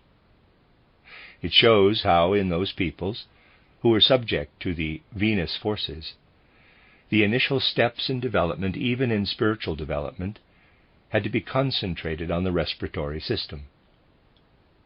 Amongst the peoples living more toward the west, on the other hand, the initial steps had to begin from an enrichment and a spiritualization of the life of the senses. This was experienced in the stages of higher cognition, in imagination, inspiration, and intuition, by those peoples inhabiting countries more toward the west, insofar as the Jupiter spirit originally modified their character. There are thus these two centers in the evolution of humanity, the one presided over by the spirits of Venus, and the other by those of Jupiter. As those of you will know who attended my lecture course in Munich last year, the Jupiter spirits in particular were perceived in those mysteries in which the three individualities finally came together, those three spiritual beings, Buddha, Zarathustra, or Zarathas in his later incarnation, and that great leader of humanity known to us as Scythianos. That is the council, in quotes, which, under the guidance of one who was even greater, set itself the task of investigating those mysterious forces that must be developed for the evolution of that part of humanity which originated from the center initially connected with the Jupiter forces, and which was predetermined in the map of the Earth already mentioned. Finally, the abnormal spirits of form, who have their center in Saturn, worked in the glandular system indirectly via all the other systems. In the Saturn race, in everything to which we must ascribe the Saturn character, we must expect to find the combination of forces leading to the twilight of humanity, forces that set the seal upon its development and sow the seeds of its final decline. This action and its effect on the glandular system can be seen in the Indian race of America as the cause of its mortality and disappearance. Via all the other systems, the Saturn influence finally worked into the glandular system. This lays down the most unyielding parts of the human being, and one can say that this slow decline is characterized by a kind of ossification that is clearly reflected in the external form. In pictures of old American Indians, you cannot fail to see the process of ossification leading to the decline of that race. In such a race as this, everything pertaining to the forces of the Saturn evolution has become realized in a special manner. But then it drew back into itself, abandoning the human being to his bony system and thus hastening his decline. One feels something of this truly mysterious activity if one observes how, even in the 19th century, a representative of those old American Indians still preserved a memory of the great Atlantean civilization that could not adapt itself to later evolution. There exists a description of a telling scene in which a chieftain of the declining Indian race confronted a European intruder. Imagine the conflicting emotions in the hearts of two such men confronting one another, one representing those who came from Europe, and the other those who, in the earliest stages, at the time of the distribution of the races, moved westward. The American Indians brought over to the West all that was great in the Atlantean culture. What the Indian valued most highly was that he was still able, dimly, to sense something of the former greatness and majesty of a period that existed in the old Atlantean epoch, when the separation of the races had hardly begun, when human beings could look up to the sun and perceive the spirits of form approaching through a sea of mist. Through an ocean of mist, the Atlantean was able to perceive the group of 6 or 7, not yet divided, but working in concert. And this cooperative activity was called by the Atlanteans the Great Spirit, who revealed himself to human beings in ancient Atlantis. The Atlantean had not assimilated all that the Venus, Mercury, Mars, and Jupiter spirits brought about in the East, to which we owe all the civilizations that reached their zenith in Europe in the middle of the 19th century. That son of the brown race had not participated in all that. He had held firm to the Great Spirit of the primeval past. He became aware of the achievements of the Europeans, who, in a remote past, had also known the Great Spirit, when a piece of paper was presented to him on which were many little symbols, letters, of which he understood nothing. Such things were alien to him, for in his soul still dwelt the Great Spirit. The speech he made has been preserved, and it is noteworthy, because it provides evidence of what we have already indicated. It went something like this. Quote, "Here in the soil, trampled beneath the feet of the conquerors, the bones of my brothers lie buried. Why are the feet of our conquerors permitted to travel upon the graves of my brothers? Because they are in possession of something that makes the white man great. It is something else that makes the brown man great. He is made great by the Great Spirit, who speaks to him in the rushing of the wind, in the murmuring of the forest, in the rippling of the water, in the gurgling of the brook, in thunder and lightning. That is the Spirit who speaks truth to us. Indeed, the Great Spirit does speak truth. Your spirits here on the paper, and to express what to you is great, they do not speak truth." Close quote. This is how the Indian chief told things as he saw them. The brown man belongs to the Great Spirit, the paleface to the spirits hopping about like little black goblins, he meant the written letters, on the paper. What they speak is not truth. Here we have a dialogue of historic importance taking place between the conquerors and the last of the great chiefs of the brown people. It shows us an example of the Saturn forces and their activity, and what came about on Earth in their collaboration with other spirits at a moment when two directions of civilization met. Thus we have seen how here on Earth universal humanity was brought into being by the Elohim, or normal spirits of form, how then the 5 principal races of human evolution became detached from the collective body of humanity, from the teeming mass of humanity, and how they are related to the guiding spirits in the ranks of the abnormal spirits of form, whom we must name after the 5 planets, whereas the normal spirits of form are centered in the sun and the moon. From here we will pass on to something that will be easier to understand, because we will be able to relate it to something more familiar, namely tribes and peoples. The end of Lecture 6. You are listening to RudolfSteinerAudio.com. As well, you can hear these podcasts at RudolfSteiner.podbean.com. Please consider becoming a patron. There are 2 publishing houses, SteinerBooks.org in America and RudolfSteinerPress.com in England, which are the sole publishers of Steiner into English and have given me permission to do these recordings. Please consider patronizing them as well.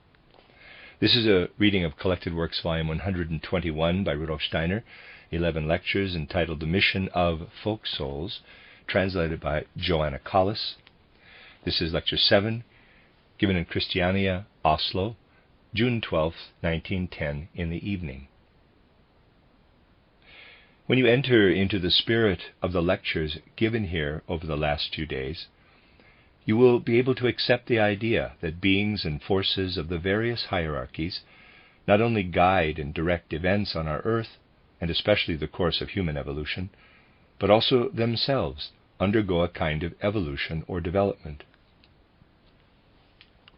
We have spoken of how beings of one hierarchy or another join together and, for example, as normal and abnormal spirits of form, intervene in the evolution of the races. We can now ask whether these spiritual beings themselves advance in their development. In our present period of evolution, it is possible for us to experience the drama of some of these beings advancing to the next higher stage in their development. Since the Atlantean catastrophe, since the beginning of the post-Atlantean evolution, we have been living in an age when certain archangels, certain beings from the hierarchy of the Archangeloi, advanced to the rank of the Archai, or time spirits. It is most interesting to observe this, for only when we see how the folk spirits, the folk souls, whom we call archangels, rise to a higher rank, do we gain a true understanding of what really goes on in the great world. This advance in rank is connected with the fact that after Atlantean times, a second kind of stream or migration of peoples led to the distribution of the various races. If we want to understand the period when the division of humanity into the 5 principal races, of which we have already spoken, took place, we must look far back into earlier Atlantean times. If we wish to ascertain when those human beings who became the black or Ethiopian race arrived at that specific location in Africa, when those peoples who became the Malayan race got to southern Asia, we must look back to early Atlantean times. Later on, other migrations were sent to follow those early ones.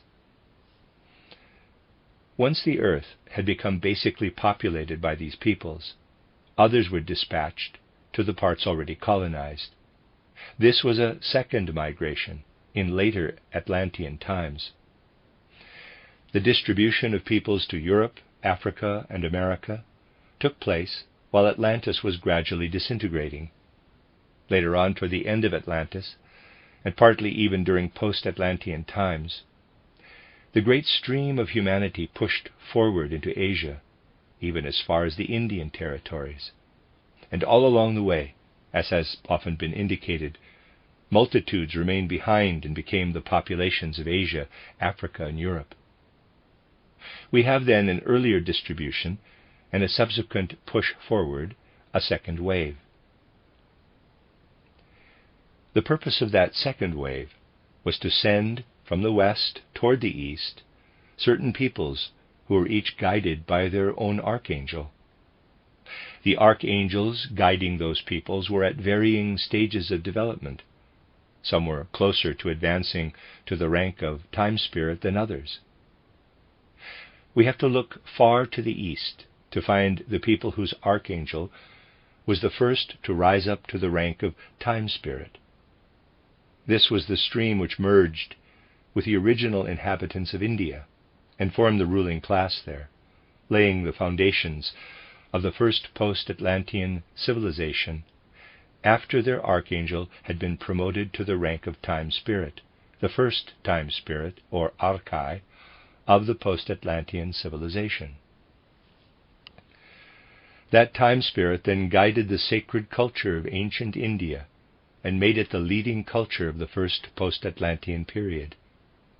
Meanwhile, the other peoples of Asia, who were gradually developing, remained for a long time under the direction of archangels. This included the peoples of Europe, who stayed behind while the migration from west to east was taking place. They remained under the guidance of archangels, while the archangel of India had already risen to the rank of Archai and worked through intuition upon those great teachers of India, the holy Rishis. Through the mediation of this exalted and important spirit, the Rishis were able to fulfill their high mission in the manner already described. This time spirit worked on for a long time, while the people lying to the north of ancient India were still under the guidance of their archangel.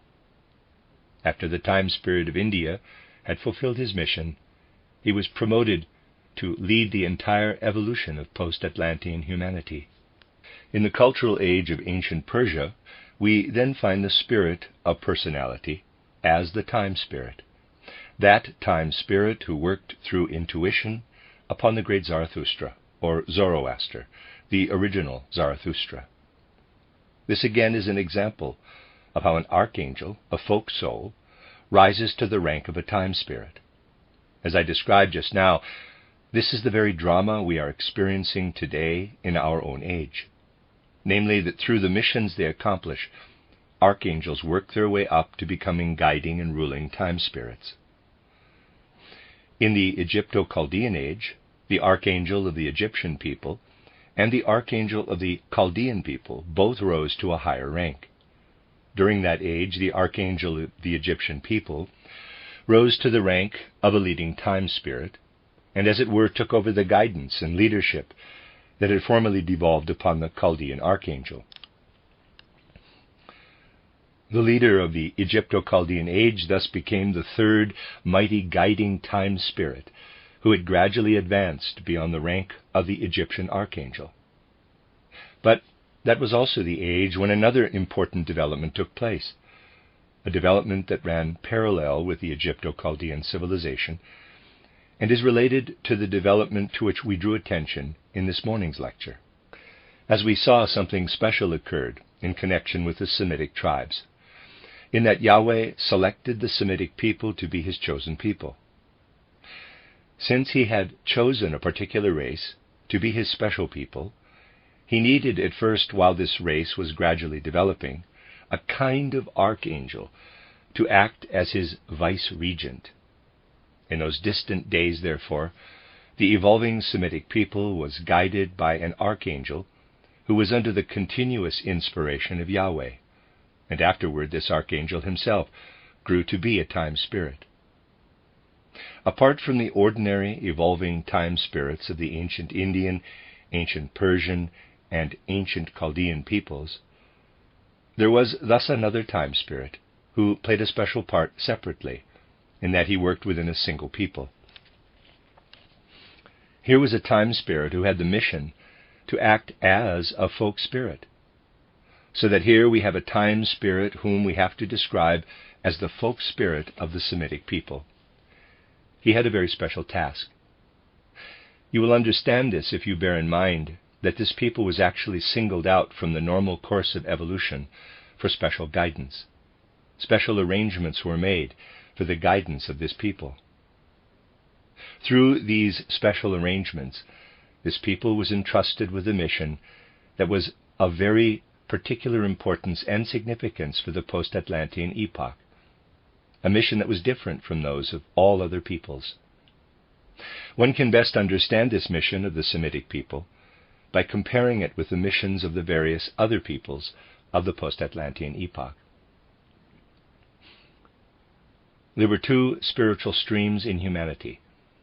The one has its starting point in pluralism, or you could say in monadism. This sees a multiplicity of beings and forces as the source and origin of all existence. Wherever you turn, you will find that in one form or another the peoples of the post-Atlantean epoch assumed a plurality of aspects of the divine. The Trinity of ancient India later came to be symbolized in Brahma, Shiva, and Vishnu. Or think of Germanic mythology, with its trinity of Odin, Hoedur, and Loki, and so on. You will everywhere find a trinity, subdivided into a multiplicity. This characteristic is peculiar, not only to myths and teachings about the gods, but also to philosophies, where we meet it again in the form of monadology. This is the one stream, which, since it assumes a multiplicity of beings to be the starting point, can result in the greatest possible variety. In the post-Atlantean epoch, starting from India in the distant east, and following a wide curve through Asia to Europe, this teaching of multiplicity has manifested in the most diverse ways, and in a wide variety of forms. In our worldview, based on spiritual science, we find it expressed in the recognition of a number of widely differing beings and hierarchies.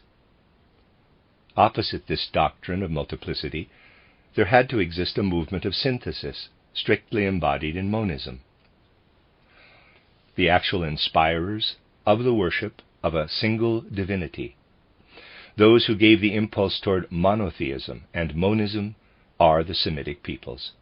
It lies in their nature, or indeed, if you remember what was said this morning, in their very blood, that they represent the one God, the Monon.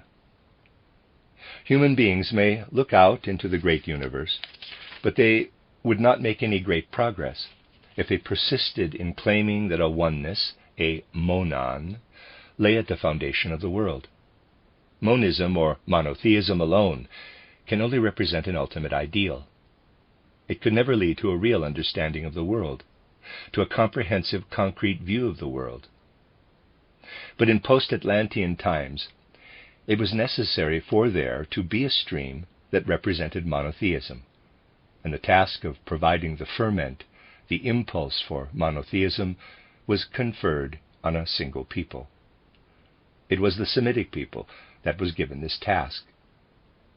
This is why you can observe how the monotheistic principle is represented particularly by this people, with what you might call a degree of conceptual severity, of conceptual inflexibility. And all other peoples, meanwhile, received from them the impulse to bring their variety of divine beings into some sort of unity too. The monotheistic impulse has always come from the Semitic people, while the others are more inclined to pluralism. It is extremely important to bear this in mind, and anyone who is concerned with the continued influence of the old Hebraic impulse will to this day find learned rabbis teaching the extremes of monotheism. The task of this particular people is to propagate the doctrine that a single ultimate principle underlies the world. Thus you could say, the task of all the other nations, peoples, and time spirits was analytic, to represent the single ultimate principle as being articulated in two different beings. In India, for example, the ultimate abstraction of the one God underlying all things became divided into a threefoldness, just as the one God of Christianity is divided into the three persons of the Trinity. Those other nations have the task of analyzing the ultimate foundation of the world, showing the plentiful content to be found in the several parts, and filling these with rich material for the imagination, which can lovingly encompass all the many phenomena. The Semitic people, on the other hand, has the task of eschewing pluralism and uniting all variety in a unified synthesis. Thus the power of speculation, the power of synthetic thought, expressed in Kabbalism, is unsurpassed precisely because it stems from this impulse. Everything that could possibly be distilled from the unitary principle by the synthesizing activity of the I, capital, has been distilled by the Semitic spirit in the course of thousands of years. This is the great polarity between pluralism and monism, and it is what gives meaning to the Semitic impulse in the world. Monism is not possible without pluralism, and pluralism is not possible without monism. We must recognize that both are necessary. The objective language spoken by the facts often leads to conclusions quite different from those motivated by the sympathies or antipathies that come into play in one place or another. Therefore, we must reach a clear understanding of the individual folk spirits.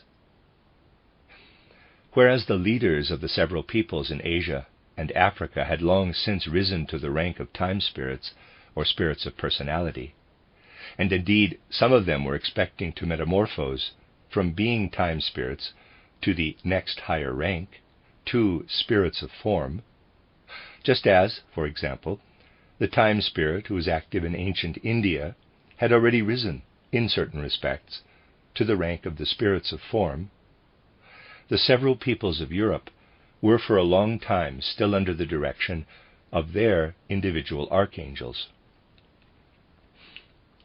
It was not until the fourth post-Atlantean epoch that the archangel of ancient Greece rose above the various peoples of Europe who were still under the guidance of their archangels. He advanced to a leading position by becoming the dominant time spirit of the fourth post-Atlantean epoch. Thus the archangel of ancient Greece rose to the rank of the Archai, one of the spirits of personality.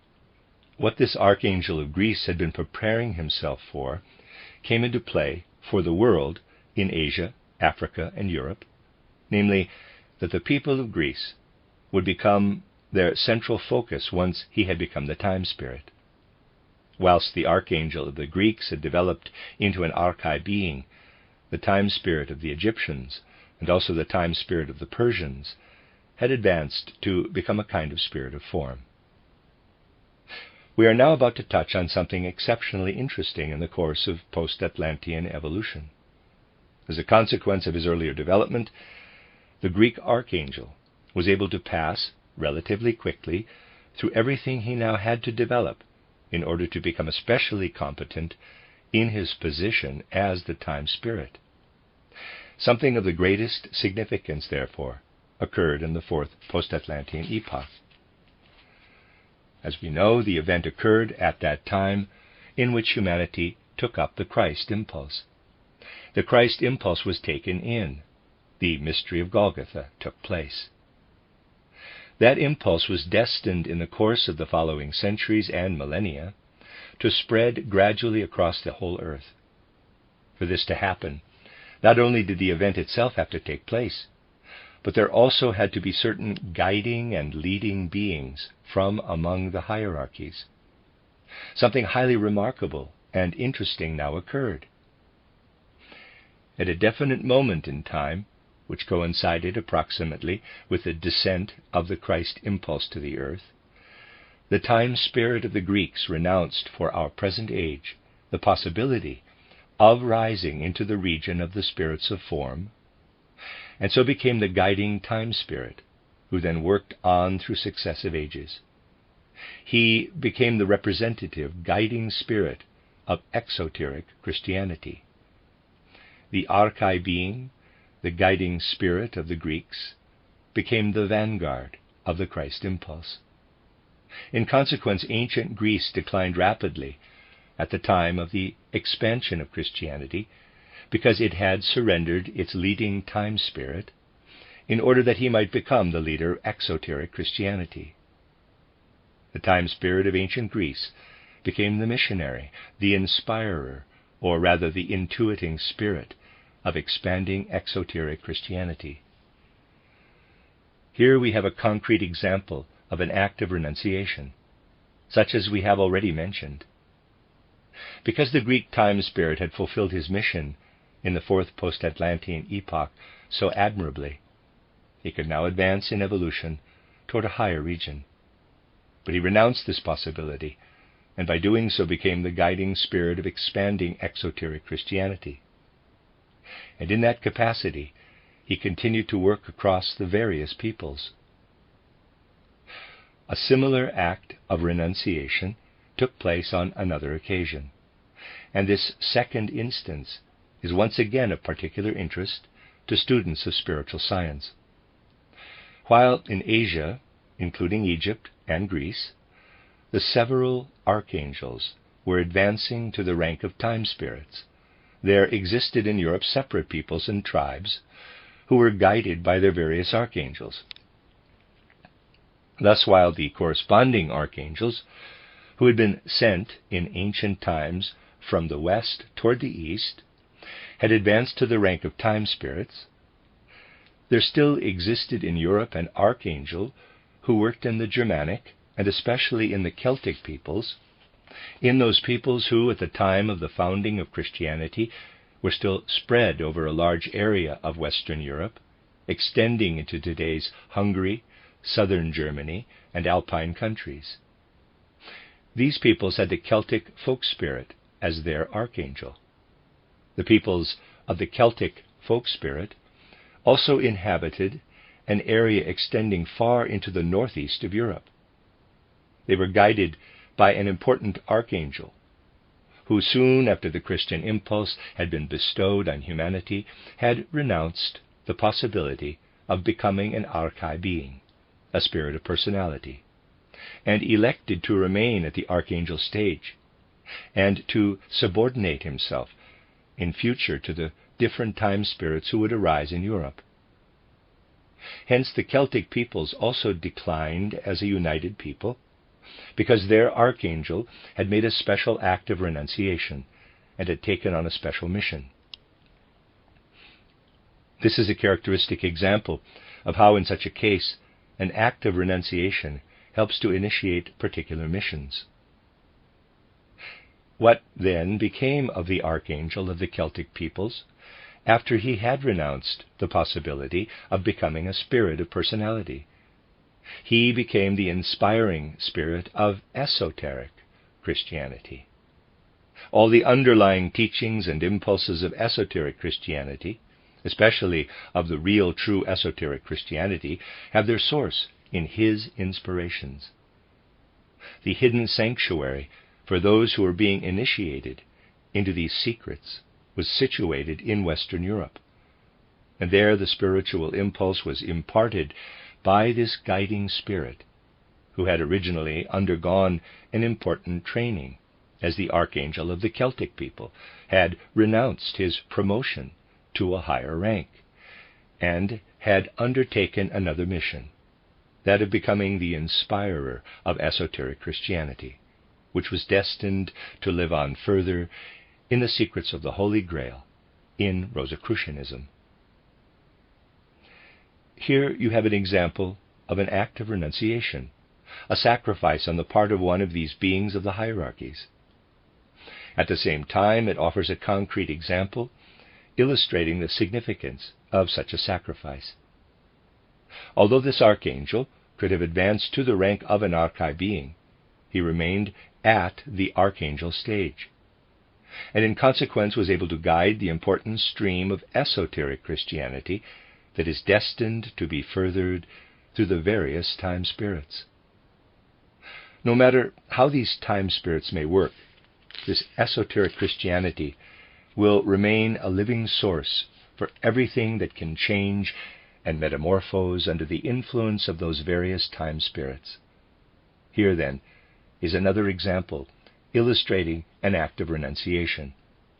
While we are otherwise witnessing the mighty spectacle of folk spirits advancing to the rank of time spirits, especially in our age. Now in Europe we have the various Germanic peoples. Having first been guided by a single archangel being, they were then called upon to come gradually under the guidance of a variety of archangels and form a variety of folk identities.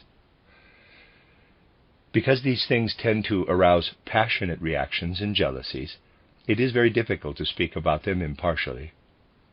Consequently, certain mysteries pertaining to this evolution can only be touched upon lightly.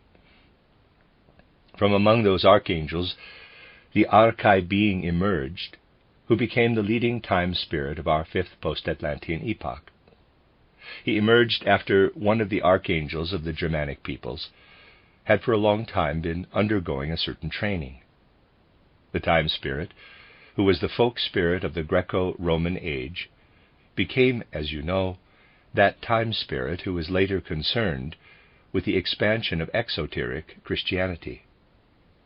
Later on, Roman history was also guided by a kind of time spirit who had risen from the rank of archangel of the ancient Romans and had joined forces with the Christian time spirit in order to coordinate their activities.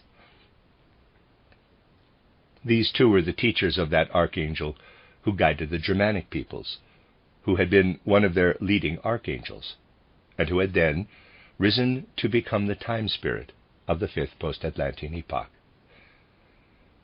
Much remained to be done. It was essential that the different folk elements in Europe should be strongly individualized and intermingled.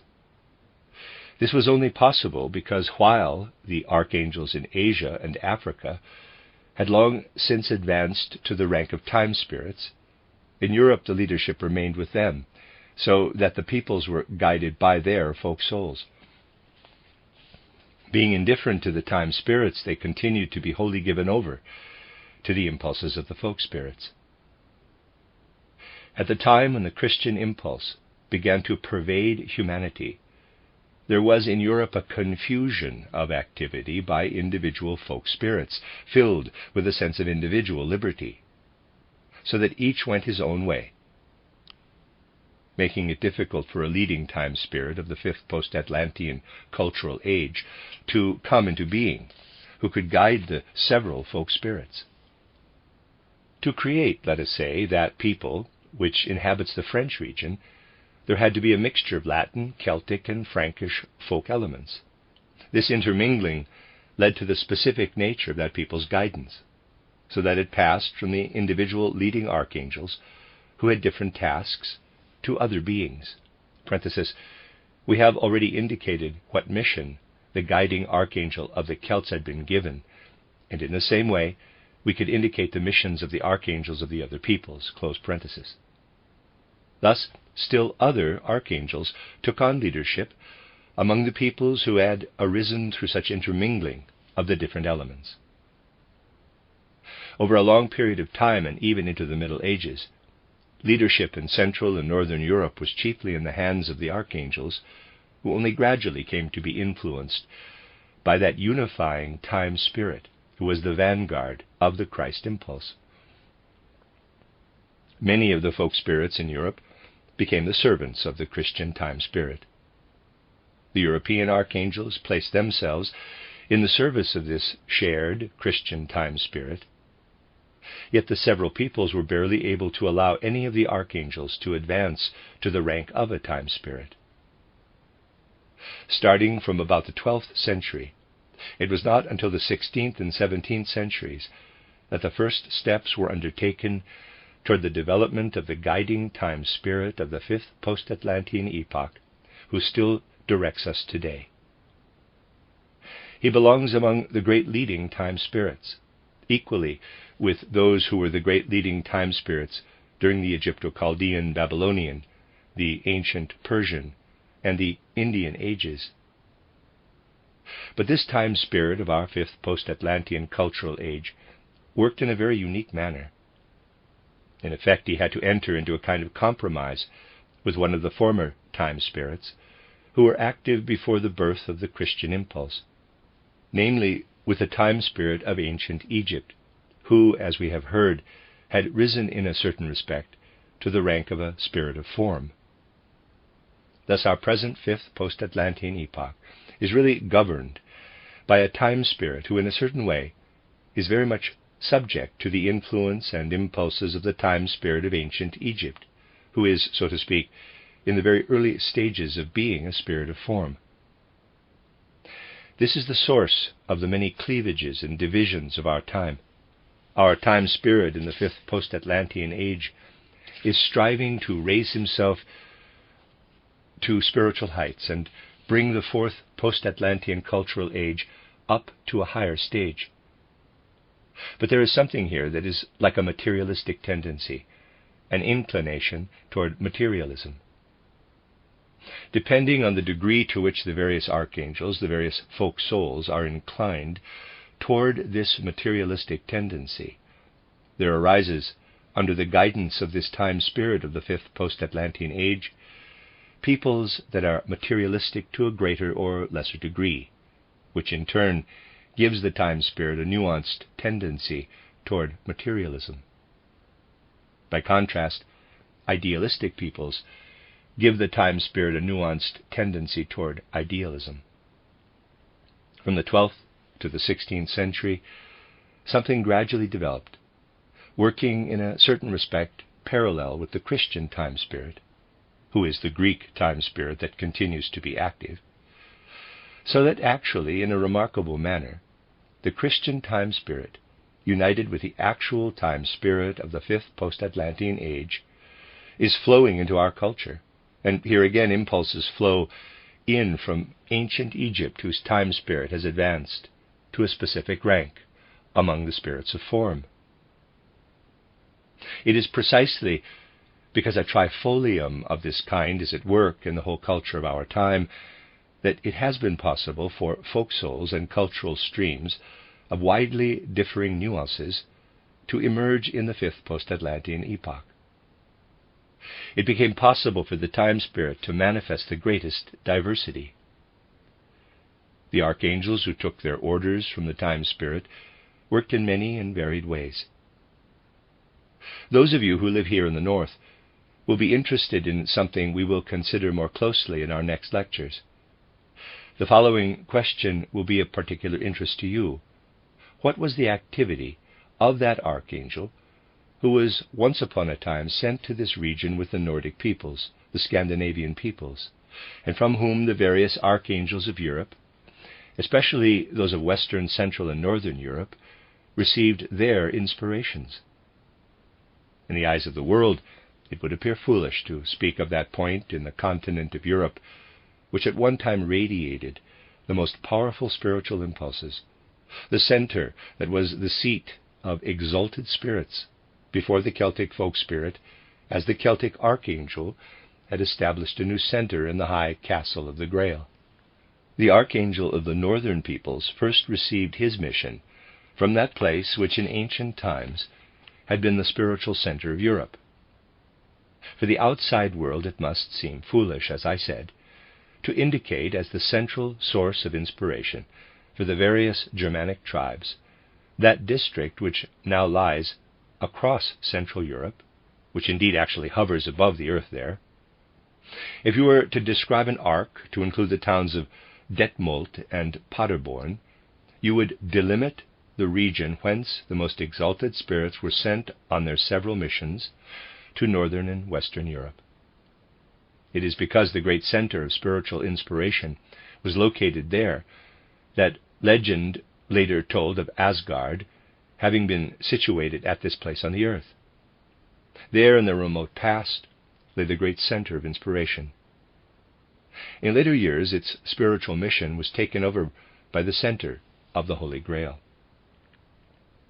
The peoples of Scandinavia, with their first archangel, were at that time endowed with quite varying potentialities, which now are reflected only in the peculiar configuration of Nordic mythology. If in the esoteric sense we compare Nordic mythology with other mythologies that have prevailed across the earth, we can realize that this mythology depicts the original disposition of the archangel who was sent to the north with his mission, the original disposition which has retained its original form, like that belonging to a child whose particular talents, latent gifts, and so on, remain at a childlike stage. The archangel who was sent to Scandinavia embodied those potentialities, which were later expressed in the peculiar configuration of Nordic mythology. Here lies the great importance of Nordic mythology for an understanding of the real inner being of the Scandinavian folk soul. Herein, too, lies the great significance that the understanding of this mythology has for the further development of this archangel, who certainly has the potential to rise to the rank of an archai being. But much must be achieved if this is to happen. He must develop in a specific way those native potentialities, which in certain respects have become overshadowed by the dawning shadowy influence of the time spirit who has placed himself in the vanguard of exoteric Christianity.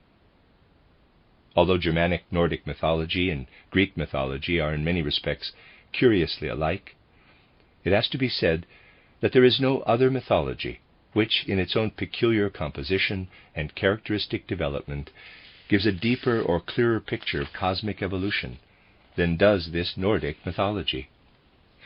So that this picture may serve as a preliminary sketch for the spiritual scientific view of world evolution.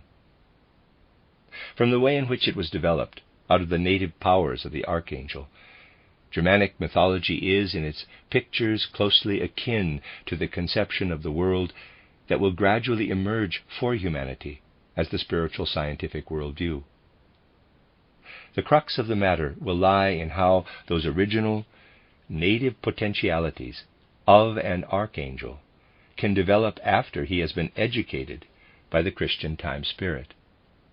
These potentialities will be able to become an important part in the guiding time spirit, when, at a later stage in the evolution of a people, this people has learned how to develop and perfect the potentialities with which it was endowed at an earlier age. We have thus merely hinted at an important matter, an important evolution of one European archangel. We have indicated, so to speak, what potential he has for developing into a time spirit. We will pause here for the moment. We will then continue our investigations by endeavoring to undertake an esoteric study of mythology through analyzing the configuration of the folk soul. This will bring us to the special chapter devoted to a description of the very interesting characteristics of Germanic mythology, and in particular of Nordic mythology. The end of Lecture 7. You are listening to RudolfSteinerAudio.com. As well, you can hear these podcasts at RudolfSteiner.podbean.com. Please consider becoming a patron.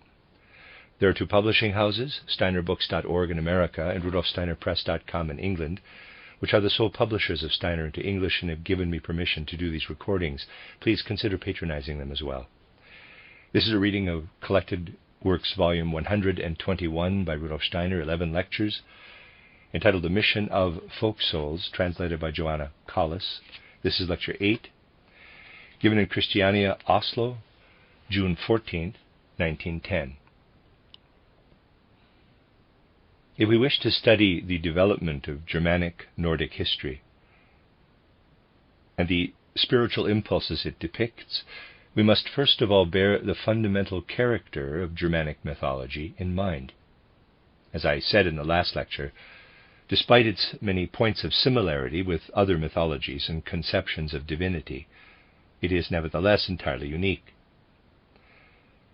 Among the Germanic peoples and tribes of Europe, there was a large measure of agreement in their fundamental mythological conceptions, so that even in regions far to the south, it is possible to detect a uniformity of mythological conception arising from the interrelatedness of those peoples. At one time there must have been identical understanding of the unique character of that Germanic Nordic mythology, in one form or another, in all the regions where it existed. The common features in that mythology are very different from the essential characteristics of Greek, let alone Egyptian mythology. In Germanic mythology, everything is interrelated and differs widely from the substance of Greco-Roman mythology. It is not easy to detect the essence of this, because on account of certain intellectual assumptions that are outside the scope of this lecture, there is a general tendency nowadays, almost a longing, to see similarities in the religions of different peoples. There is much enthusiasm today for comparative religious or mythological studies, but it is a field in which the greatest nonsense can flourish. What happens as a rule when the mythologies and religions of various peoples are compared with one another? The superficial aspects of stories about the gods are compared, and attempts are made to demonstrate that the figure of a particular god who appears in one mythology is also found in a like manner in another mythology, and so on. To anyone who knows the real facts, this comparative study of religions shows a most disquieting trend, because it is everywhere the practice to compare only external features. To someone who knows the facts, the comparative study of religions is like declaring, quote, 30 years ago I met someone who was wearing a uniform of blue trousers, a red coat, and some kind of headgear, and so on, close quote. And then, continuing, quote, 20 years ago I met someone wearing the same uniform, and 10 years ago someone else also wearing the same uniform, close quote. If one were to believe that because the people one met 30, 20, and 10 years ago all wore the same uniform, they could therefore be compared with each other in respect to their essential character, then one would be making a great mistake. For a totally different person could be wearing that uniform on those different occasions, and the essential thing is to know what sort of person is concealed behind the uniform. This parallel may seem far-fetched, yet in the sphere of comparative religious studies, it is the same as taking Adonis and comparing him with Christ. All this does is to compare the external uniform. The apparel and characteristics of the beings in the various legends may be very similar, but the point is to know the nature of the divine spiritual beings concealed within them. If completely different beings are present in Adonis and Christ, then we are merely comparing externals, and the parallel has only superficial value. Nevertheless, this comparative method is extremely popular nowadays. But the results arrived at in the comparative study of religions, with its purely external approach, are often not of the least consequence.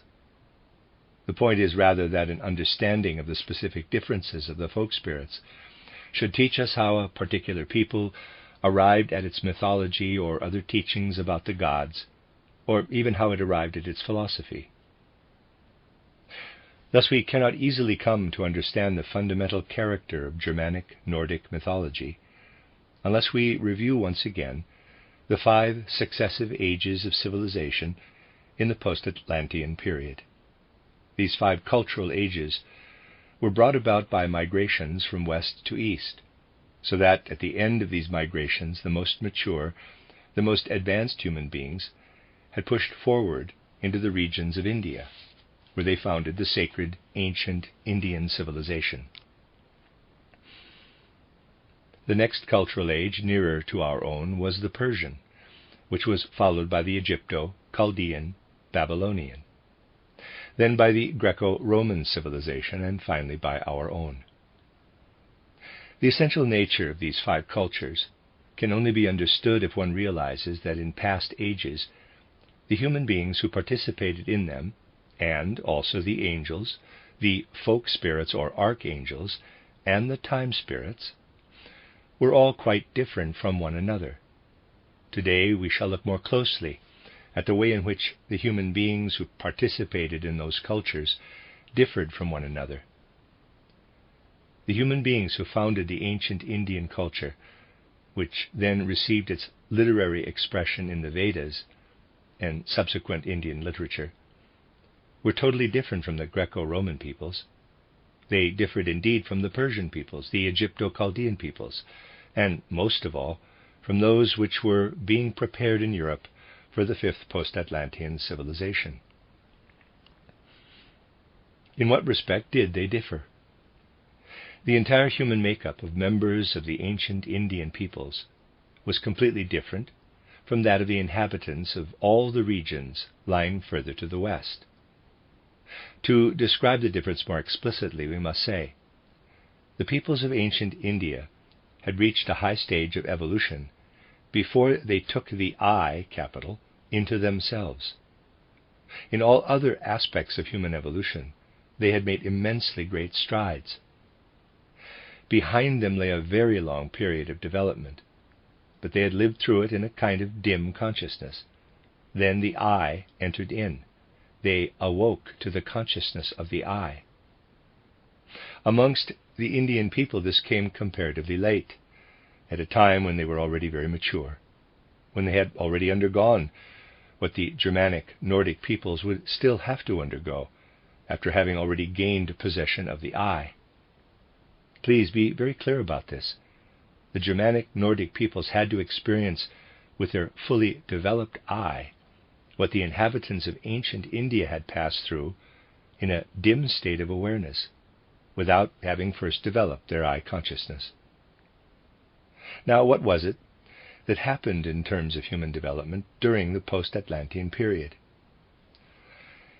In the time of ancient Atlantis, human beings were still endowed with a high degree of the old dim clairvoyance, with which they could look into the divine spiritual world and see the hidden workings of that world. Imagine yourselves for a moment in the ancient land of Atlantis before the eastward migrations had begun. The air was still thick with water and mist, and souls were also different. Human beings could not even distinguish between the perceptions of the various senses. They found the spiritual content of the world spread out around them like a spiritual aroma, a spiritual aura.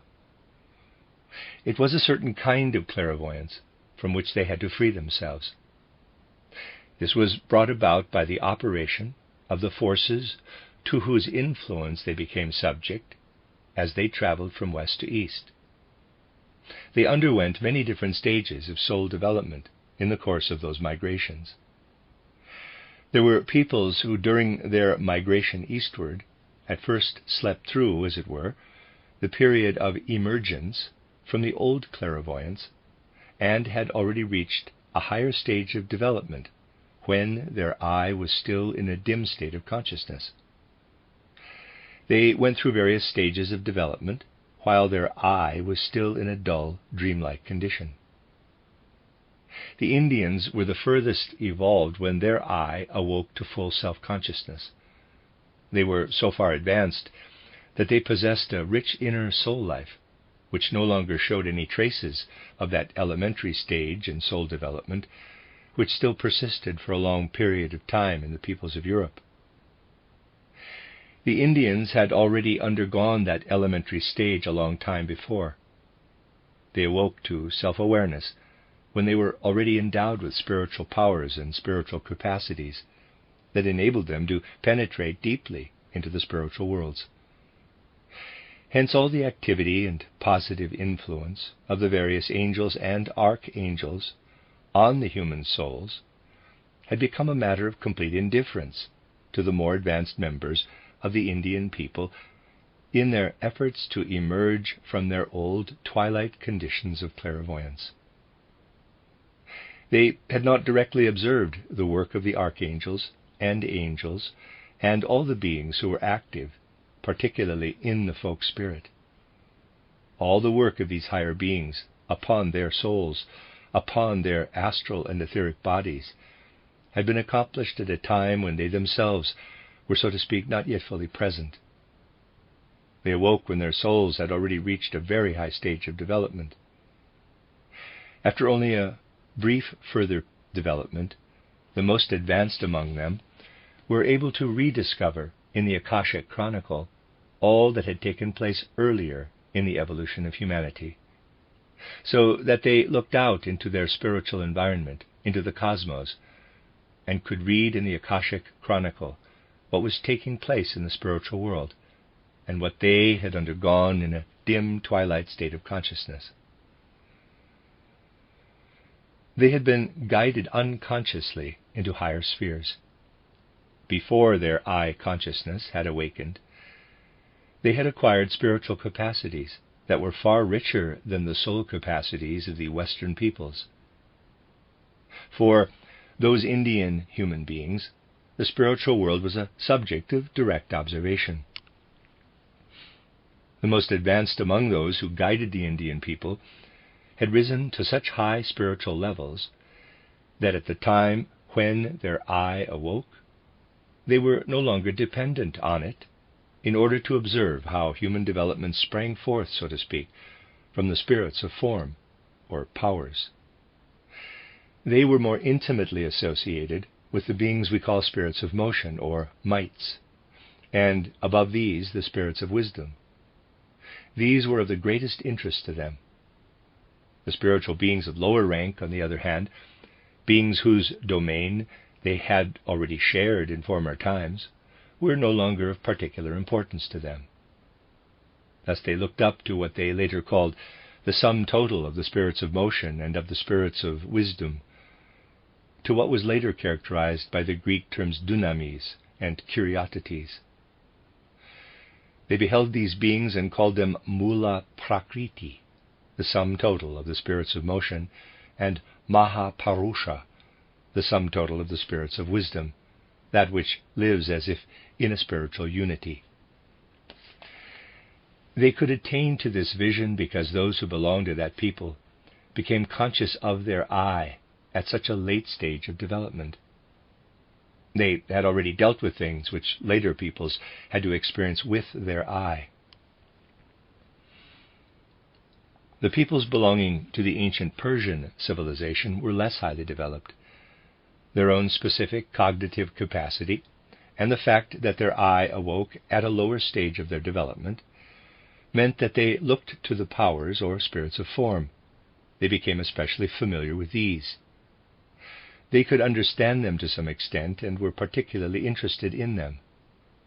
The peoples belonging to the Persian communities awoke to I consciousness at one stage lower than the Indians, a stage which the peoples of the West were still working toward.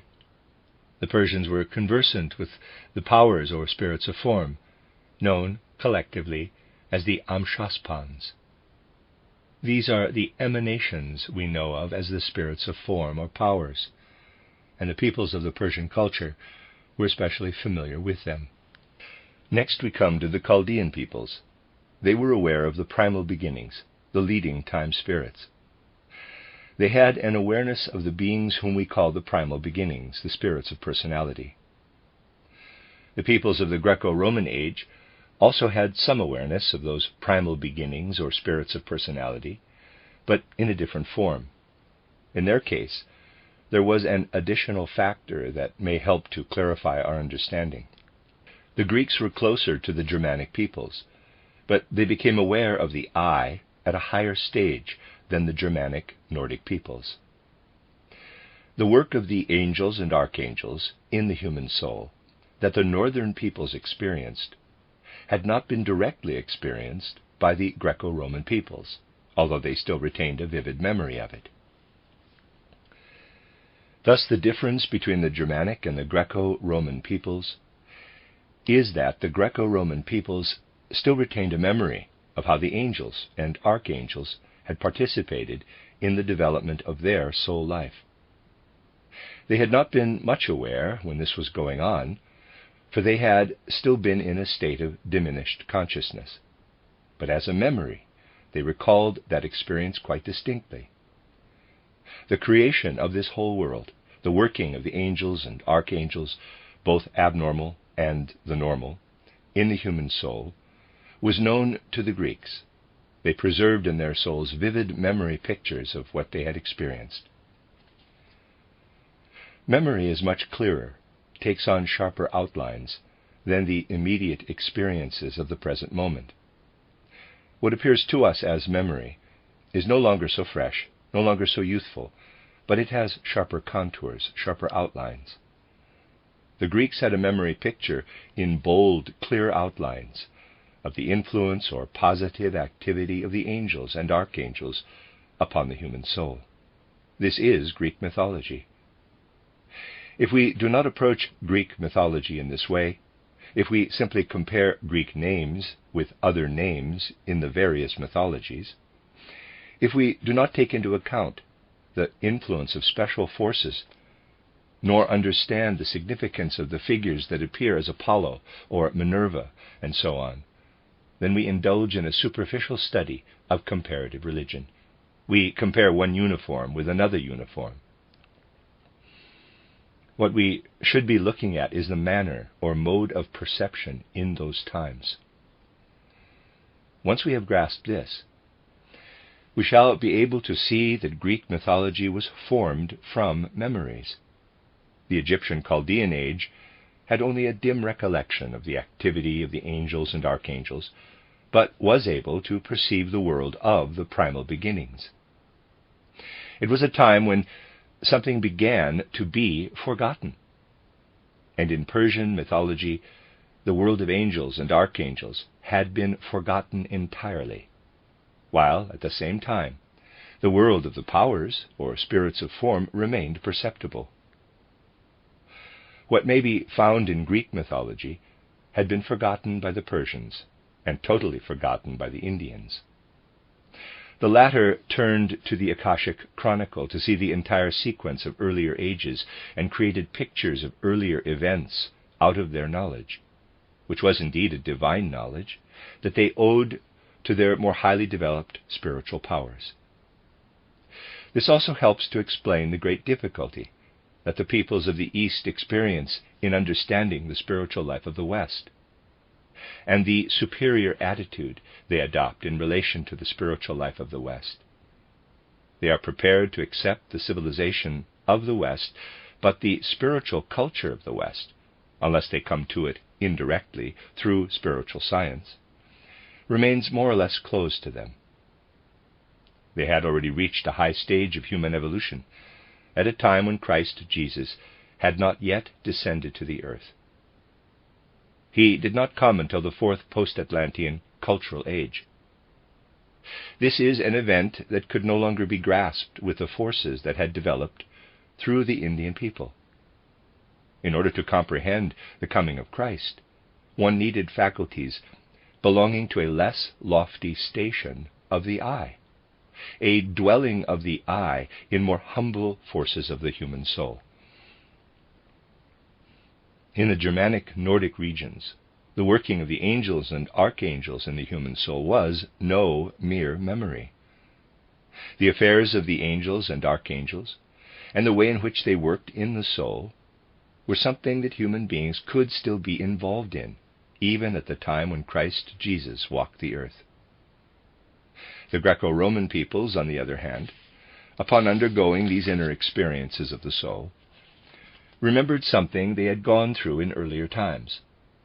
But the Germanic peoples lived in those experiences in that they felt them to be their very own direct affair. Their I had awoken at this stage they had reached, when the folk spirits and those spirits who were subordinate to the folk spirits were at work in their soul. Hence these peoples were closest to the events we know of as having taken place in ancient Atlantis. In ancient Atlantis, human beings beheld the spiritual powers and spoke of a kind of unity of the Godhead, because they were seeing a direct perception of far-away, primeval states of human evolution. At that time, they were still seeing the working of the spirits of wisdom and the working of the spirits of motion, which was something the Indians of later times were able to observe again in the Akashic Chronicle. The peoples of the West had raised themselves one stage above that level of perception, so that they experienced directly the transition from the old perception to the new. They perceived the active weaving of real spiritual powers at a time when the I was not yet awake. But at the same time, they saw the gradual awakening of the I and the penetration of the human soul by the angels and archangels. They watched this direct transition. They had a memory of an earlier weaving life, when everything was seen dimly through a sea of mist. And they saw rising out of that sea of mist the divine spiritual figures, whom we have learned to recognize as the spiritual beings ranking immediately above the human being. The old gods, however, who had been active before the gods now seen to be active in the human soul, had become familiar. Those old divine beings, who had been active in the far, far distant past in ancient Atlantis. Those were the gods whom they named the Vanir. Having stepped away from the time of ancient Atlantis, human beings then saw the weaving of the angels and archangels, whom they called the Aesir. Readers aside, Aesir, I'm pronouncing it that way, is spelled A-E-S-I-R. Vanir, from before, is spelled V-A-N-I-R. End of readers aside. These were the beings who, as angels and archangels, were concerned with the human eye that then awoke at that lowest level. They were placed in charge of those peoples. What the other peoples, the peoples of the East, had slept through, namely the perception of how the soul, the inner life, was gradually developed by means of the various forces bestowed upon it by the normal and abnormal angels and archangels. This had to be experienced by the peoples of Europe, beginning from the lowest stage. They had to be fully present in their awareness in order that these soul forces could gradually develop. Thus Germanic, Nordic human beings saw the figures of the gods, the divine beings, working directly upon the soul. They had direct perception of the human soul wrestling its way out of the cosmos. This was their direct experience. They did not recall, in retrospect, how the souls worked their way into the bodies, for they saw it all as an immediate and present happening. It was their own development, and they were fully present there with their eye. Even until the 8th, 9th, and 10th centuries after Christ, they retained this feeling, this understanding of how the forces of the soul are gradually formed and crystallized into the body. In the first place, they saw the archangelic beings who worked in their soul and endowed them with what was to become their soul forces, and the greatest of these archangels was Wotan, or Odin. They saw him at work upon their souls, and they saw how he worked into their souls. How did they perceive Wotan, or Odin? Who or what was he? In what form did they learn to love Odin, and above all to understand him?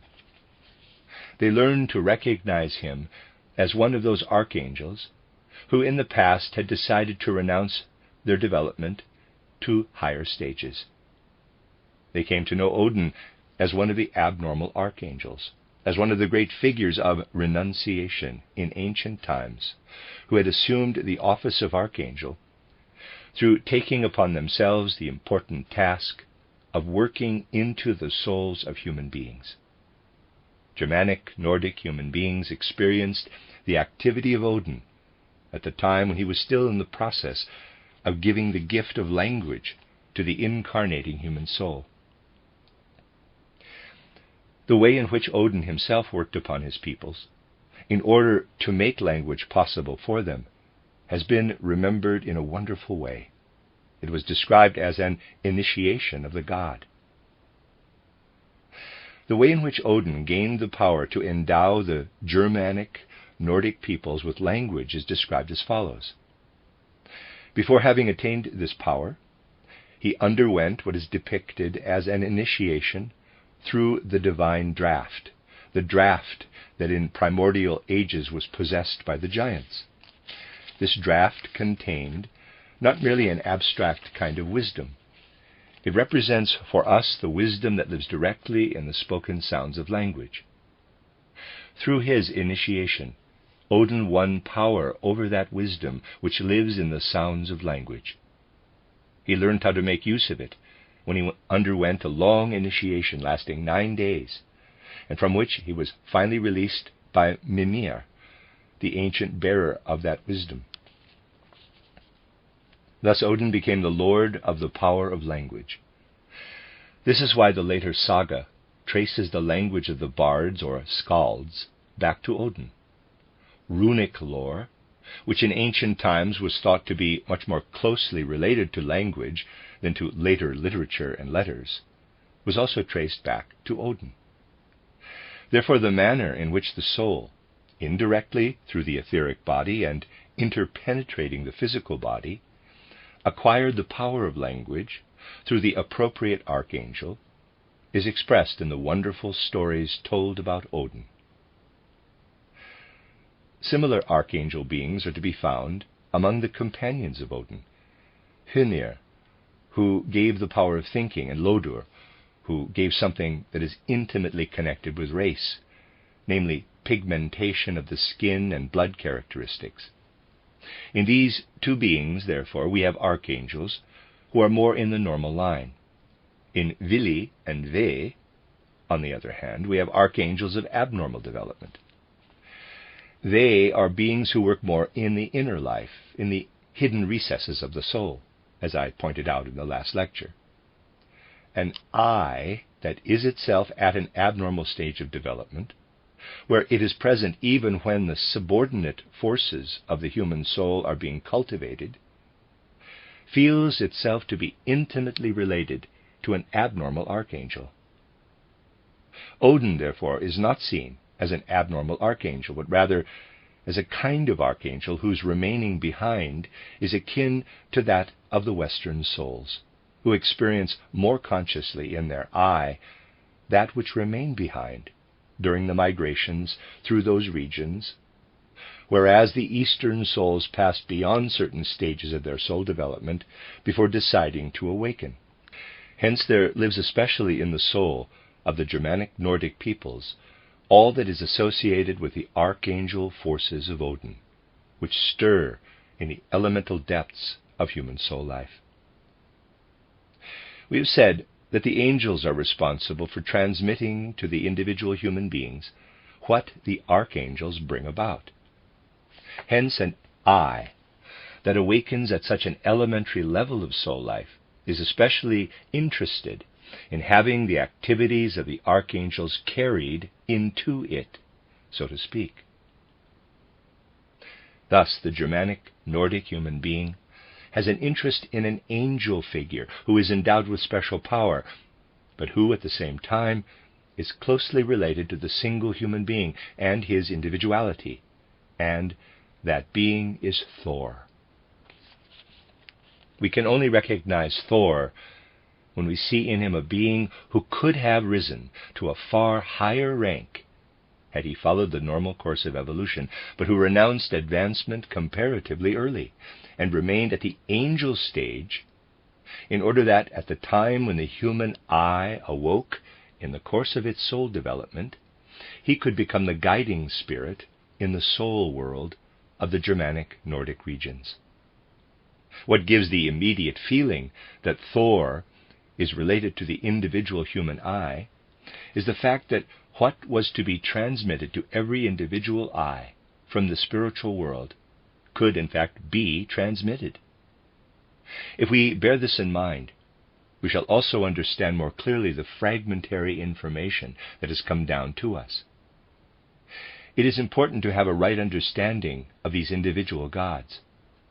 Germanic, Nordic human beings perceived and experienced the imprinting of the soul into the body. They were present when the I was integrated into the body and took possession of every individual human being. We know that the I pulsates in the blood of the physical body, and that everything in it has its counterpart outside, that everything in the microcosm has its parallel in the macrocosm. The work of Odin, who gave language and the runic wisdom, who worked through the breathing in a very indirect way, has its counterpart in the movement of the wind in the macrocosm. The regular inhalation of the air through our respiratory organs, which transform the air into words and language, corresponds to the movements and currents of the wind in the macrocosm outside. Just as we feel within ourselves the power of Odin in the transformation of the air into words, so too must we perceive his wielding and weaving in the wind. Those who still possess the old Germanic Nordic abilities, one of which was especially a certain degree of clairvoyance, did indeed see this. They saw the presence of Odin everywhere in the cosmic element of the air, saw how he formed language by means of his breath. Nordic human beings perceived this as one and the same thing. Just as that which lives in us and organizes our language, that is to say, in the form in which language existed amongst the Nordic peoples, just as it penetrates into the eye and sets the blood pulsating, so too does the inner organization of language in the human being find its parallel in the macrocosm, in lightning and thunder. Language is there before the eye is born. Hence the eye is everywhere felt to be the son of that being to whom language is owed. It is especially Thor who plays an active part in the implanting of the individual eye, and the pulsation of the blood in the microcosm corresponds to the macrocosmic process. Thus what, in the macrocosm, corresponds to the pulsation of the blood in the human being, is the lightning and thunder that moves through the whirling winds and the weaving clouds. The Germanic Nordic human being sees this clairvoyantly as a oneness. He perceives the whirling of the wind and the flashing lightning as intimately related to the air he inhales. He sees the air he inhales passing into the bloodstream and setting the eye pulsating. Today this is looked upon as a physical process, but to Germanic Nordic human beings it was an astral process. They saw the intimate kinship of fire, of lightning, with what pulsates through the blood. They felt the pulse beat in their blood, and knew it to be the pulse beat of the eye. They were aware of that inner pulsation, and knew that after a while it would recur. But they paid no heed to the external physical process. All this was seen clairvoyantly. They felt that it was the deed of Thor that caused the pulse to beat and made the blood return again and again to the same source. They felt the Thor force in their eye, as the hammer of Thor, returning ever and again into his hand. They felt the power of one of the mightiest angels who had ever been honored or revered, because he was a mighty being, who was seen to have remained behind at the angel stage. The way in which the spiritual force holds the physical body together is expressed in Germanic Nordic mythology through the fact that it is the eye that holds the soul bodily being together during its formation.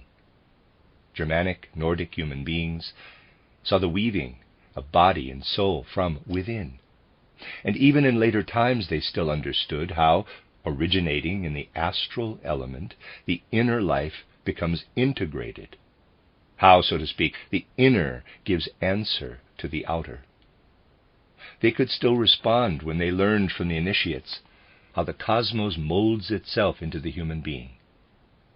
They were able to look back to earlier stages, to what had been told them about the events that reflected the relationship between the angels and the archangels, to those earlier stages when the human being was born out of the macrocosm in physical spiritual form. They were able to perceive how the individual is built up out of the macrocosm, and how he is an integral part of it. They sought in the macrocosm for those occurrences which take place in the microcosm in such a way that human thoughts are woven from the northern region of the human being, from the cool realm of the spirit, and that it is from that region whence the human physical aspect receives the 12 cerebral nerves of the head. They saw the process that has microcosmically become the 12 nerves of the brain. They saw the weaving spirit in what they called Nibelheim or Niflheim. They saw the 12 streams that converge to form physically the 12 cerebral nerves in the human being. They saw how the forces coming down from above are met by what comes from the heart, from the southern region of the human being. They searched for it out in the macrocosm and understood when they were told that it was called Muspelheim. Thus, even in the Christian era, it was still possible for them to comprehend the microcosm in terms of the whole cosmos. And one could go back further still in showing how for them the human being gradually originated out of the macrocosm as an extract of the whole world. They were able to look back into that time, and they could understand that these events have a long history, which they themselves still saw as a working of the angels and archangels into their soul. They realized that these events have a long history, and the conceptions they thus acquired are what we encounter in the old Germanic Nordic creation story of the coming into being of humanity out of the whole macrocosm. The myths begin with Ginnungagap, the primeval chaos of Germanic Nordic mythology. This is approximately the point at which the earth is recreated, after having passed through the three earlier incarnations of old Saturn, old Sun, and old Moon, where it re-emerges from its pralaya, with the kingdoms of nature not as yet differentiated, and with human beings who are still entirely spiritual. It was then clear to the Nordic human beings how the later conditions emerged.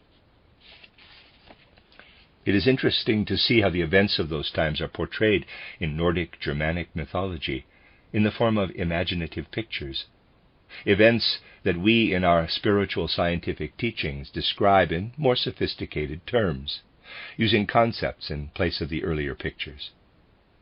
The events described took place when Sun and Moon were still united.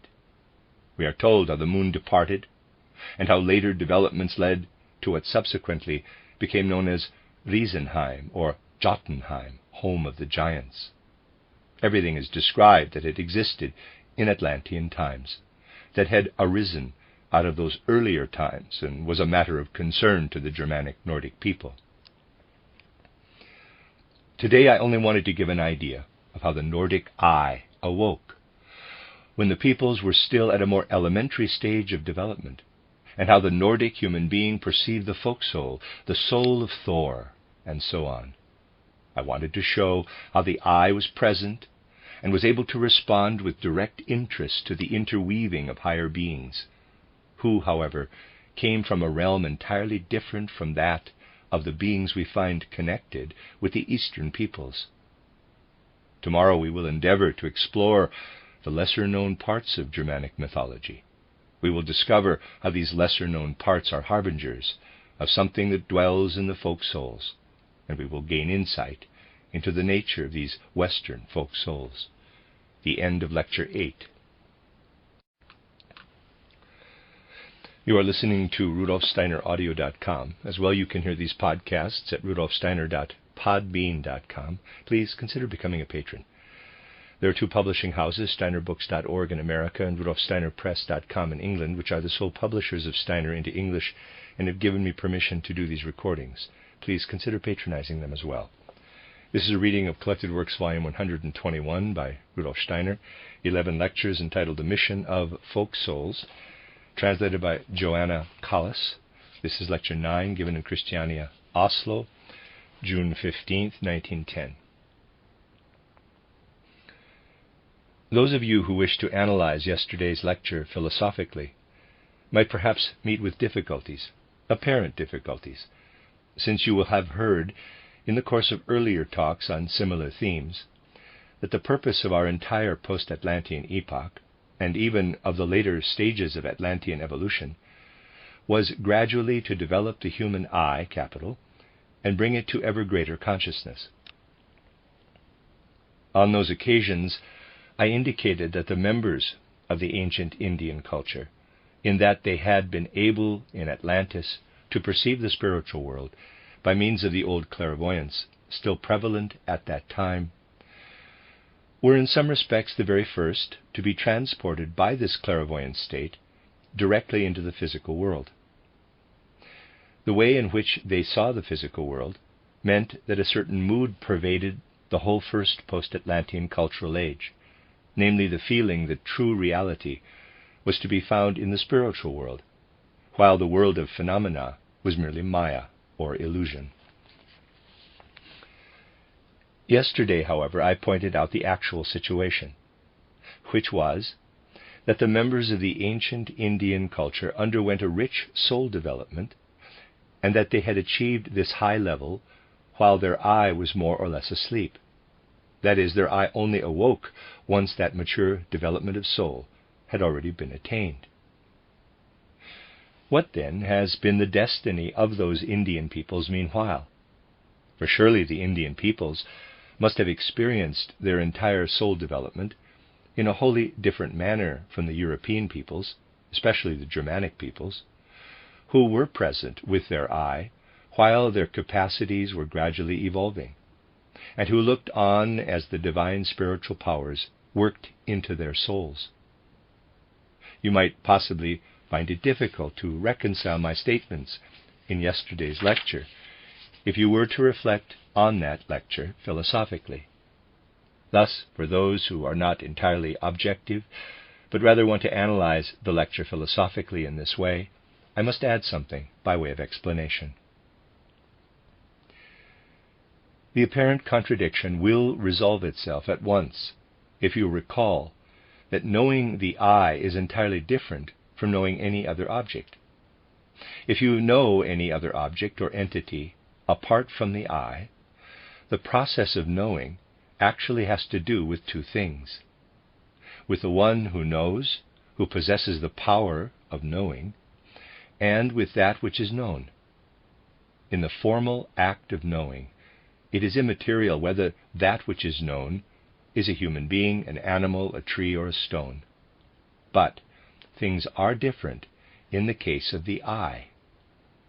In that case, the knower and the known are one and the same. What is important in human evolution is that these two modes of knowing are distinct. Those who had developed the mature Indian culture in the post-Atlantean age developed the eye subjectively, as the knower. And this subjective raising of the eye within the soul forces may exist for a long time before the human being acquires the power to see the eye objectively as an entity. In contrast, the peoples of Europe developed the power to see the eye objectively comparatively early, while they were still served by the old clairvoyants. That is to say, in their clairvoyant field of vision, they perceived the eye as an entity among other entities. If you distinguish carefully between these modes of perception, your philosophical problems will be solved, as is the case in all matters of spiritual science, if you approach them in the right way. If you enjoy philosophical formulations, you could put it like this: the Indian culture exhibits a soul which reached the full flowering of the subjective eye long before the objective eye had been developed. The Germanic European peoples developed perception of the eye long before they became aware of the actual inner urge to strive toward the eye. Clairvoyantly, they saw the dawning of their eye in an imaginative picture. In the astral world around them, they had long seen the eye objectively among the other beings whom they perceived clairvoyantly. So you see, if we can approach this antithesis purely formally, we shall also comprehend why the soil of Europe in particular was destined to associate the human eye with other beings, angels and archangels, in the way I pointed out yesterday in relation to mythology. If you bear this in mind, you will realize that the European soil was conducive to relating the eye in a multiplicity of ways to the world perceptible to the senses, and that the eye, the fundamental core of the human being, is capable of entering into the most varied relationships with the external world. At first, before human beings were aware of their eye, before they perceived their eye, those relationships were determined for them by the higher beings, while they themselves were unable to have any influence on the matter. Their relationship to the external world was a purely instinctive one. The decisive factor in the development of the eye is that it progressively takes charge of its own relationship to the external world.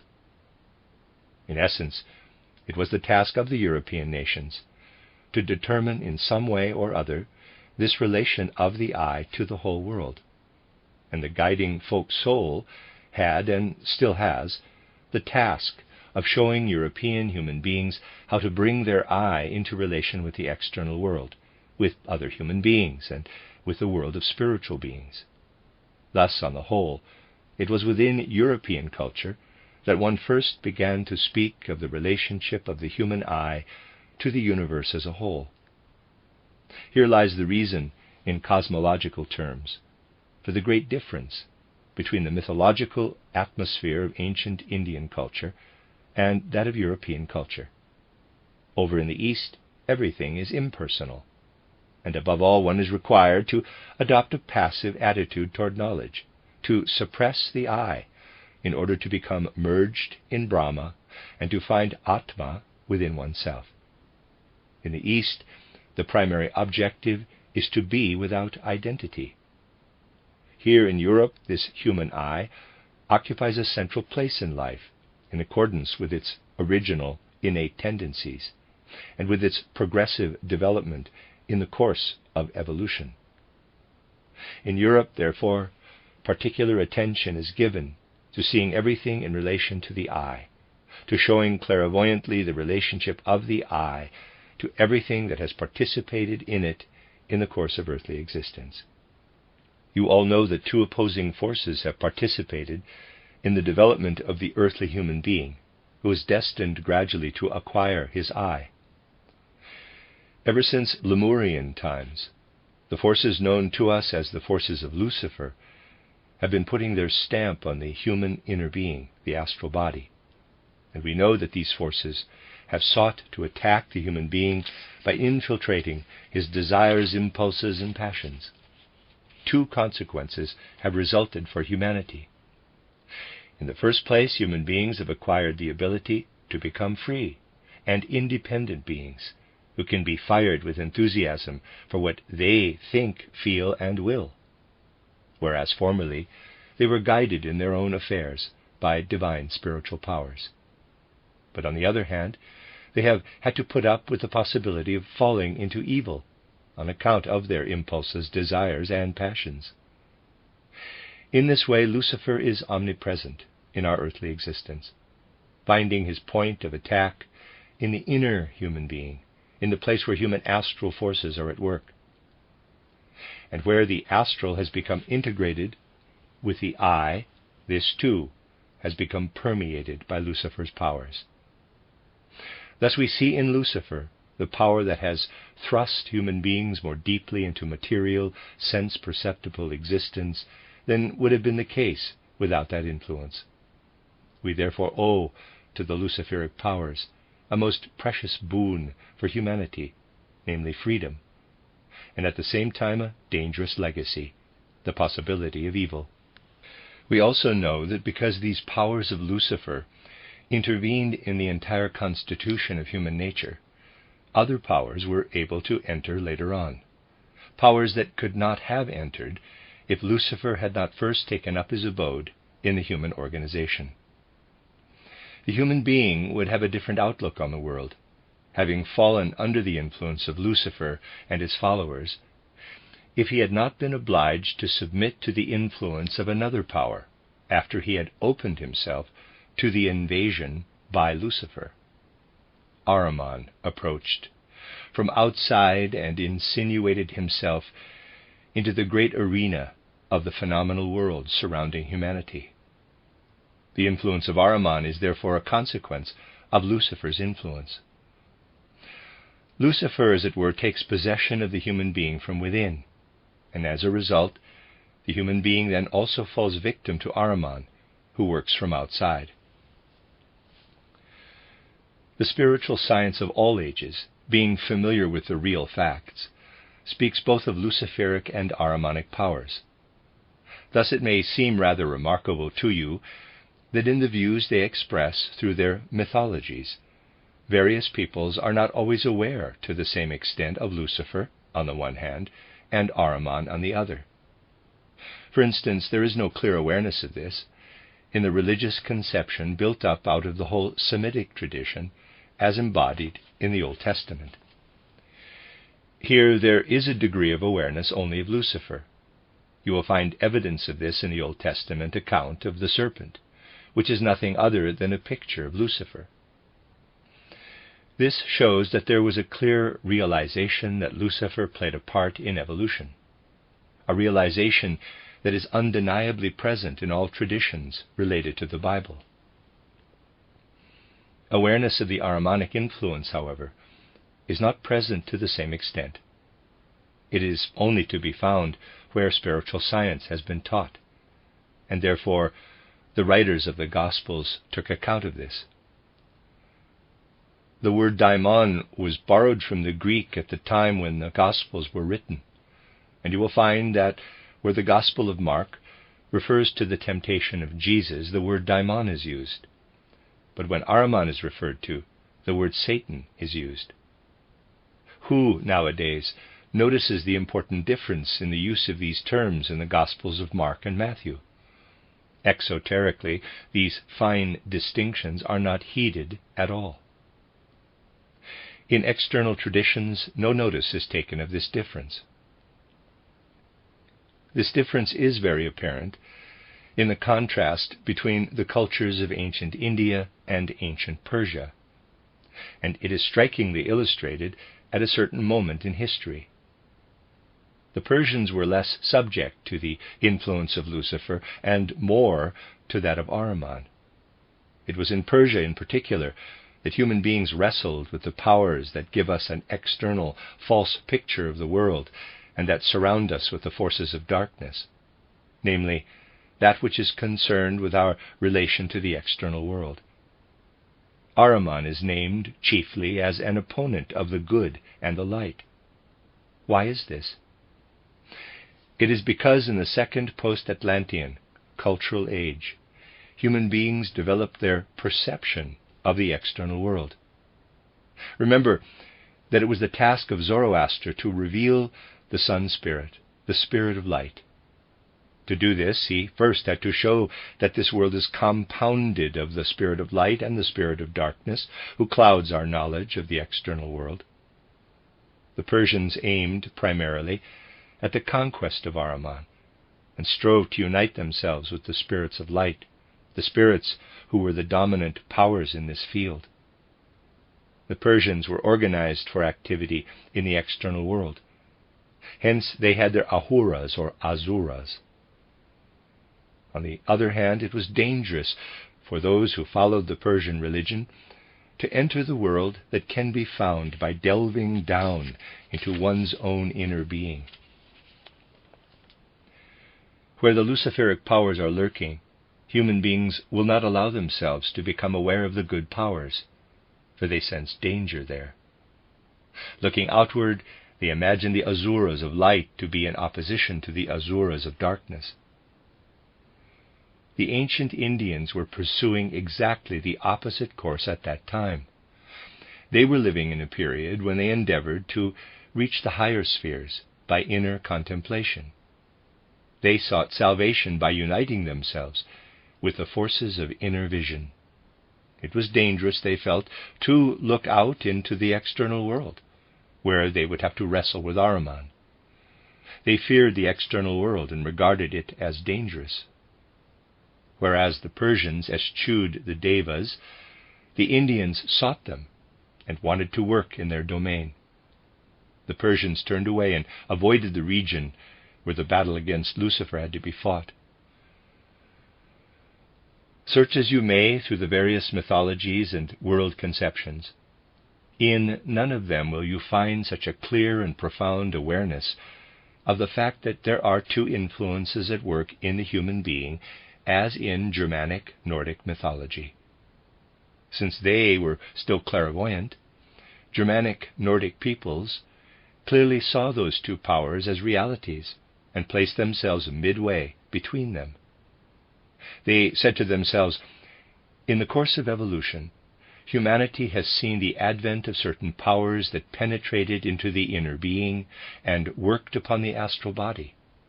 They operated from outside on the astral body. And because they were destined to develop the I, to achieve independence, they not only sensed the possibility of evil, but above all the aspiration toward freedom brought by those powers who were approaching the astral body in order to bring them freedom and independence. They sensed, one might say, the rebellious element manifesting in these forces. They felt the presence of the Luciferic element in the power that in the Germanic Nordic regions was still participating in the creation of the races by determining form and skin color of the human being and by making him an independent, active being in the world. With their clairvoyance, the Germanic Nordic peoples felt Lucifer to be primarily the power who makes human beings free and unwilling to submit passively to random external powers, because they have their own solid core and are determined to act independently. Germanic Nordic human beings felt this Luciferic influence to be beneficial. But then they realized that something else stemmed from this influence as well. Lucifer concealed himself behind the figure of Loki, who had a remarkably changeable form. Since these peoples could perceive reality, they saw that thoughts of the freedom and independence of the human being could be traced to Loki. Through the old clairvoyance, however, they were also aware that another power is attributable to Loki, namely the power that drags the human being down through his desires and actions to a greater extent than would have been the case had he devoted himself only to Odin and the Aesir. Thus the peoples sensed the awful grandeur of their Germanic Nordic mythology. With passionate conviction, they sensed something that will only return gradually to human awareness through spiritual science. How then does the Luciferic influence achieve its effect? It penetrates into the astral body, and from there works on all three members of the human being, not only the astral body, but also the etheric and physical bodies. Today, outside the Theosophical Society, it is only possible to give intimations about the Luciferic influence. It is an influence that makes itself felt in three different ways: in the astral body, in the etheric body, and in the physical body of the human being. In the etheric body, it begets the urge to falsehood and lying. Lying and falsehood reach beyond the inner life of the human being. In the astral body, the vehicle of the inner life, the self is imbued by the Luciferic influence and takes the form of selfishness. The etheric body is imbued from within by the impulse to be untruthful, and is thereby disposed to lying. In the physical body, the Luciferic influence begets sickness and death. This will be easily understood by those who were present at my last course of lectures. But I would like to emphasize here once again that the signs of sickness and death, which manifest in the physical body, are linked karmically with the Luciferic influence. To recapitulate briefly, Lucifer begets selfishness in the astral body, lying and falsehood in the etheric body, and sickness and death in the physical body. Of course, the materialists of today will be greatly surprised to learn that spiritual science attributes sickness and death to a Luciferic influence, but it is a matter of karma. Without the Luciferic influence, human beings would never have known sickness and death. The karmic effect of this influence is that humanity is more deeply immersed in the physical body, and the penalty is sickness and death. We may say, then, that because the Luciferic influence entered into the human being, the physical, etheric, and astral bodies became prey to sickness and death, lying and falsehood, and selfishness. And there is something I would like to point out in this connection. The materialistic sciences of today give the same explanation for death in animal and plant bodies as they do for death in the human being. Those who think materialistically in this way fail to realize that one external appearance may resemble another, and yet may originate from totally different causes. Similar external appearances may arise from a variety of different causes. Thus, the death of an animal does not arise from the same cause as death in a human being, although externally it may manifest in the same way. It would take too long to provide an epistemological proof of these things here. I simply want to state that what science describes as causality is very much skewed. We meet with mistakes such as these, which arise from muddled thinking at almost every turn. Imagine the case of a man who climbs onto a roof, falls off it, is mortally injured, and found to be dead. What would be more natural than to say, quote, "The man fell, was mortally injured, and died of his injuries"? Close quote. Yet there might have been a totally different explanation. He might have had a stroke whilst on the roof, and have fallen down already dead. The injuries might have been caused by the fall, so that externally the case might appear as described. Yet death would have resulted from an entirely different cause. This is a very crude example, but scientists are frequently guilty of this kind of mistake. The external facts may be identical, yet the inner causes are completely different. For now, let us simply accept the facts as posited by spiritual scientific research, namely, that the Luciferic influence begets selfishness in the astral body, lying and falsehood in the etheric body, and sickness and death in the physical body. What then would Germanic Nordic mythology have said in ascribing those threefold effects to Loki, to Lucifer? It had to say that Loki had three offspring. The first, the one who brings about selfishness, is the Midgard snake, through whom is expressed the influence of the Luciferic spirit on the astral body. The second is what interferes with knowledge and brings in falsehood. In human beings on the physical plane, this consists in those things of the mind which do not accord with the external world, which are untrue there. In Nordic human beings, who lived more on the astral plane, something that for us is an abstract lie would appear at once as an astral being and live as such upon the astral plane. The expression for everything that implied a darkening of the light of truth, false perspective, was some kind of animal being, and here in the north it was chiefly the Fenris wolf. This second animal is Loki's influence on the etheric body, which causes a person to have an inner urge toward self-deception, to think untruthfully about things.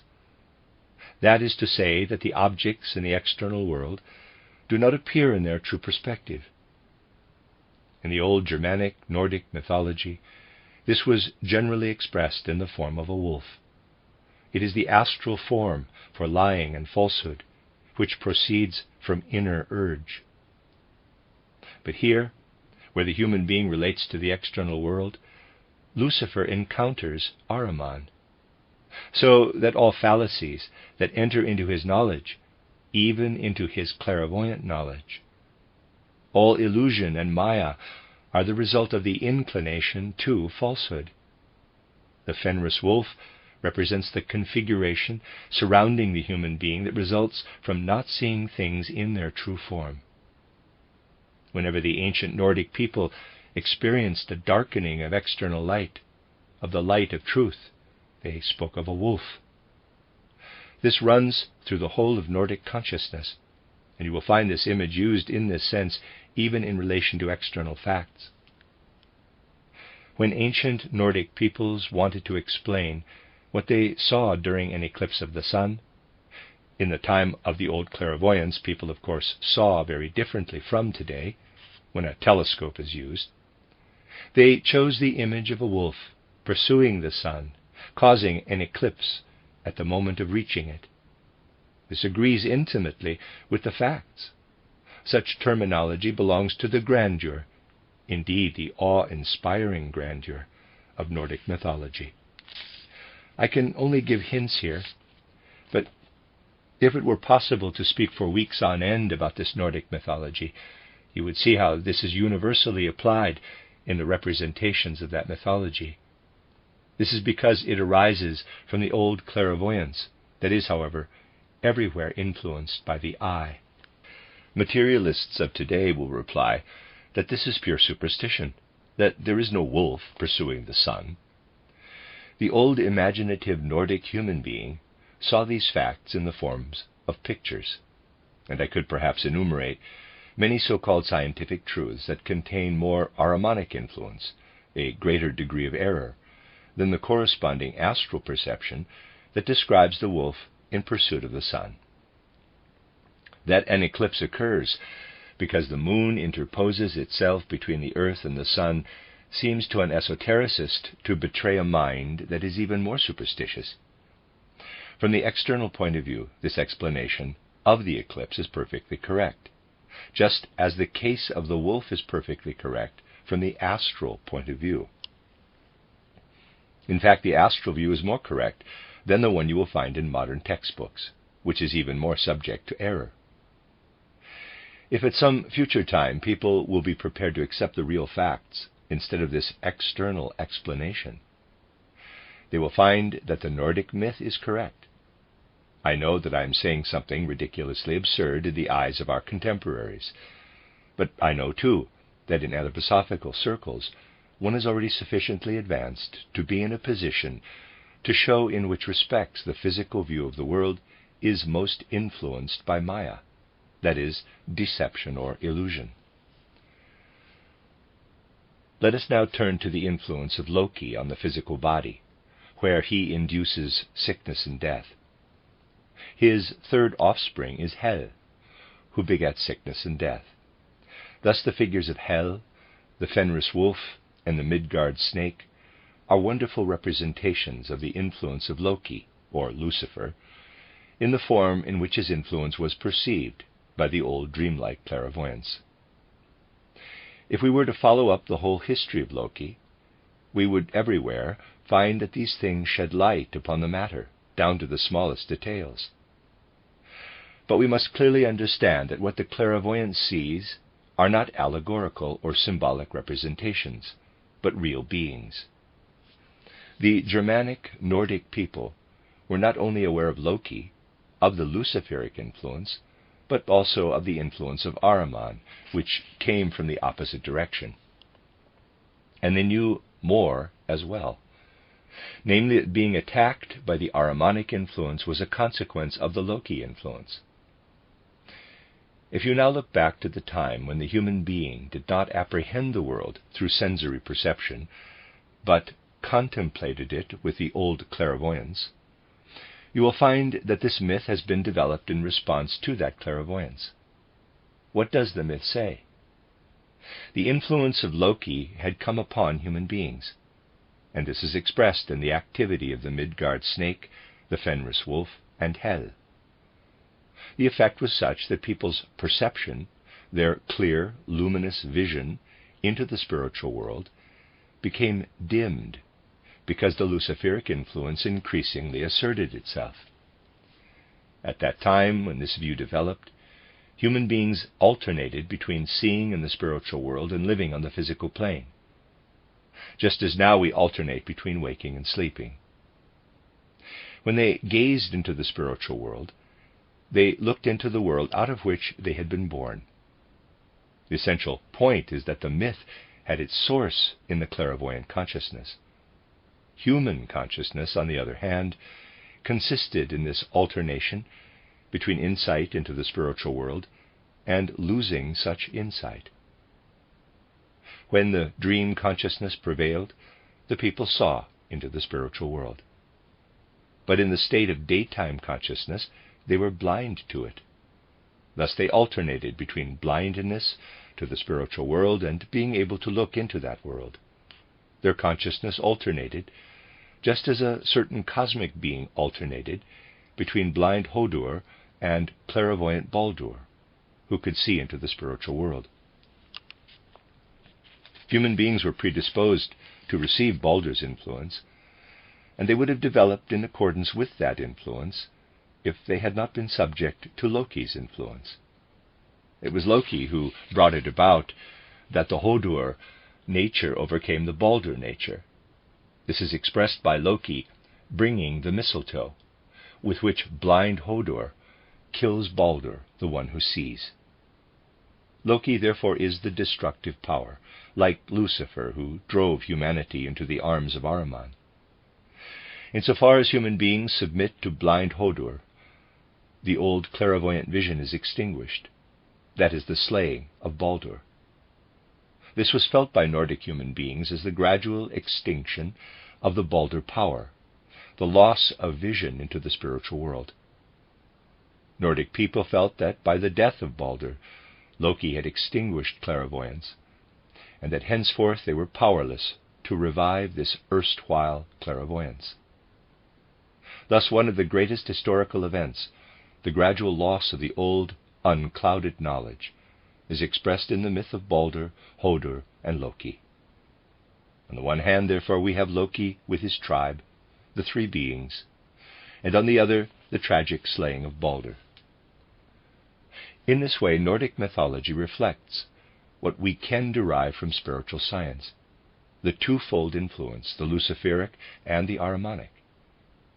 It is this which spiritual science always seeks to present to you as an illustration of the clairvoyant knowledge of ancient times, and as a development of the myth of the old clairvoyance that then gradually began to disappear.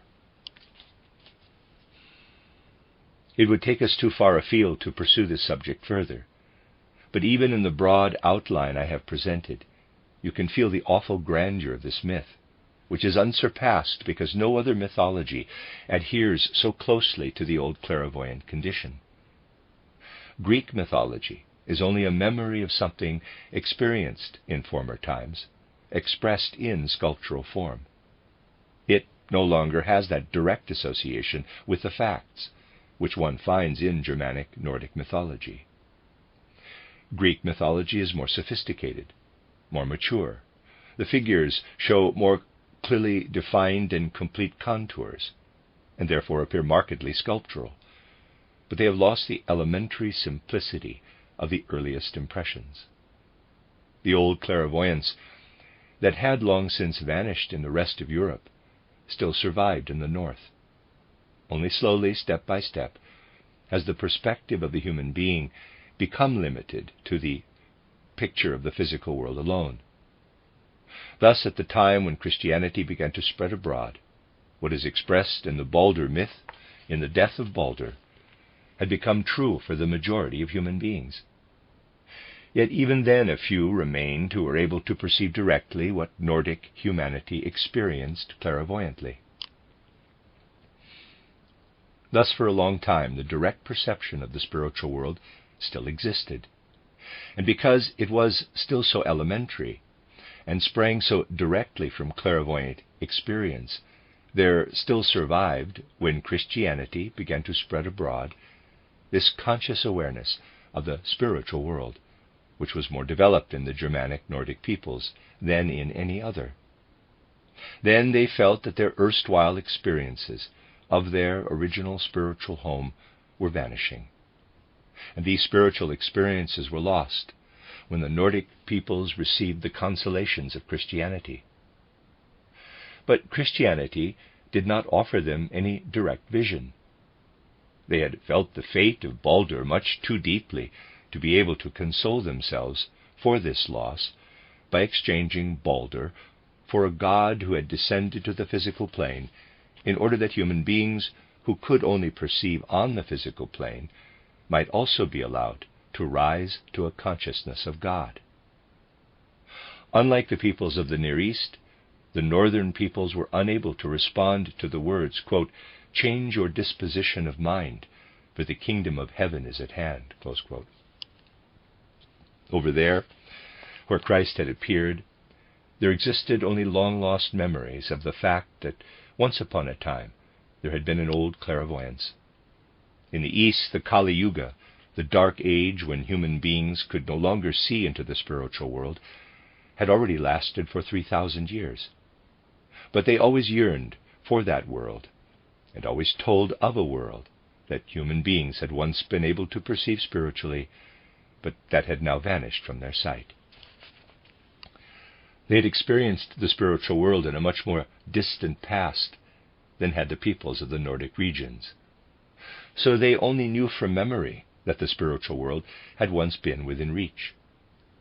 Hence the peoples of the Near East could well understand the words, quote, "Change your disposition of mind, for the kingdom of heaven is at hand." Close quote. They could understand the words, quote, "The kingdom of heaven has come close to you, even here on the physical plane. See the unique figure who will appear in the land of Palestine. See the Messiah within whom God is contained, through whom you will be able to find your relation to the divine, even though you cannot raise yourselves above the physical plane. Recognize that figure in Palestine. Know the figure of Christ." Close quote. These are the profound words of John the Baptist. Nordic human beings had to feel this in a different way. For a much longer time span, they had experienced a great deal more than a mere memory of vision into the divine spiritual world. And so there arose in them a thought of far-reaching importance, namely, that confinement within the outer physical plane, the darkening of spiritual sight, could only last for an intermediate period, that this would be a period of probation for human beings, who would have to discover what they could learn from the physical world, that they needed this transition, and must therefore withdraw from the spiritual world, and undergo the experience of the physical world as a necessary training. But that through this period of probation, they would find their way back to the world whence they had come, and Baldur's vision would once again fill their souls. In other words, the great truth that dawned during the course of the development of the Germanic Nordic peoples, namely, that the world which had been lost to clairvoyant vision would again become visible, caused the sojourn on the physical plane to be seen as merely an intermediate period. The initiates taught the peoples of the north that a change was taking place in the divine spiritual world during the intermediate period, when they could no longer see into the spiritual world, a change through which they would, in consequence, have a different view of this world. They explained this to the peoples somewhat as follows. Formerly you looked into the spiritual world, and there you saw Odin, the archangel of language, of the runes, of respiration, as well as Thor, the angel of the eye, capital.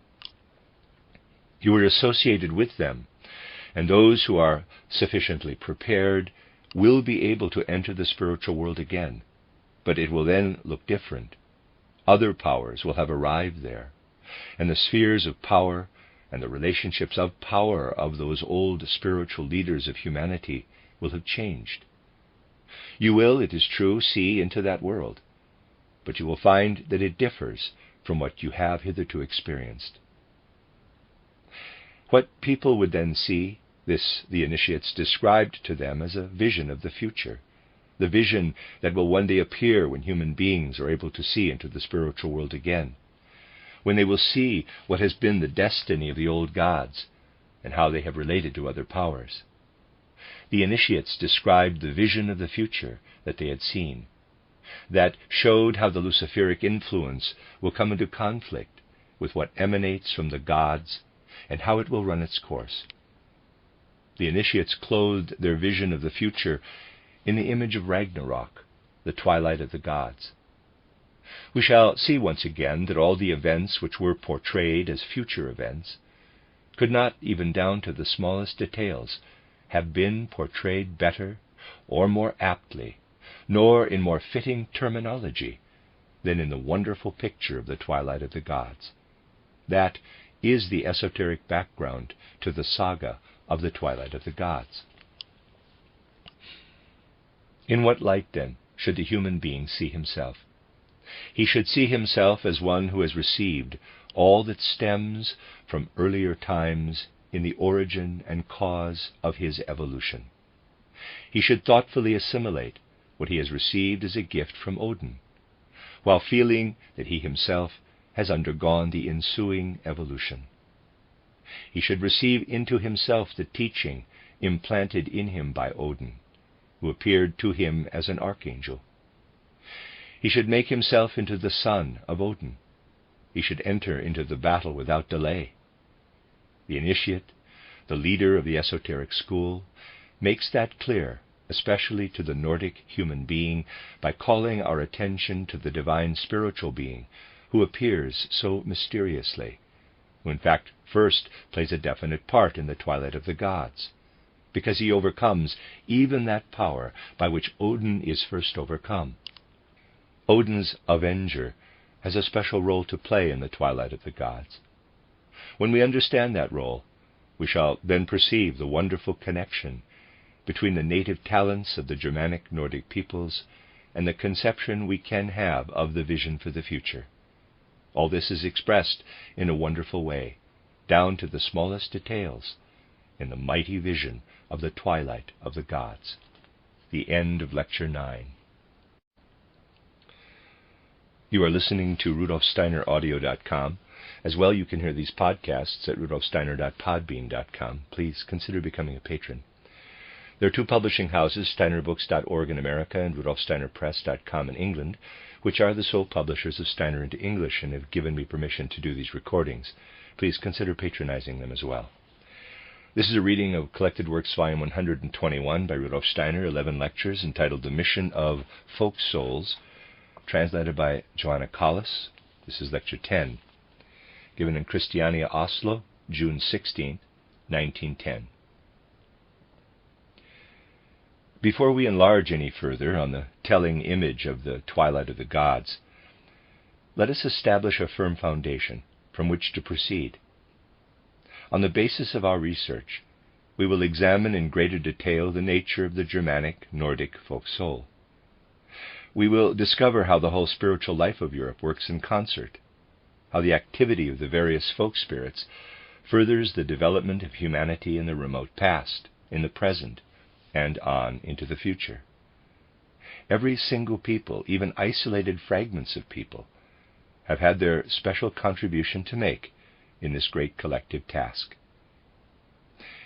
You will realize from what has been said that in certain respects it has been the task of the pre-Christian and post-Christian cultures of Europe, in particular, to educate the I, capital, through the evolutionary stages of human development, to shape it, and gradually to develop it. As we have shown in the case of the Germanic Nordic peoples, the I was revealed clairvoyantly to human beings in the far distant past. We showed how this I was bestowed on human beings by an angel being who stood midway between humans and the folk soul, namely Donar, or Thor. We have seen how individuals felt themselves to be without an I, devoid of personality. They saw the I as a gift from the spiritual world. In the East, when the I awoke fully, it was not, of course, experienced in the same way. There human beings had already reached, subjectively, such a high degree of perfection that they did not feel the I as something extraneous, but as something intrinsic in themselves. At the time when human beings awoke to an awareness of their I in the East, their culture was already so far advanced that it was able gradually to develop the finely spun speculation, logic, and wisdom we see in Eastern wisdom today. The East had not experienced the whole process of receiving the I, as though bestowed by a higher spiritual world, through the instrumentality of a divine spiritual being such as Thor. That was the experience of Europe, and hence the European felt this gradual unfolding of the individual I as an emergence out of a kind of group soul. Germanic Nordic human beings felt attached to a group soul as members of a whole community or a closely knit clan. This is why nearly 100 years after the coming of the Christ impulse to the earth, Tacitus was still able to describe the Germans of Central Europe as evidently belonging to one or other of the various tribes, as being like members in the unity of a single organism to which they belonged. Thus each individual still felt himself to be a member of the tribal I. He felt his individual I gradually emerging from the tribal I, and he recognized in the god Thor the bestower of the I, the god who actually endowed him with his individual I. But at the same time, he felt this god to be united with the collective spirit of the tribe and with what lived in the group soul. To this group soul was given the name Sif. She was the spouse of Thor. Her name must be linguistically related to the German word Sippe, meaning kin, although in a veiled way. In the esoteric sense, Sif denotes the group soul of the separate community from which the individual emerges. Sif is the being who unites with the god of the individual I, with Thor, the bestower of the individual I. The human individual perceived Sif and Thor as the beings who bestowed his individual I upon him. It was in this way that Nordic humanity experienced them at a time when the peoples in other regions of Europe had already been given other tasks in preparing for the reception of the I. Every people had its appointed task. Chief among them was a homogeneous group of peoples, that widely distributed folk community whom we call the Celts. As we know from earlier lectures, it was the responsibility of the folk spirit of the Celts, who was subsequently given quite other tasks, to educate the still youthful I of the peoples of Europe. To this end, it was necessary that the Celts themselves should receive an education and instruction that was mediated directly from the higher worlds. Hence it was appropriate for the Celts to be given, through their initiates, the Druid priests, certain instructions that they could not have acquired by their own strength alone, instructions that they then passed on to the other peoples. The whole of European culture is a gift from the European mysteries.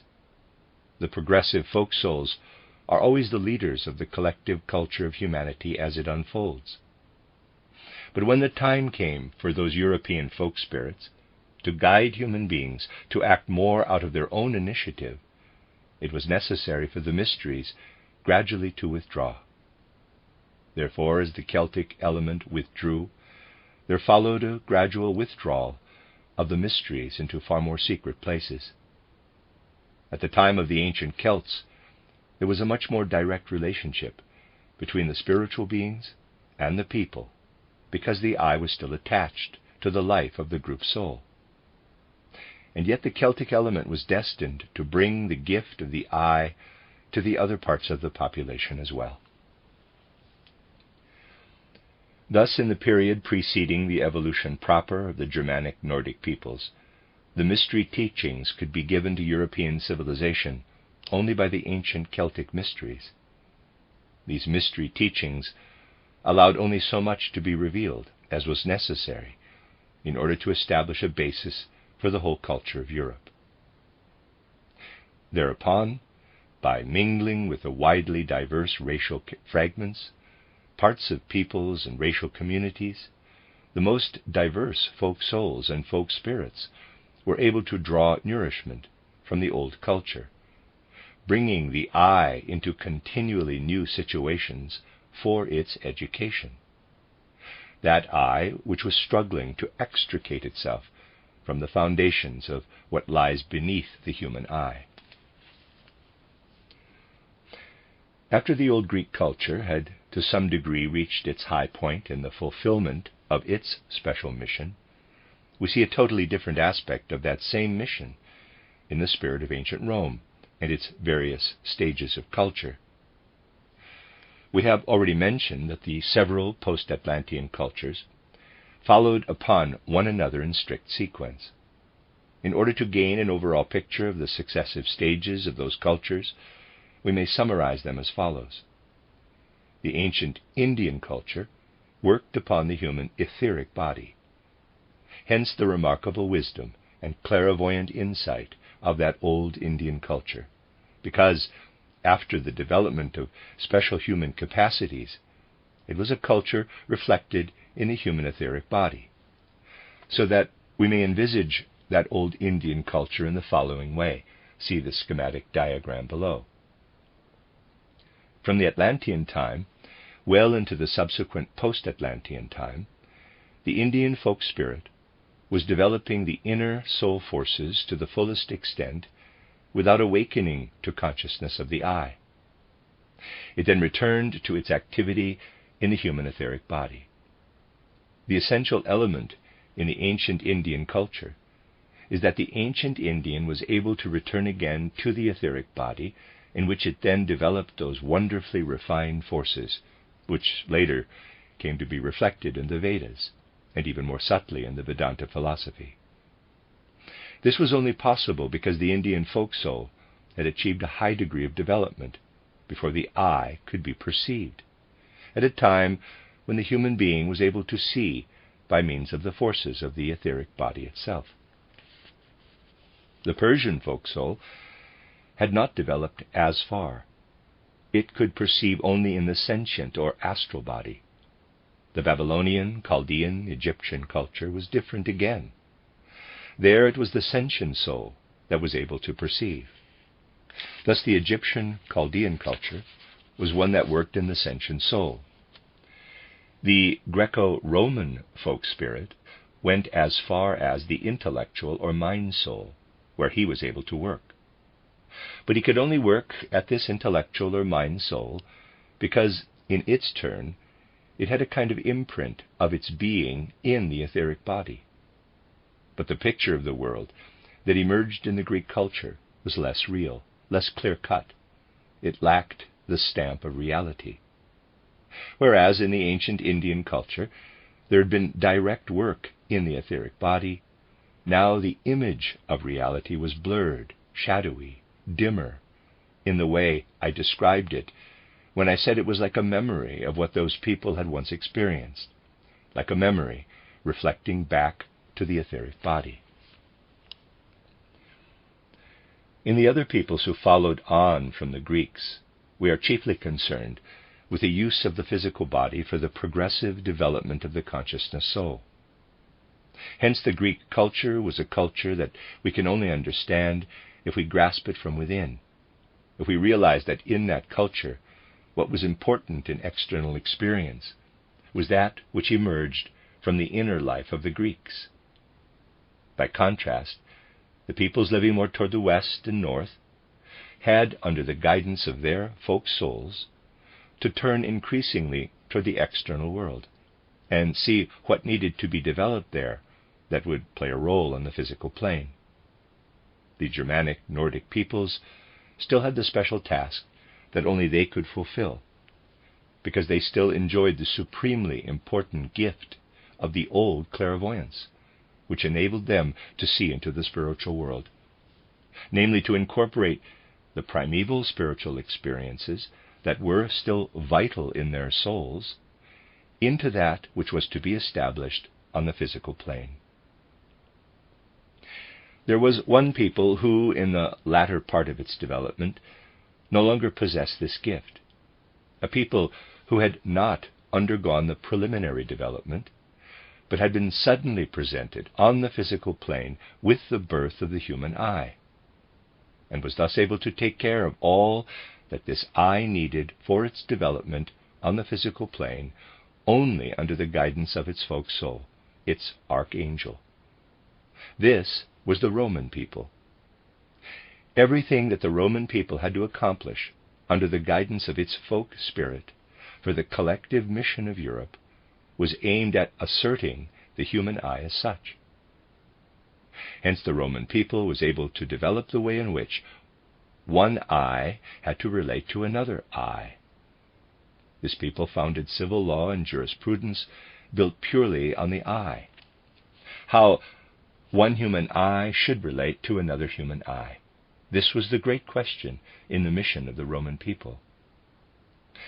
The other peoples who developed out of the culture of the Roman people already possessed more of what comes from the sentient soul, the intellectual or mind soul, and the consciousness soul, and fructifies the I in some way, projecting it into the world. For this, all the mingling of races that external history records, and that is found in the Italian and Iberian peninsulas, in France and in Great Britain today, was necessary in order to develop the I on the physical plane in accordance with the different nuances of the sentient soul, the intellectual soul, and the consciousness soul. Such was the great mission of those peoples that gradually developed in the most diverse ways in Western Europe. Much can be discovered by studying the individual shades of culture and missions of the peoples in Western Europe. If you study the light and dark sides of the characteristics manifest in the peoples of the Italian and Iberian peninsulas, you will find there a mingling of the I with the sentient soul in a special way. The special characteristics of the peoples who lived on French soil right up to modern times will become comprehensible when you consider how in them the intellectual or mind soul mingles with the I. The great achievements in world history, represented by the peoples of Great Britain, on the other hand, can be attributed to the way in which the impulse of the consciousness soul has penetrated the human I. The world historic mission that emanated from British lands is also associated with parliamentary forms of government and the founding of constitutional rights. The union of the consciousness soul with the I had not yet come about inwardly. Nevertheless, if you recognize how this union between the consciousness soul and the outward striving I came about, you will find that the great historical conquests by the inhabitants of those islands originated in that impulse. You will also find that the establishment of parliamentary forms of government at once becomes comprehensible when you know that the purpose was to place an impulse of the consciousness soul onto the stage of world history. Many cultural nuances were necessary, for the individual peoples had to be guided through many stages of I development. If we had sufficient time to enlarge on these things, we could find many examples from history that show the ramifications of those basic forces and how they manifest in the most diverse ways. This is how the soul constitution worked in the Western peoples, who no longer possessed any direct original memory of the former clairvoyant insight into the spiritual world. Later in the Germanic Nordic regions, there had to be a wholly different development of what had proceeded directly from a gradual, continuous evolution of the original clairvoyance with which the sentient soul had already been imbued. This accounts for that characteristic trait of inwardness, which is simply the after effect of a clairvoyant insight experienced in a former age. The task of the southern Germanic peoples initially lay in the domain of the consciousness soul. The Greco-Roman age had to develop the intellectual or mind soul, but not only this. It also had to include a wonderful development still working in from prehistoric times and imbued with clairvoyant insight. All this poured into the consciousness soul of the Central European and Nordic Germanic peoples, and its after effects lived on as an inner disposition of soul. Then it was the task of the southern Germanic peoples to develop first of all what was necessary for the inner preparation of the consciousness soul, imbuing it with the spiritual substance of the old clairvoyance, transposed now onto the physical plane. The philosophies of Central Europe, represented by Fichte, Schelling, and Hegel, even as late as the 19th century, appear far removed from the sphere of mythology, yet they are quite simply the product of the highest sublimation of the old clairvoyant insight, of the collaboration with the divine spiritual powers in the human inner being. Otherwise it would not have been possible for someone like Hegel to look upon his ideas as realities. It would have been impossible for him to make the strange remark so characteristic of the man, when in answer to the question, "What is the abstract?" he replied, "The abstract is, for example, an individual human being who carries out his daily duties, a carpenter, let us say." What is concrete to the purely abstract theorist was therefore something abstract for Hegel. What to a purely abstract theorist are mere thoughts, were to him great, mighty architects of the world. Hegel's philosophy is the ultimate, the most highly sublimated expression of the consciousness soul, and embodies, in the form of pure concepts, what Nordic humanity had still seen as sensible, supersensible, divine spiritual powers associated with the I. And in Fichte's case, the I in his philosophy was simply the precipitation of what the god Thor had given to the human soul, but viewed from the standpoint of the consciousness soul and clothed seemingly in the barest of thoughts. The thought I am, which is the starting point of Fichte's philosophy. From the gift of the I by the god Thor, or Donar, out of the spiritual world to the ancient Nordic peoples, a direct line of evolution leads straight to this philosophy. Thor had to prepare this development for the consciousness soul in order that it might have the content appropriate for its task, which is to turn toward the external world and work within it. But this philosophy is aware not only of the external world of crude, empirical experience, but finds in the external world the content of the consciousness soul itself, and regards nature simply as the idea in its other aspect. The mission of the Germanic Nordic peoples in Central Europe is to ensure that this impulse lives on. Since all evolution is a continuous process, we must now ask ourselves how it will continue. Looking back into ancient times, we observe a remarkable phenomenon. We have already mentioned that in ancient India the first culture of the etheric body took place after the spiritual forces had been adequately developed. But there are also other cultures that have preserved the old Atlantean culture and carried it over into the human being of post-Atlantean times. The Indians, on the one hand, approached their etheric body and, using its forces, created out of it their lofty cultural life. On the other hand, we find a culture that was also rooted in Atlantis and continued to work on in the post-Atlantean epoch, namely Chinese culture, which came about through work on the other aspect of etheric body consciousness. If you bear this connection in mind, and remember that the Atlantean culture was directly related to what in our earlier lectures we called the Great Spirit, you will understand the peculiarities of Chinese culture. That culture was directly connected with the highest stages of world evolution. Yet it also still works into human bodies today, and from an entirely different angle. It is therefore understandable that these two cultures, the two great polarities of the post-Atlantean epoch, will clash at some future time. The Indian, which to a limited extent is still capable of developing further, and the Chinese, which isolates itself and remains static, repeating what existed in the ancient Atlantean epoch. One gains a spiritual, scientific, and poetic impression when one observes the evolution of the Chinese Empire. Think of the Great Wall that sought to put a boundary on all sides around everything that stemmed from primeval ages and had developed in post-Atlantean times. A poetic feeling of esoteric wonder steals over us when we compare the Great Wall of China with what had once existed in primeval ages. Here I can only give the barest hints, but if you compare them with the findings of science that already exist today, you will see how extraordinarily illuminating they are.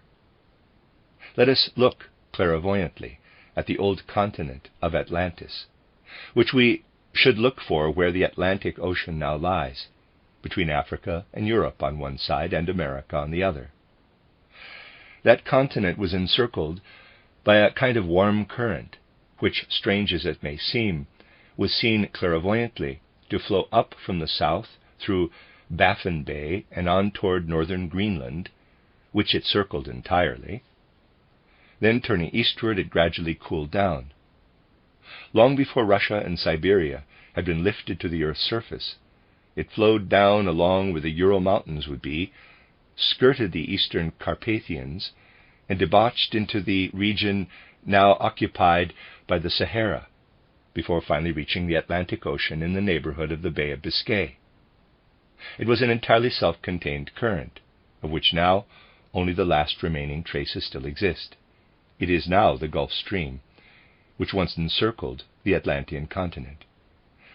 You will recall that in their soul life, the Greeks experienced a memory of the spiritual worlds. It was a memory of that Atlantean epoch which arose in them as the picture of Oceanus, a true picture that was drawn from old Atlantean times. Close parenthesis. It was this encircling current which flowed down from Spitzbergen as a warm stream and then gradually cooled and so on, that the Chinese recreated in their Great Wall, which encircled the culture from Atlantean times that they had saved and brought across to their new region.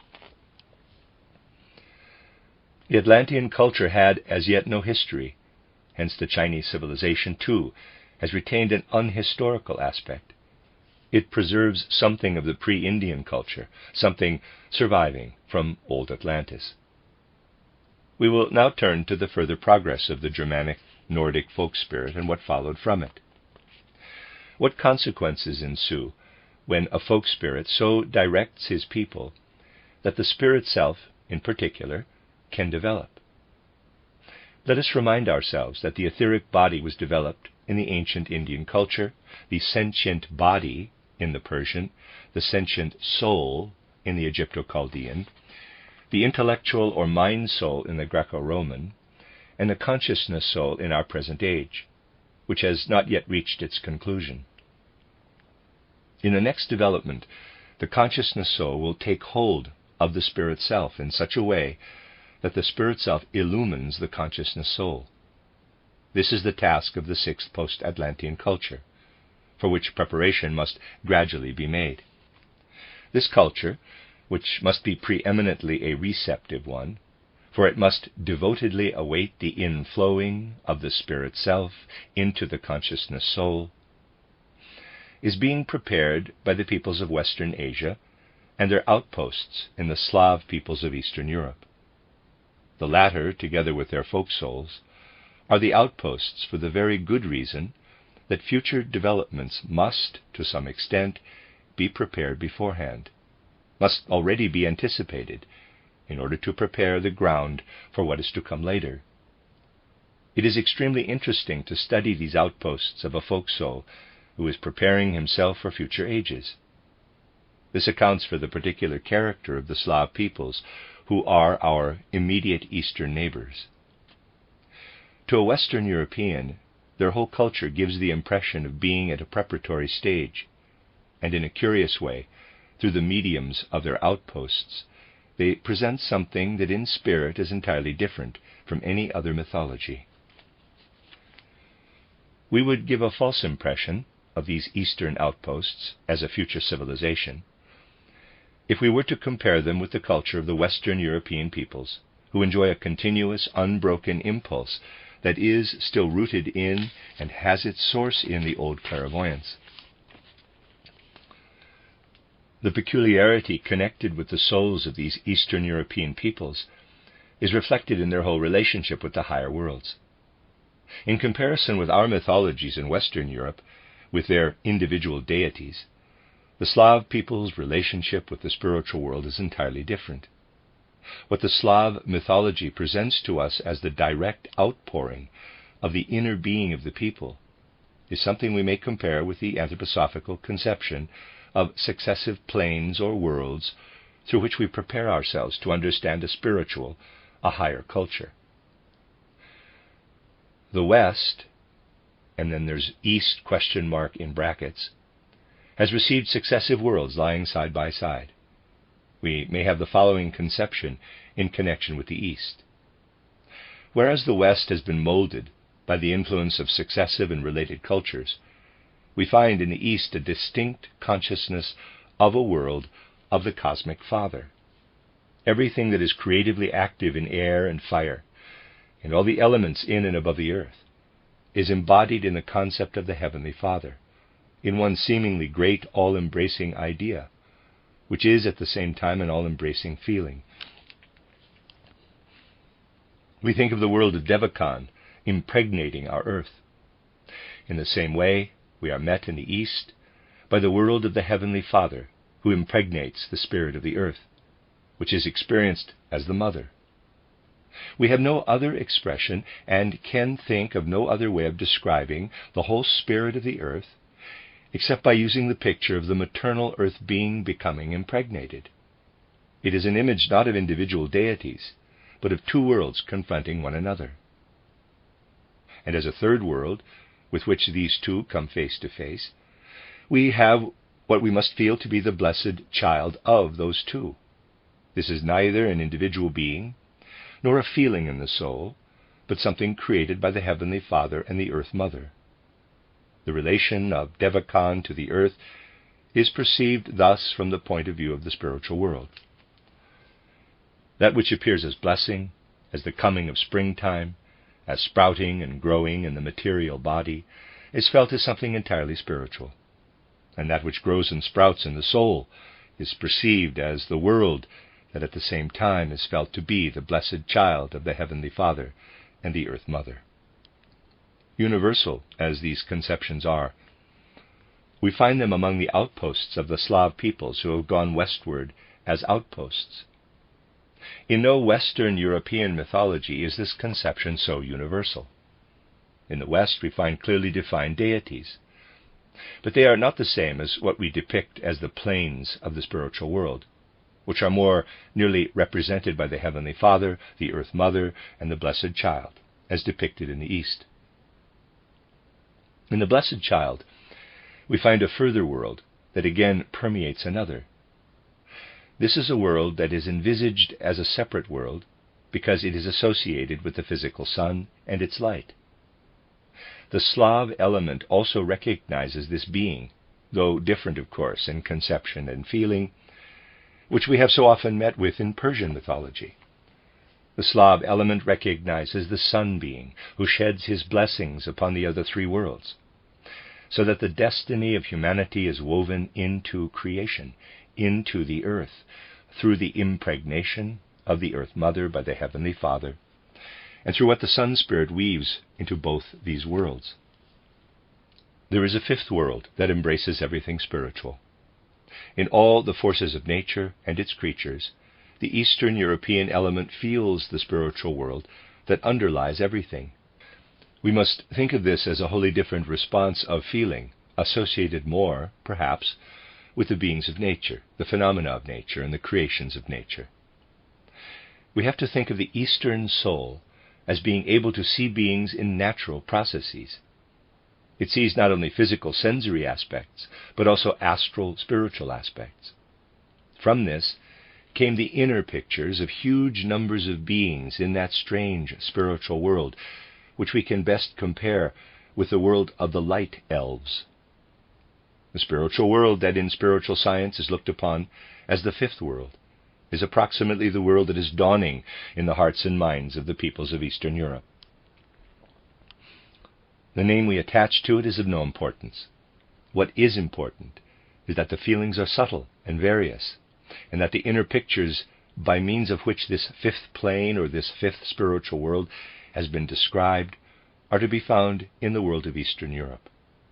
With this frame of mind, that world of the East was working toward the Spirit that is to pour the Spirit self into the human being, in anticipation of the time when the consciousness soul will step up to become the Spirit self during the sixth post-Atlantean age, following our own fifth age. Not only does this show itself to us in a highly unique manner in the creations of the folk souls, who are as I have described them, we are also wonderfully prepared for it in diverse other expressions of Eastern Europe and its culture. It is very remarkable and most interesting to observe how the Eastern European expresses his natural receptivity for pure spirit by having assimilated Western European culture with great devotion, thus looking forward prophetically to the time when he will be able to unite something even greater with his being.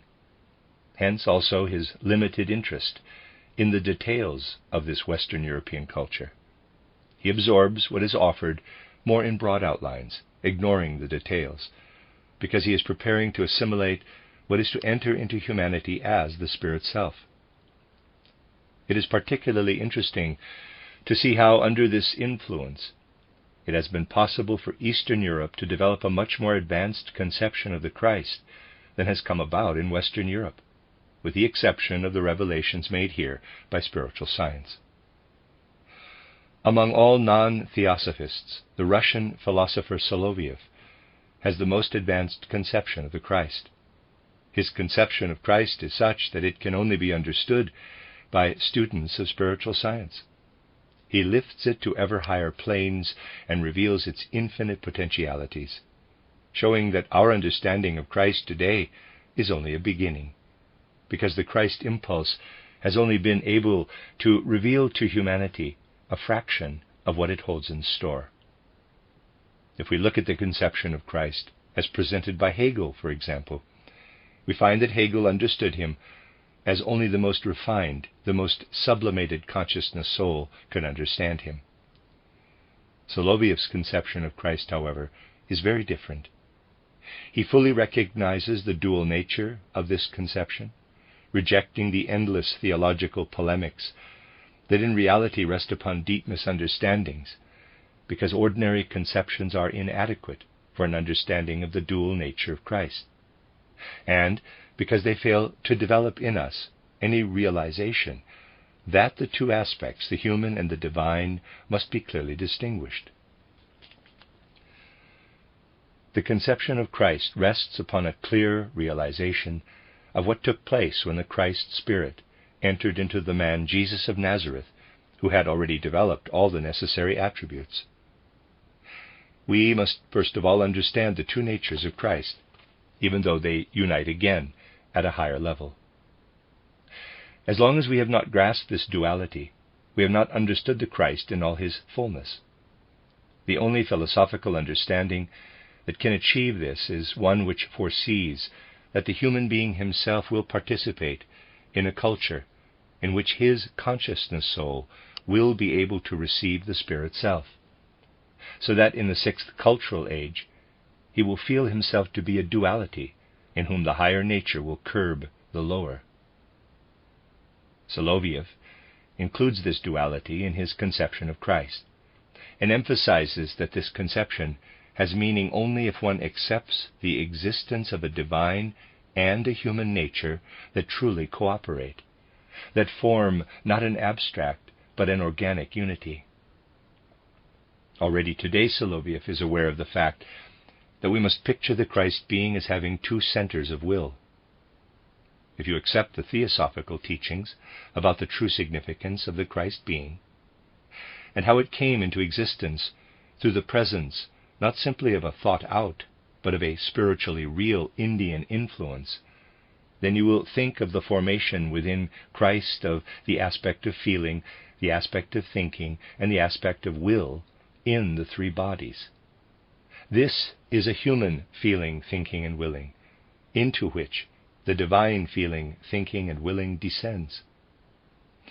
European humanity will only assimilate this fully when it has advanced to the sixth stage of culture. It is expressed prophetically in a wonderful way in Solovieff's conception of Christ, which announces the dawn of a future culture. This philosophy of Eastern Europe overtakes that of Hegel and Kant in giant strides, and in its presence one suddenly senses the first stirrings of a development still to come.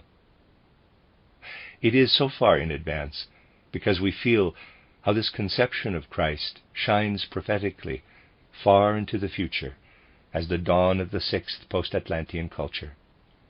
Consequently, the whole Christ being and the whole significance of Christ comes to occupy the central place in philosophy, and this becomes totally different from the Western European conceptions of it.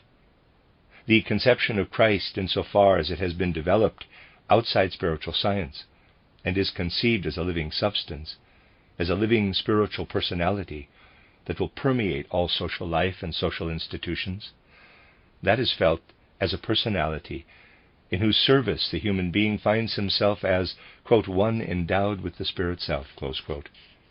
This Christ personality is portrayed in a wonderfully concrete way in Solovieff's various expositions about the Gospel of John and its opening words. Once again, it is only if we stand on the ground of spiritual science that we can understand Solovieff's profound interpretation of the sentence, "In the beginning was the Word," or the Logos, and how differently the Gospel of John is understood by a philosophy which in a remarkable way anticipates the future. If on the one hand Hegel's philosophy marks a high point, something that is born out of the consciousness soul as the highest philosophical achievement, then on the other hand, this philosophy of Solovieff provides the seed in the consciousness soul for the philosophy of the Spirit Self, which will be incorporated during the sixth cultural age. There is perhaps no greater contrast than that eminently Christian conception of the state that hovers as a great ideal before Solovieff like a dream of the future, that conception of a Christian state and people that gathers everything implicit within that conception and presents it as an offering to the in-streaming Spirit Self, in order to hold it up as an ideal, to be infused with Christianity by the powers of the future. There can be no greater contrast than that between Solovieff's idea of a Christian community, in which the conception of Christ lies wholly in the future, and Augustine's City of God, which, although it accepts the concept of Christ, nonetheless constructs a state in the image of the Roman state, with Christ incorporated into the Roman idea of the state. What provides the knowledge of the emergent Christianity of the future is the decisive question. In Solovieff's state, Christ is the blood that circulates and the body social.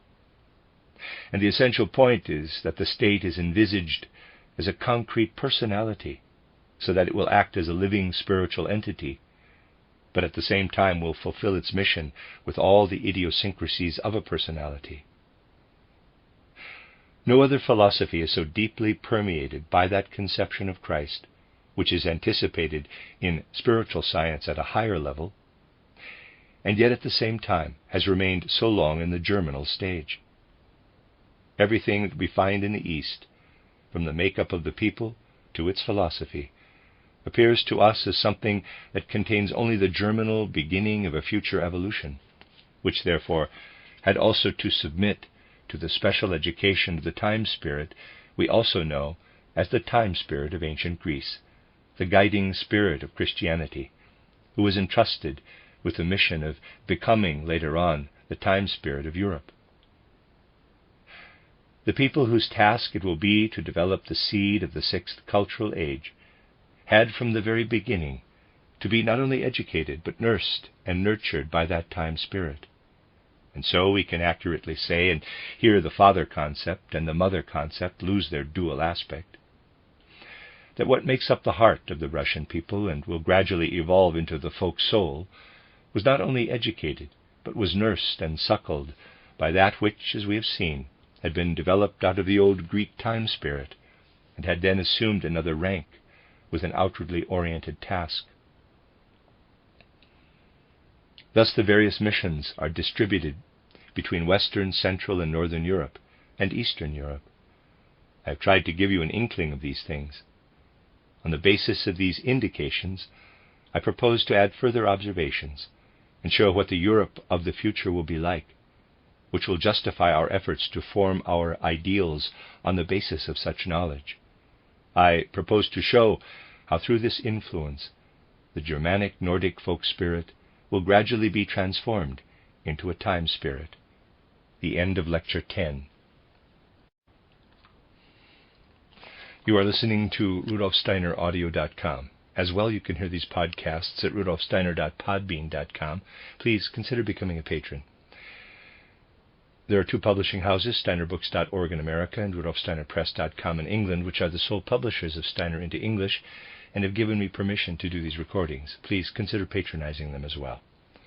This is a reading of Collected Works, Volume 121 by Rudolf Steiner, 11 lectures, entitled The Mission of Folk Souls, translated by Johanna Collis. This is the last lecture, Lecture 11, given in Christiania, Oslo, June 17, 1910.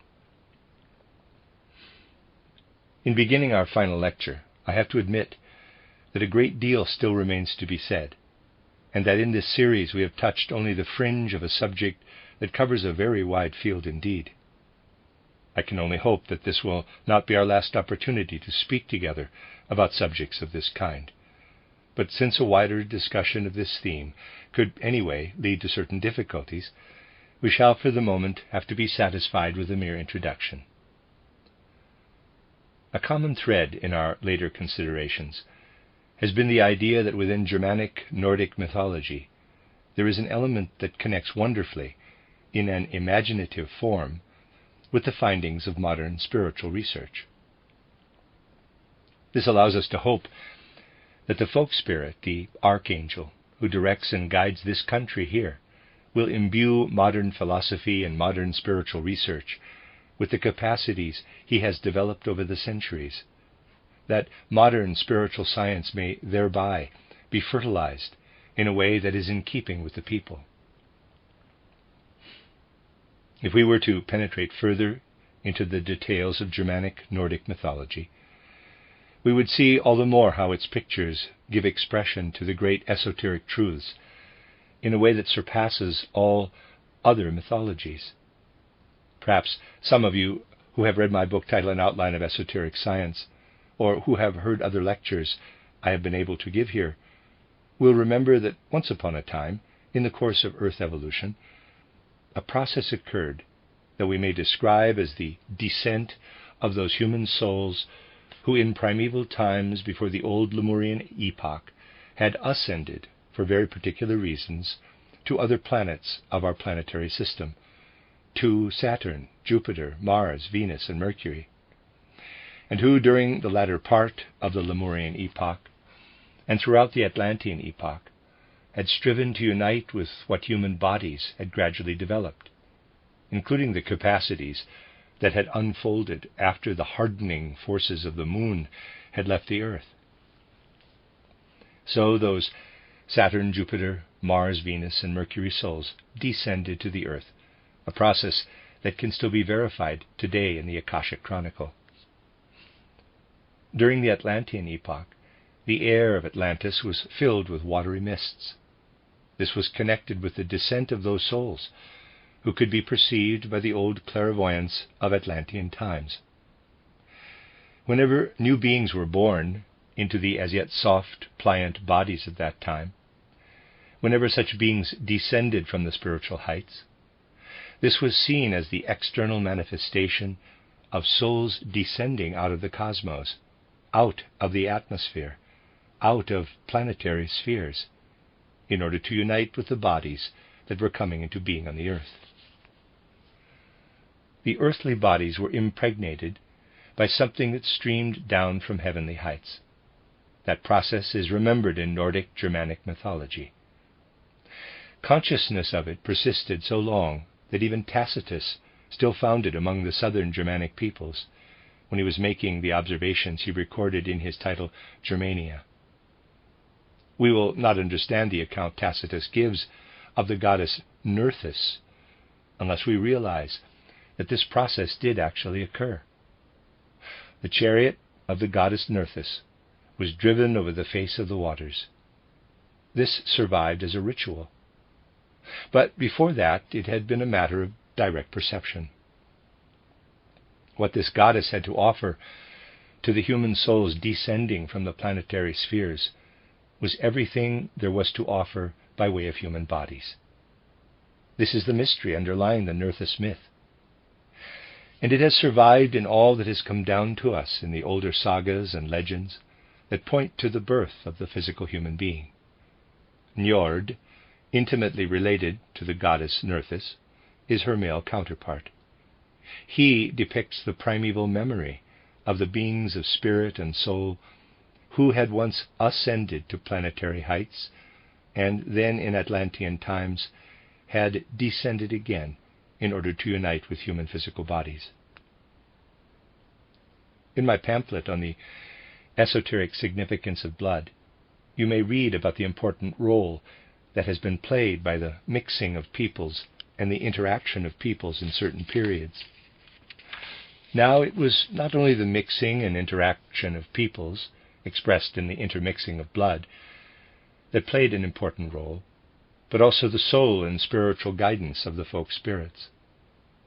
The direct vision of that descent has been preserved in the greatest purity in those sagas which arose in former times in Nordic regions. It is in the sagas of the Vanir that you can find one of the oldest recollections of that descent. Especially here in the north, the Finnish tradition still preserves the living memory of a union of the soul spirit which descended from planetary heights with what emanated from the body of the earth itself, and which Nordic tradition knows as Grisenheim or Jotunheim, home of the giants. Whatever has developed out of the body of the earth belongs to Grisenheim. We realize, therefore, that Nordic Germanic human beings were always aware of spiritual impulses, that they felt within their gradually evolving soul the workings of the old vision of the gods that was still natural to them, when in those ancient times the watery mists of Atlantis still wafted across this region. Nordic Germanic human beings felt within them some spark of the God who was directly descended from those divine spiritual beings, those archangels who directed the union of the soul spirit with the terrestrial and physical. People believed and felt that the god Freyja and his sister Freyja, who were especially beloved divinities here in the north, had originally been those angel beings who had poured into the human soul all that this soul required, in order on the physical plane to develop further those old forces that had arisen out of clairvoyant capacities. Within the physical world, a world limited to the external senses, Freyja was the one who continued to develop all that had earlier been absorbed through former clairvoyant capacities. He was the living continuation of forces received through clairvoyance. He therefore had to unite with the physical corporeal instruments existing in the human body itself for the use of these soul forces, which then transmit to the physical plane what has been perceived in primeval clairvoyance. This is reflected in the marriage of Freyja with Gerda, the giant's daughter. She is derived from the physical forces of earthly evolution. All these pictures mirror the descent of the divine spiritual into the physical. The figure of Freyja portrays in a remarkable way how Freyja makes use of what enables the human being to make manifest on the physical plane what he has been prepared for through his former clairvoyance.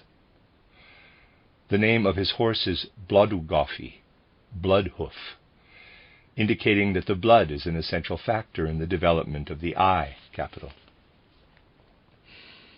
And a remarkable magical ship is placed at his disposal. It can span the sky, or be folded up to fit inside a tiny box. What is this magical ship? If Freyja is the power that transmits clairvoyant forces to the physical plane, then this magical ship must be something that is peculiarly his own. It symbolizes the alternation between wakefulness in daytime and sleeping at night. Just as the human soul spans the cosmos during sleep until the moment of waking, so too the magical ship expands, only to be folded up again during the day in the folds of the brain and stowed away in that tiny box, the human skull. You will find all this portrayed in a wonderful way in the mythological figures of Nordic Germanic mythology. Those of you who probe more deeply into these matters will gradually be convinced that what has been implanted and instilled by means of these pictures into the folk soul, the folk heart and mind of these people, is no flight of fancy, but actually stems from the schools of the initiates. Thus, in the guiding archangel, the folk spirit of the north, much has remained of the old education through clairvoyant perception. Much of what can arise in a soul whose development on the physical plane is directly derived from a clairvoyant development. Although not apparent from the external point of view today, the archangel of the Germanic north has within him the inclination, one that fits him particularly well, to understand modern spiritual science and to transform it in the appropriate manner in order to satisfy the inherent potentialities of the people.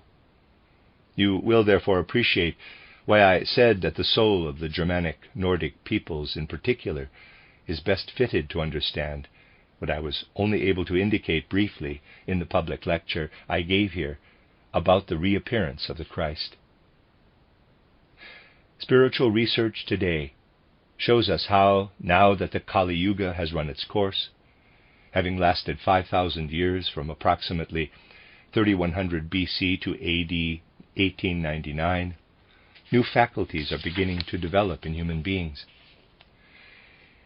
Initially, these will appear in an isolated few who are especially gifted in this direction. A time will come, for example, when individuals will be able, through the natural development of their faculties, to perceive something of what is today spoken about only by spiritual science and its spiritual research. We are told here that in future, increasing numbers of people will be found in whom the organs of the etheric body are so developed that they will attain the kind of clairvoyance that is at present only attainable through meditative schooling. Why will this happen? What will be the nature of the etheric body for those individuals? Some will receive certain impressions, one of which I should like to describe as follows. While carrying out an action, the person will find his attention drawn to something else. A kind of dream vision will arise in him, which at first he does not comprehend. But if he has heard of karma, of how world events conform to certain laws, he will gradually come to understand that what he has seen is the karmic counterpart of his action in the etheric world. This is how the first elements of future capacities gradually develop. From the middle of the 20th century onward, those who are open to the stimulus of spiritual science will gradually come to experience a renewal of what Paul saw in etheric clairvoyance as a mystery to come, the mystery of the living Christ. This will be a new revelation of Christ, one which must come when human faculties develop naturally to the point where Christ can be seen in the world in which he has been present ever since the mystery of Golgotha, and in which the initiate can discover him. Humanity is gradually growing toward that world, and will thus be able to observe from the standpoint of the physical plane what formerly could only be observed from the perspective of higher planes in the mystery schools. Spiritual training will also remain a necessity, however. The way it presents things differs from what can be discovered by souls who have not undergone training. Because it transforms the human physical body, spiritual training will show the mystery of the living Christ in a new way, namely, in the etheric world from the perspective of the physical plane. At first, a few isolated individuals will have this experience, but later, over the coming 3,000 years, it will become possible for increasing numbers. The living Christ perceived by Paul, the Christ who has been in the etheric world since the mystery of Golgotha, will be seen by ever-increasing numbers of people. Manifestations of the Christ will be experienced by human beings at ever higher levels. That is the mystery of the evolution of Christ. At the time of the mystery of Golgotha, it was intended that they should comprehend everything from the perspective of the physical plane. Therefore, it was necessary for them to see the Christ on the physical plane, to receive tidings of him, and bear witness to his dominion on that plane. But humanity is meant to progress, and develop higher faculties. So those who believe that the manifestation of Christ will be repeated in the form that was necessary 1900 years ago lack knowledge of human progress. At that time, the event took place on the physical plane because the forces of humanity were adapted to the physical plane. But those forces of humanity will continue to develop. And in the course of the next 3,000 years, Christ will be able to speak more and more to the human being's higher faculties.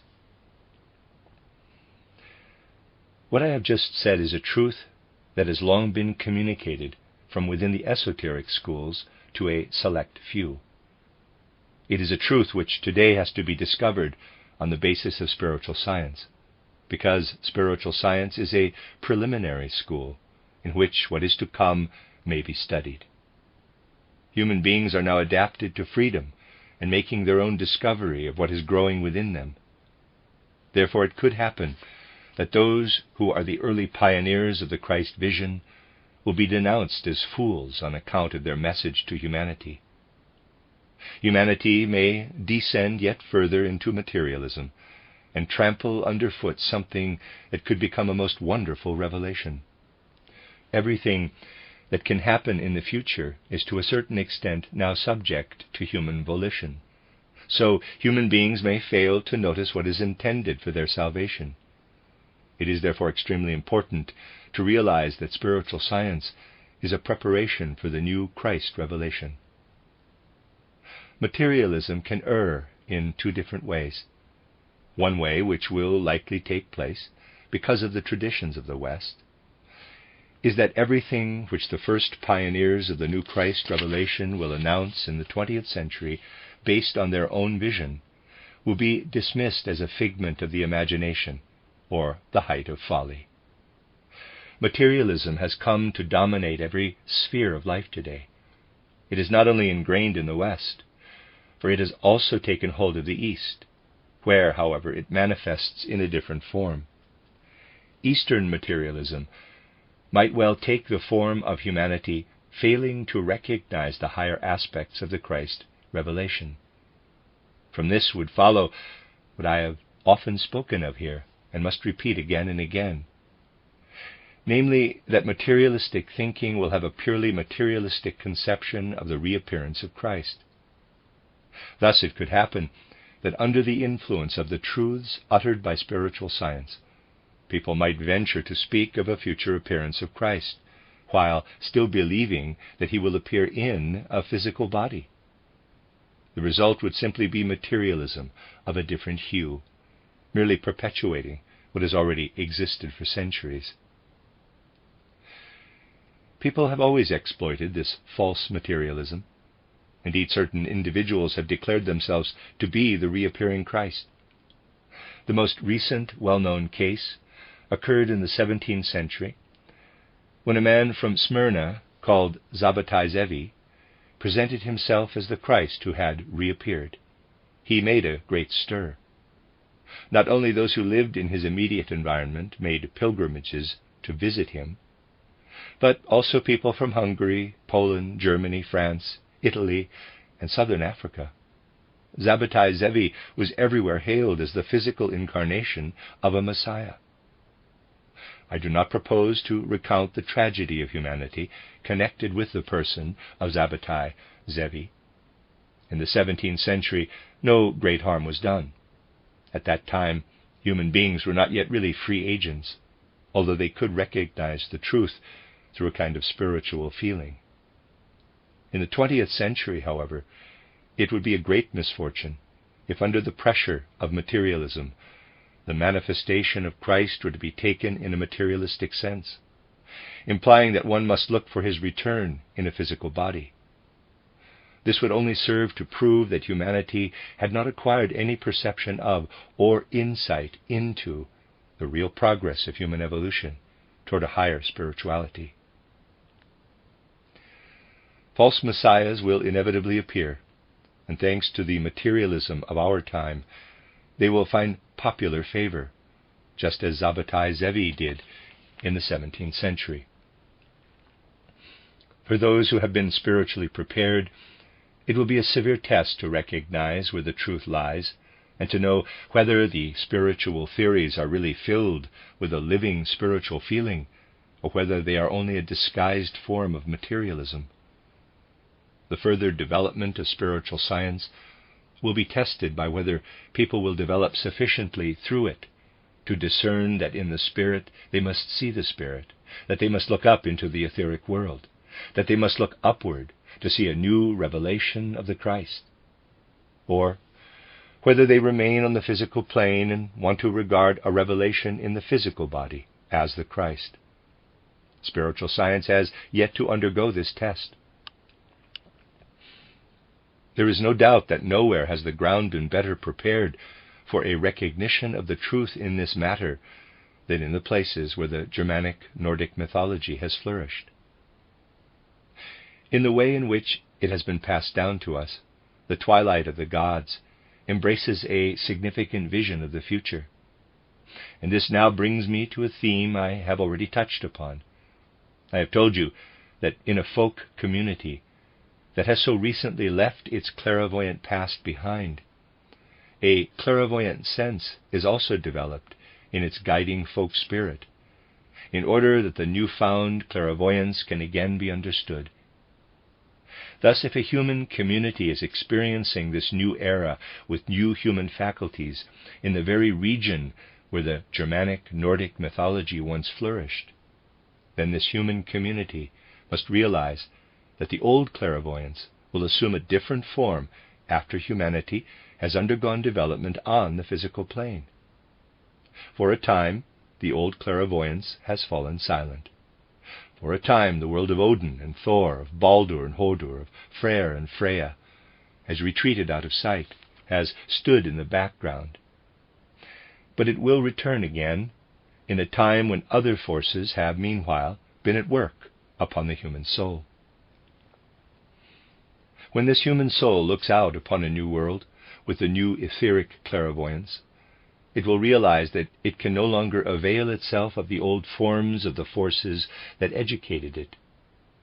If it were to do so, then all the counter forces would rise up against that force, whose function in olden times was to develop the human being's capacities up to a certain level. Odin and Thor will be visible again, but now the soul that has undergone development will see them in a different light. All the counter forces of Odin and Thor, everything that has developed as a counter force, will become visible once more, but now in a mighty tableau. But the human soul would not progress. It would not be able to resist injurious influences if it were subject solely to the forces known to the old clairvoyance. Once upon a time, Thor endowed the human being with his eye. This eye has developed on the physical plane, has evolved out of the Midgard snake, which Loki, the Luciferic power, left behind in the astral body. What Thor was once able to give, and what the human soul comes to transcend, enters into conflict with what proceeds from the Midgard snake. This is depicted in Nordic mythology as the conflict between Thor and the Midgard snake. They are evenly matched, which means that they slay one another. In the same way, Odin wrestles with the Fenris wolf, and they annihilate each other. Freyr, who for a time molded the human soul forces, has to succumb to what has been given from out of the earth forces themselves to the eye, which has, meanwhile, been developed on the physical plane. Freyr is overcome by the flaming sword of earthbound Surtur. All these details that are set down in the Twilight of the Gods will find their correspondence in a new etheric vision that really points to the future. What remains will be the Fenris wolf. There is a very profound truth concealed in the fact that the Fenris wolf remains in his struggle with Odin. In the near future, there will be no greater danger for humanity than the inclination to cling to the old clairvoyance that has not been developed by new forces, an inclination that could tempt human beings to remain content with the manifestations of the old astral clairvoyance of primeval times. such as the soul pictures of the Fenris wolf. It would again be a severe trial for the future prospects of spiritual science, if perhaps even in the domain of spiritual science itself, the inclination were to arise to give greater credence to all kinds of confused, chaotic clairvoyance, than to that clairvoyance which is illumined by reason and spiritual knowledge. Such relics of the old clairvoyance would wreak havoc by imposing chaotic images of all kinds on people's understanding. Such clairvoyance cannot be challenged by what itself stems from the old clairvoyance, but only by something that has matured in a healthy way during the Kali Yuga, in order to give birth to a new clairvoyance. The power given by the old Archangel Odin, the old clairvoyant powers, cannot save humanity. Something very different will have to arise, and these powers are known to Germanic Nordic mythology. It is fully aware of their existence. It knows that the etheric form exists in which there shall be embodied what we are now to see again, the Christ in etheric form. He alone will succeed in banishing the dark and impure clairvoyant powers that would confuse humanity if Odin should fail to overcome the Fenris wolf, who symbolizes the atavistic clairvoyance. Vidar, who has been silent until now, will overcome the Fenris wolf. This too is told to us by the Twilight of the Gods. Those who recognize the significance of Vidar and feel him in their soul will realize that in the 20th century the power to see the Christ can be given to humanity anew. Vidar, who is part of the heritage of Northern and Central Europe, will again be visible to human beings. He was kept secret in the mystery schools as a god who was awaiting his future mission. Even his image is only described in veiled terms. Perhaps this shows in the fact that no one knows who is represented in a picture that has been discovered near Cologne, yet it is clearly a likeness of Vidar. Throughout the period of the Kali Yuga, powers were acquired that are to equip the new human beings to see the new revelation of Christ. Those who are called upon to interpret from the signs of the times what is to come are aware that new spiritual research will re-establish the power of Vidar, who will banish from the hearts and minds of human beings all the dark and confusing relics of the old clairvoyance, and will awaken in the human soul the new clairvoyance that is gradually unfolding. When the wondrous figure of Vidar shines forth to us out of the twilight of the gods, we realize that Germanic Nordic mythology holds a promise of future hope. We feel ourselves to be inwardly related to the figure of Vidar, the deeper secrets of whose being we are now striving to comprehend. We hope that those forces which the Archangel of the Germanic Nordic world can contribute to the evolution of modern times will be able to provide the core and living essence of spiritual science. Only one part of the development of humanity and the spirit, one part of a greater whole, has been realized for the fifth post-Atlantean cultural age. Another part has yet to be accomplished. Those members of the Nordic Germanic peoples who feel within themselves the elemental and vital energies of a young people will be best able to contribute to this development. Although the seed for this will be sown in human souls, they themselves will have to make the effort. In the 20th century it will be possible to make mistakes, because human beings now have a degree of free choice in determining their goal, which must not be predetermined. It is therefore a question of having a proper understanding of the goal ahead. If then spiritual science reflects the knowledge of the Christ being, and if we start from a true understanding of that being, whom we seek in the very core of the European peoples themselves, if we set our future hopes on this understanding, then we shall truly not be motivated by any kind of personal predilection or predisposition of temperament. It has sometimes been said that one can choose whichever name one likes for the foremost being in the evolution of humanity, and that those who recognize the Christ being will never insist on retaining the name of Christ. But if we understand the Christ impulse in the right way, surely we will not say, there is a being living in human evolution, in the humanity of the West and the East, and this being must conform to personal predilections for one truth or another truth. This is not compatible with esoteric teachings.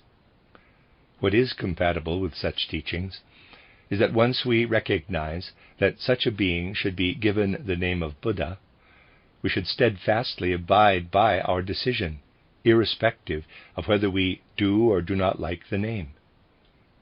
It is not a question of sympathy or antipathy, but of the factual truth. The moment the facts tell us something different, we should be prepared to act differently. Facts, and facts alone, must decide. We have no wish to introduce Orientalism or Occidentalism into what we look upon as the lifeblood of spiritual science. And if we should discover, in the realm of the Nordic Germanic Archangels, a source of potential nourishment for true spiritual science, then this will not be the prerogative of a particular people or tribe, but of the whole of humanity. What is given, what must be given to the whole of humanity, may, it is true, originate in a particular region, but it must be given to humanity as a whole. We do not differentiate between East and West. We take with love the surpassing grandeur of the primeval culture of the holy Rishis in its true form. We take with love the Persian culture, the Egypto-Chaldean and Greco-Roman cultures, and with the same objectivity we also accept the cultural heritage of Europe. The needs of the situation alone compel us to present the facts as they really are.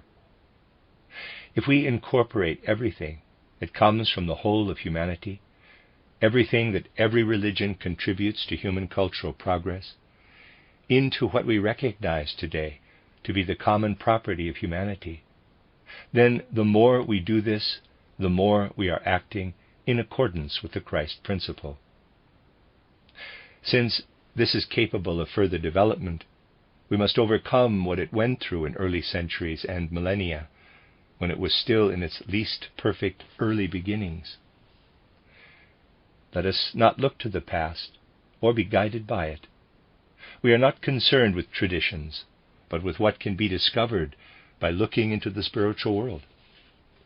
For us, the most important element of the Christ principle does not lie in what has been, however much tradition may insist upon this, but in what is to come.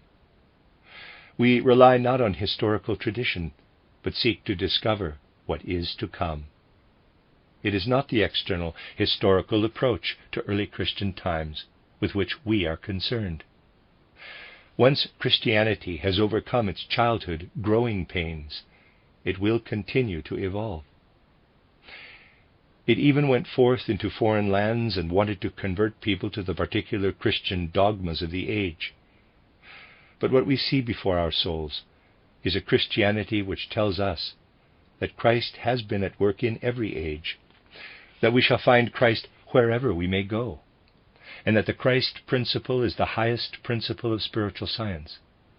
Buddhism may acknowledge as Buddhists only those who swear by Buddha, but Christianity does not swear by any prophet, since it is not subject to a religious founder attached to a particular people, but recognizes the God of all humanity. Those who understand Christianity know that it involves a mystery which became manifest on the physical plane at Golgotha.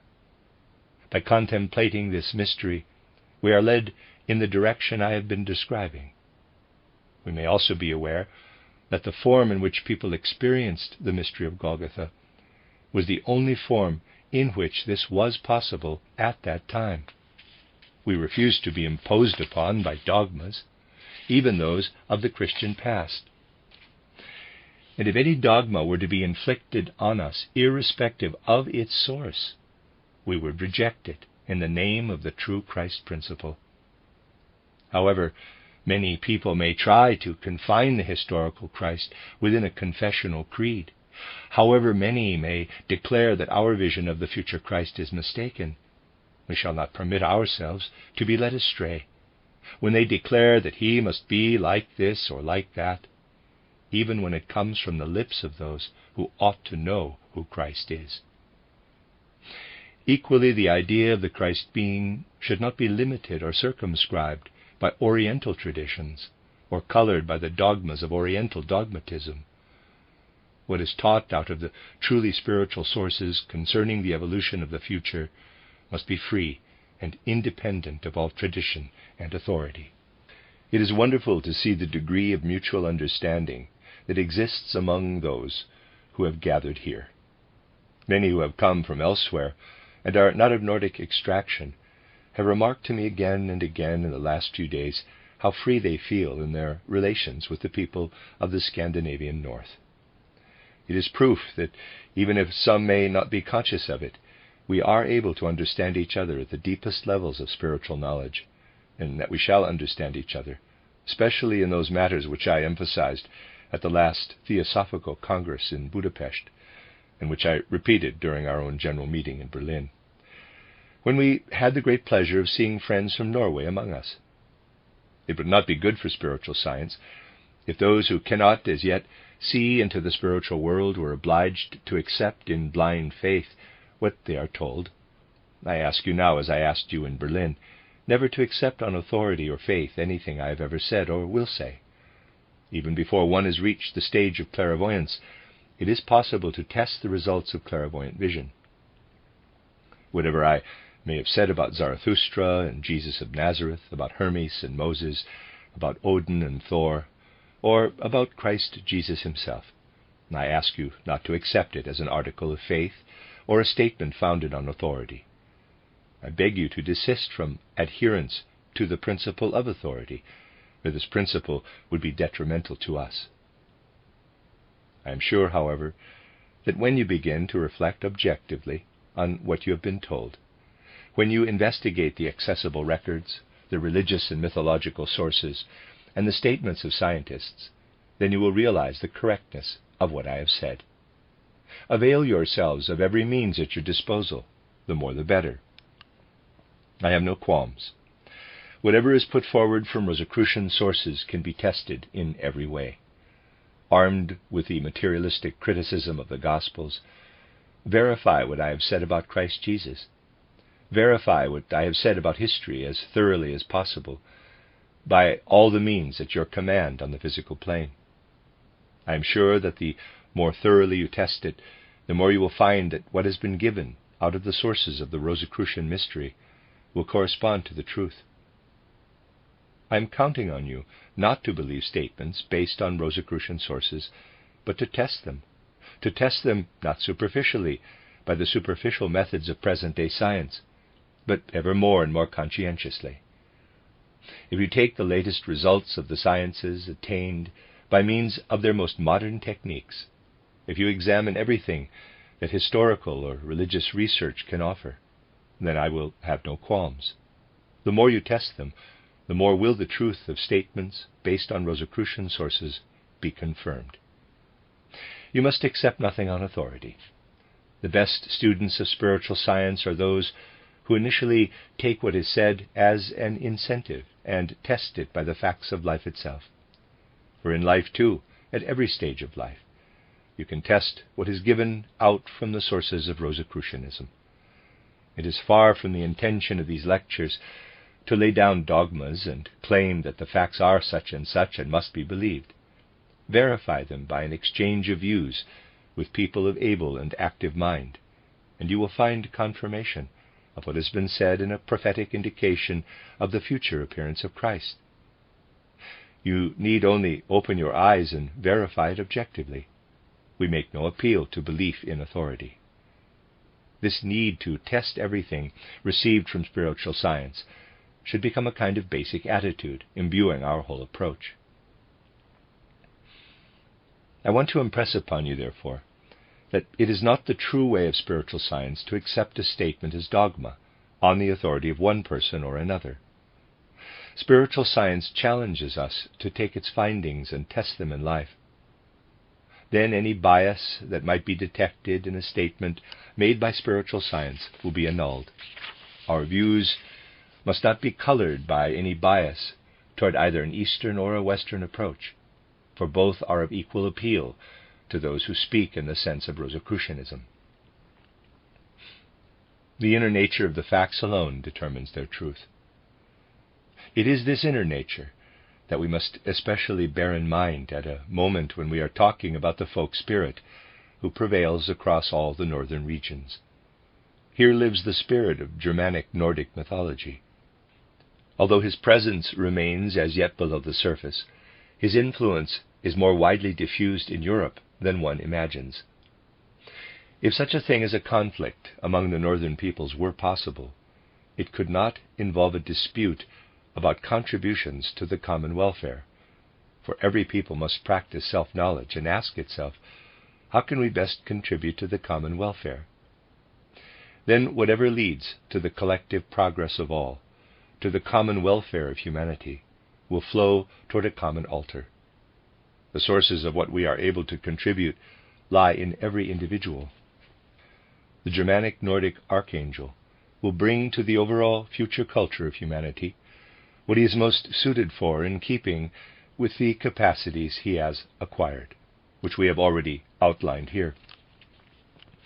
He is especially suited to ensure that what could not yet be accomplished in the first half of the fifth post-Atlantean cultural age may play its part in the second half, namely the spiritual element we were able to recognize in a germinal, prophetic form in the Slav philosophy and in the national sentiment of the Slav peoples.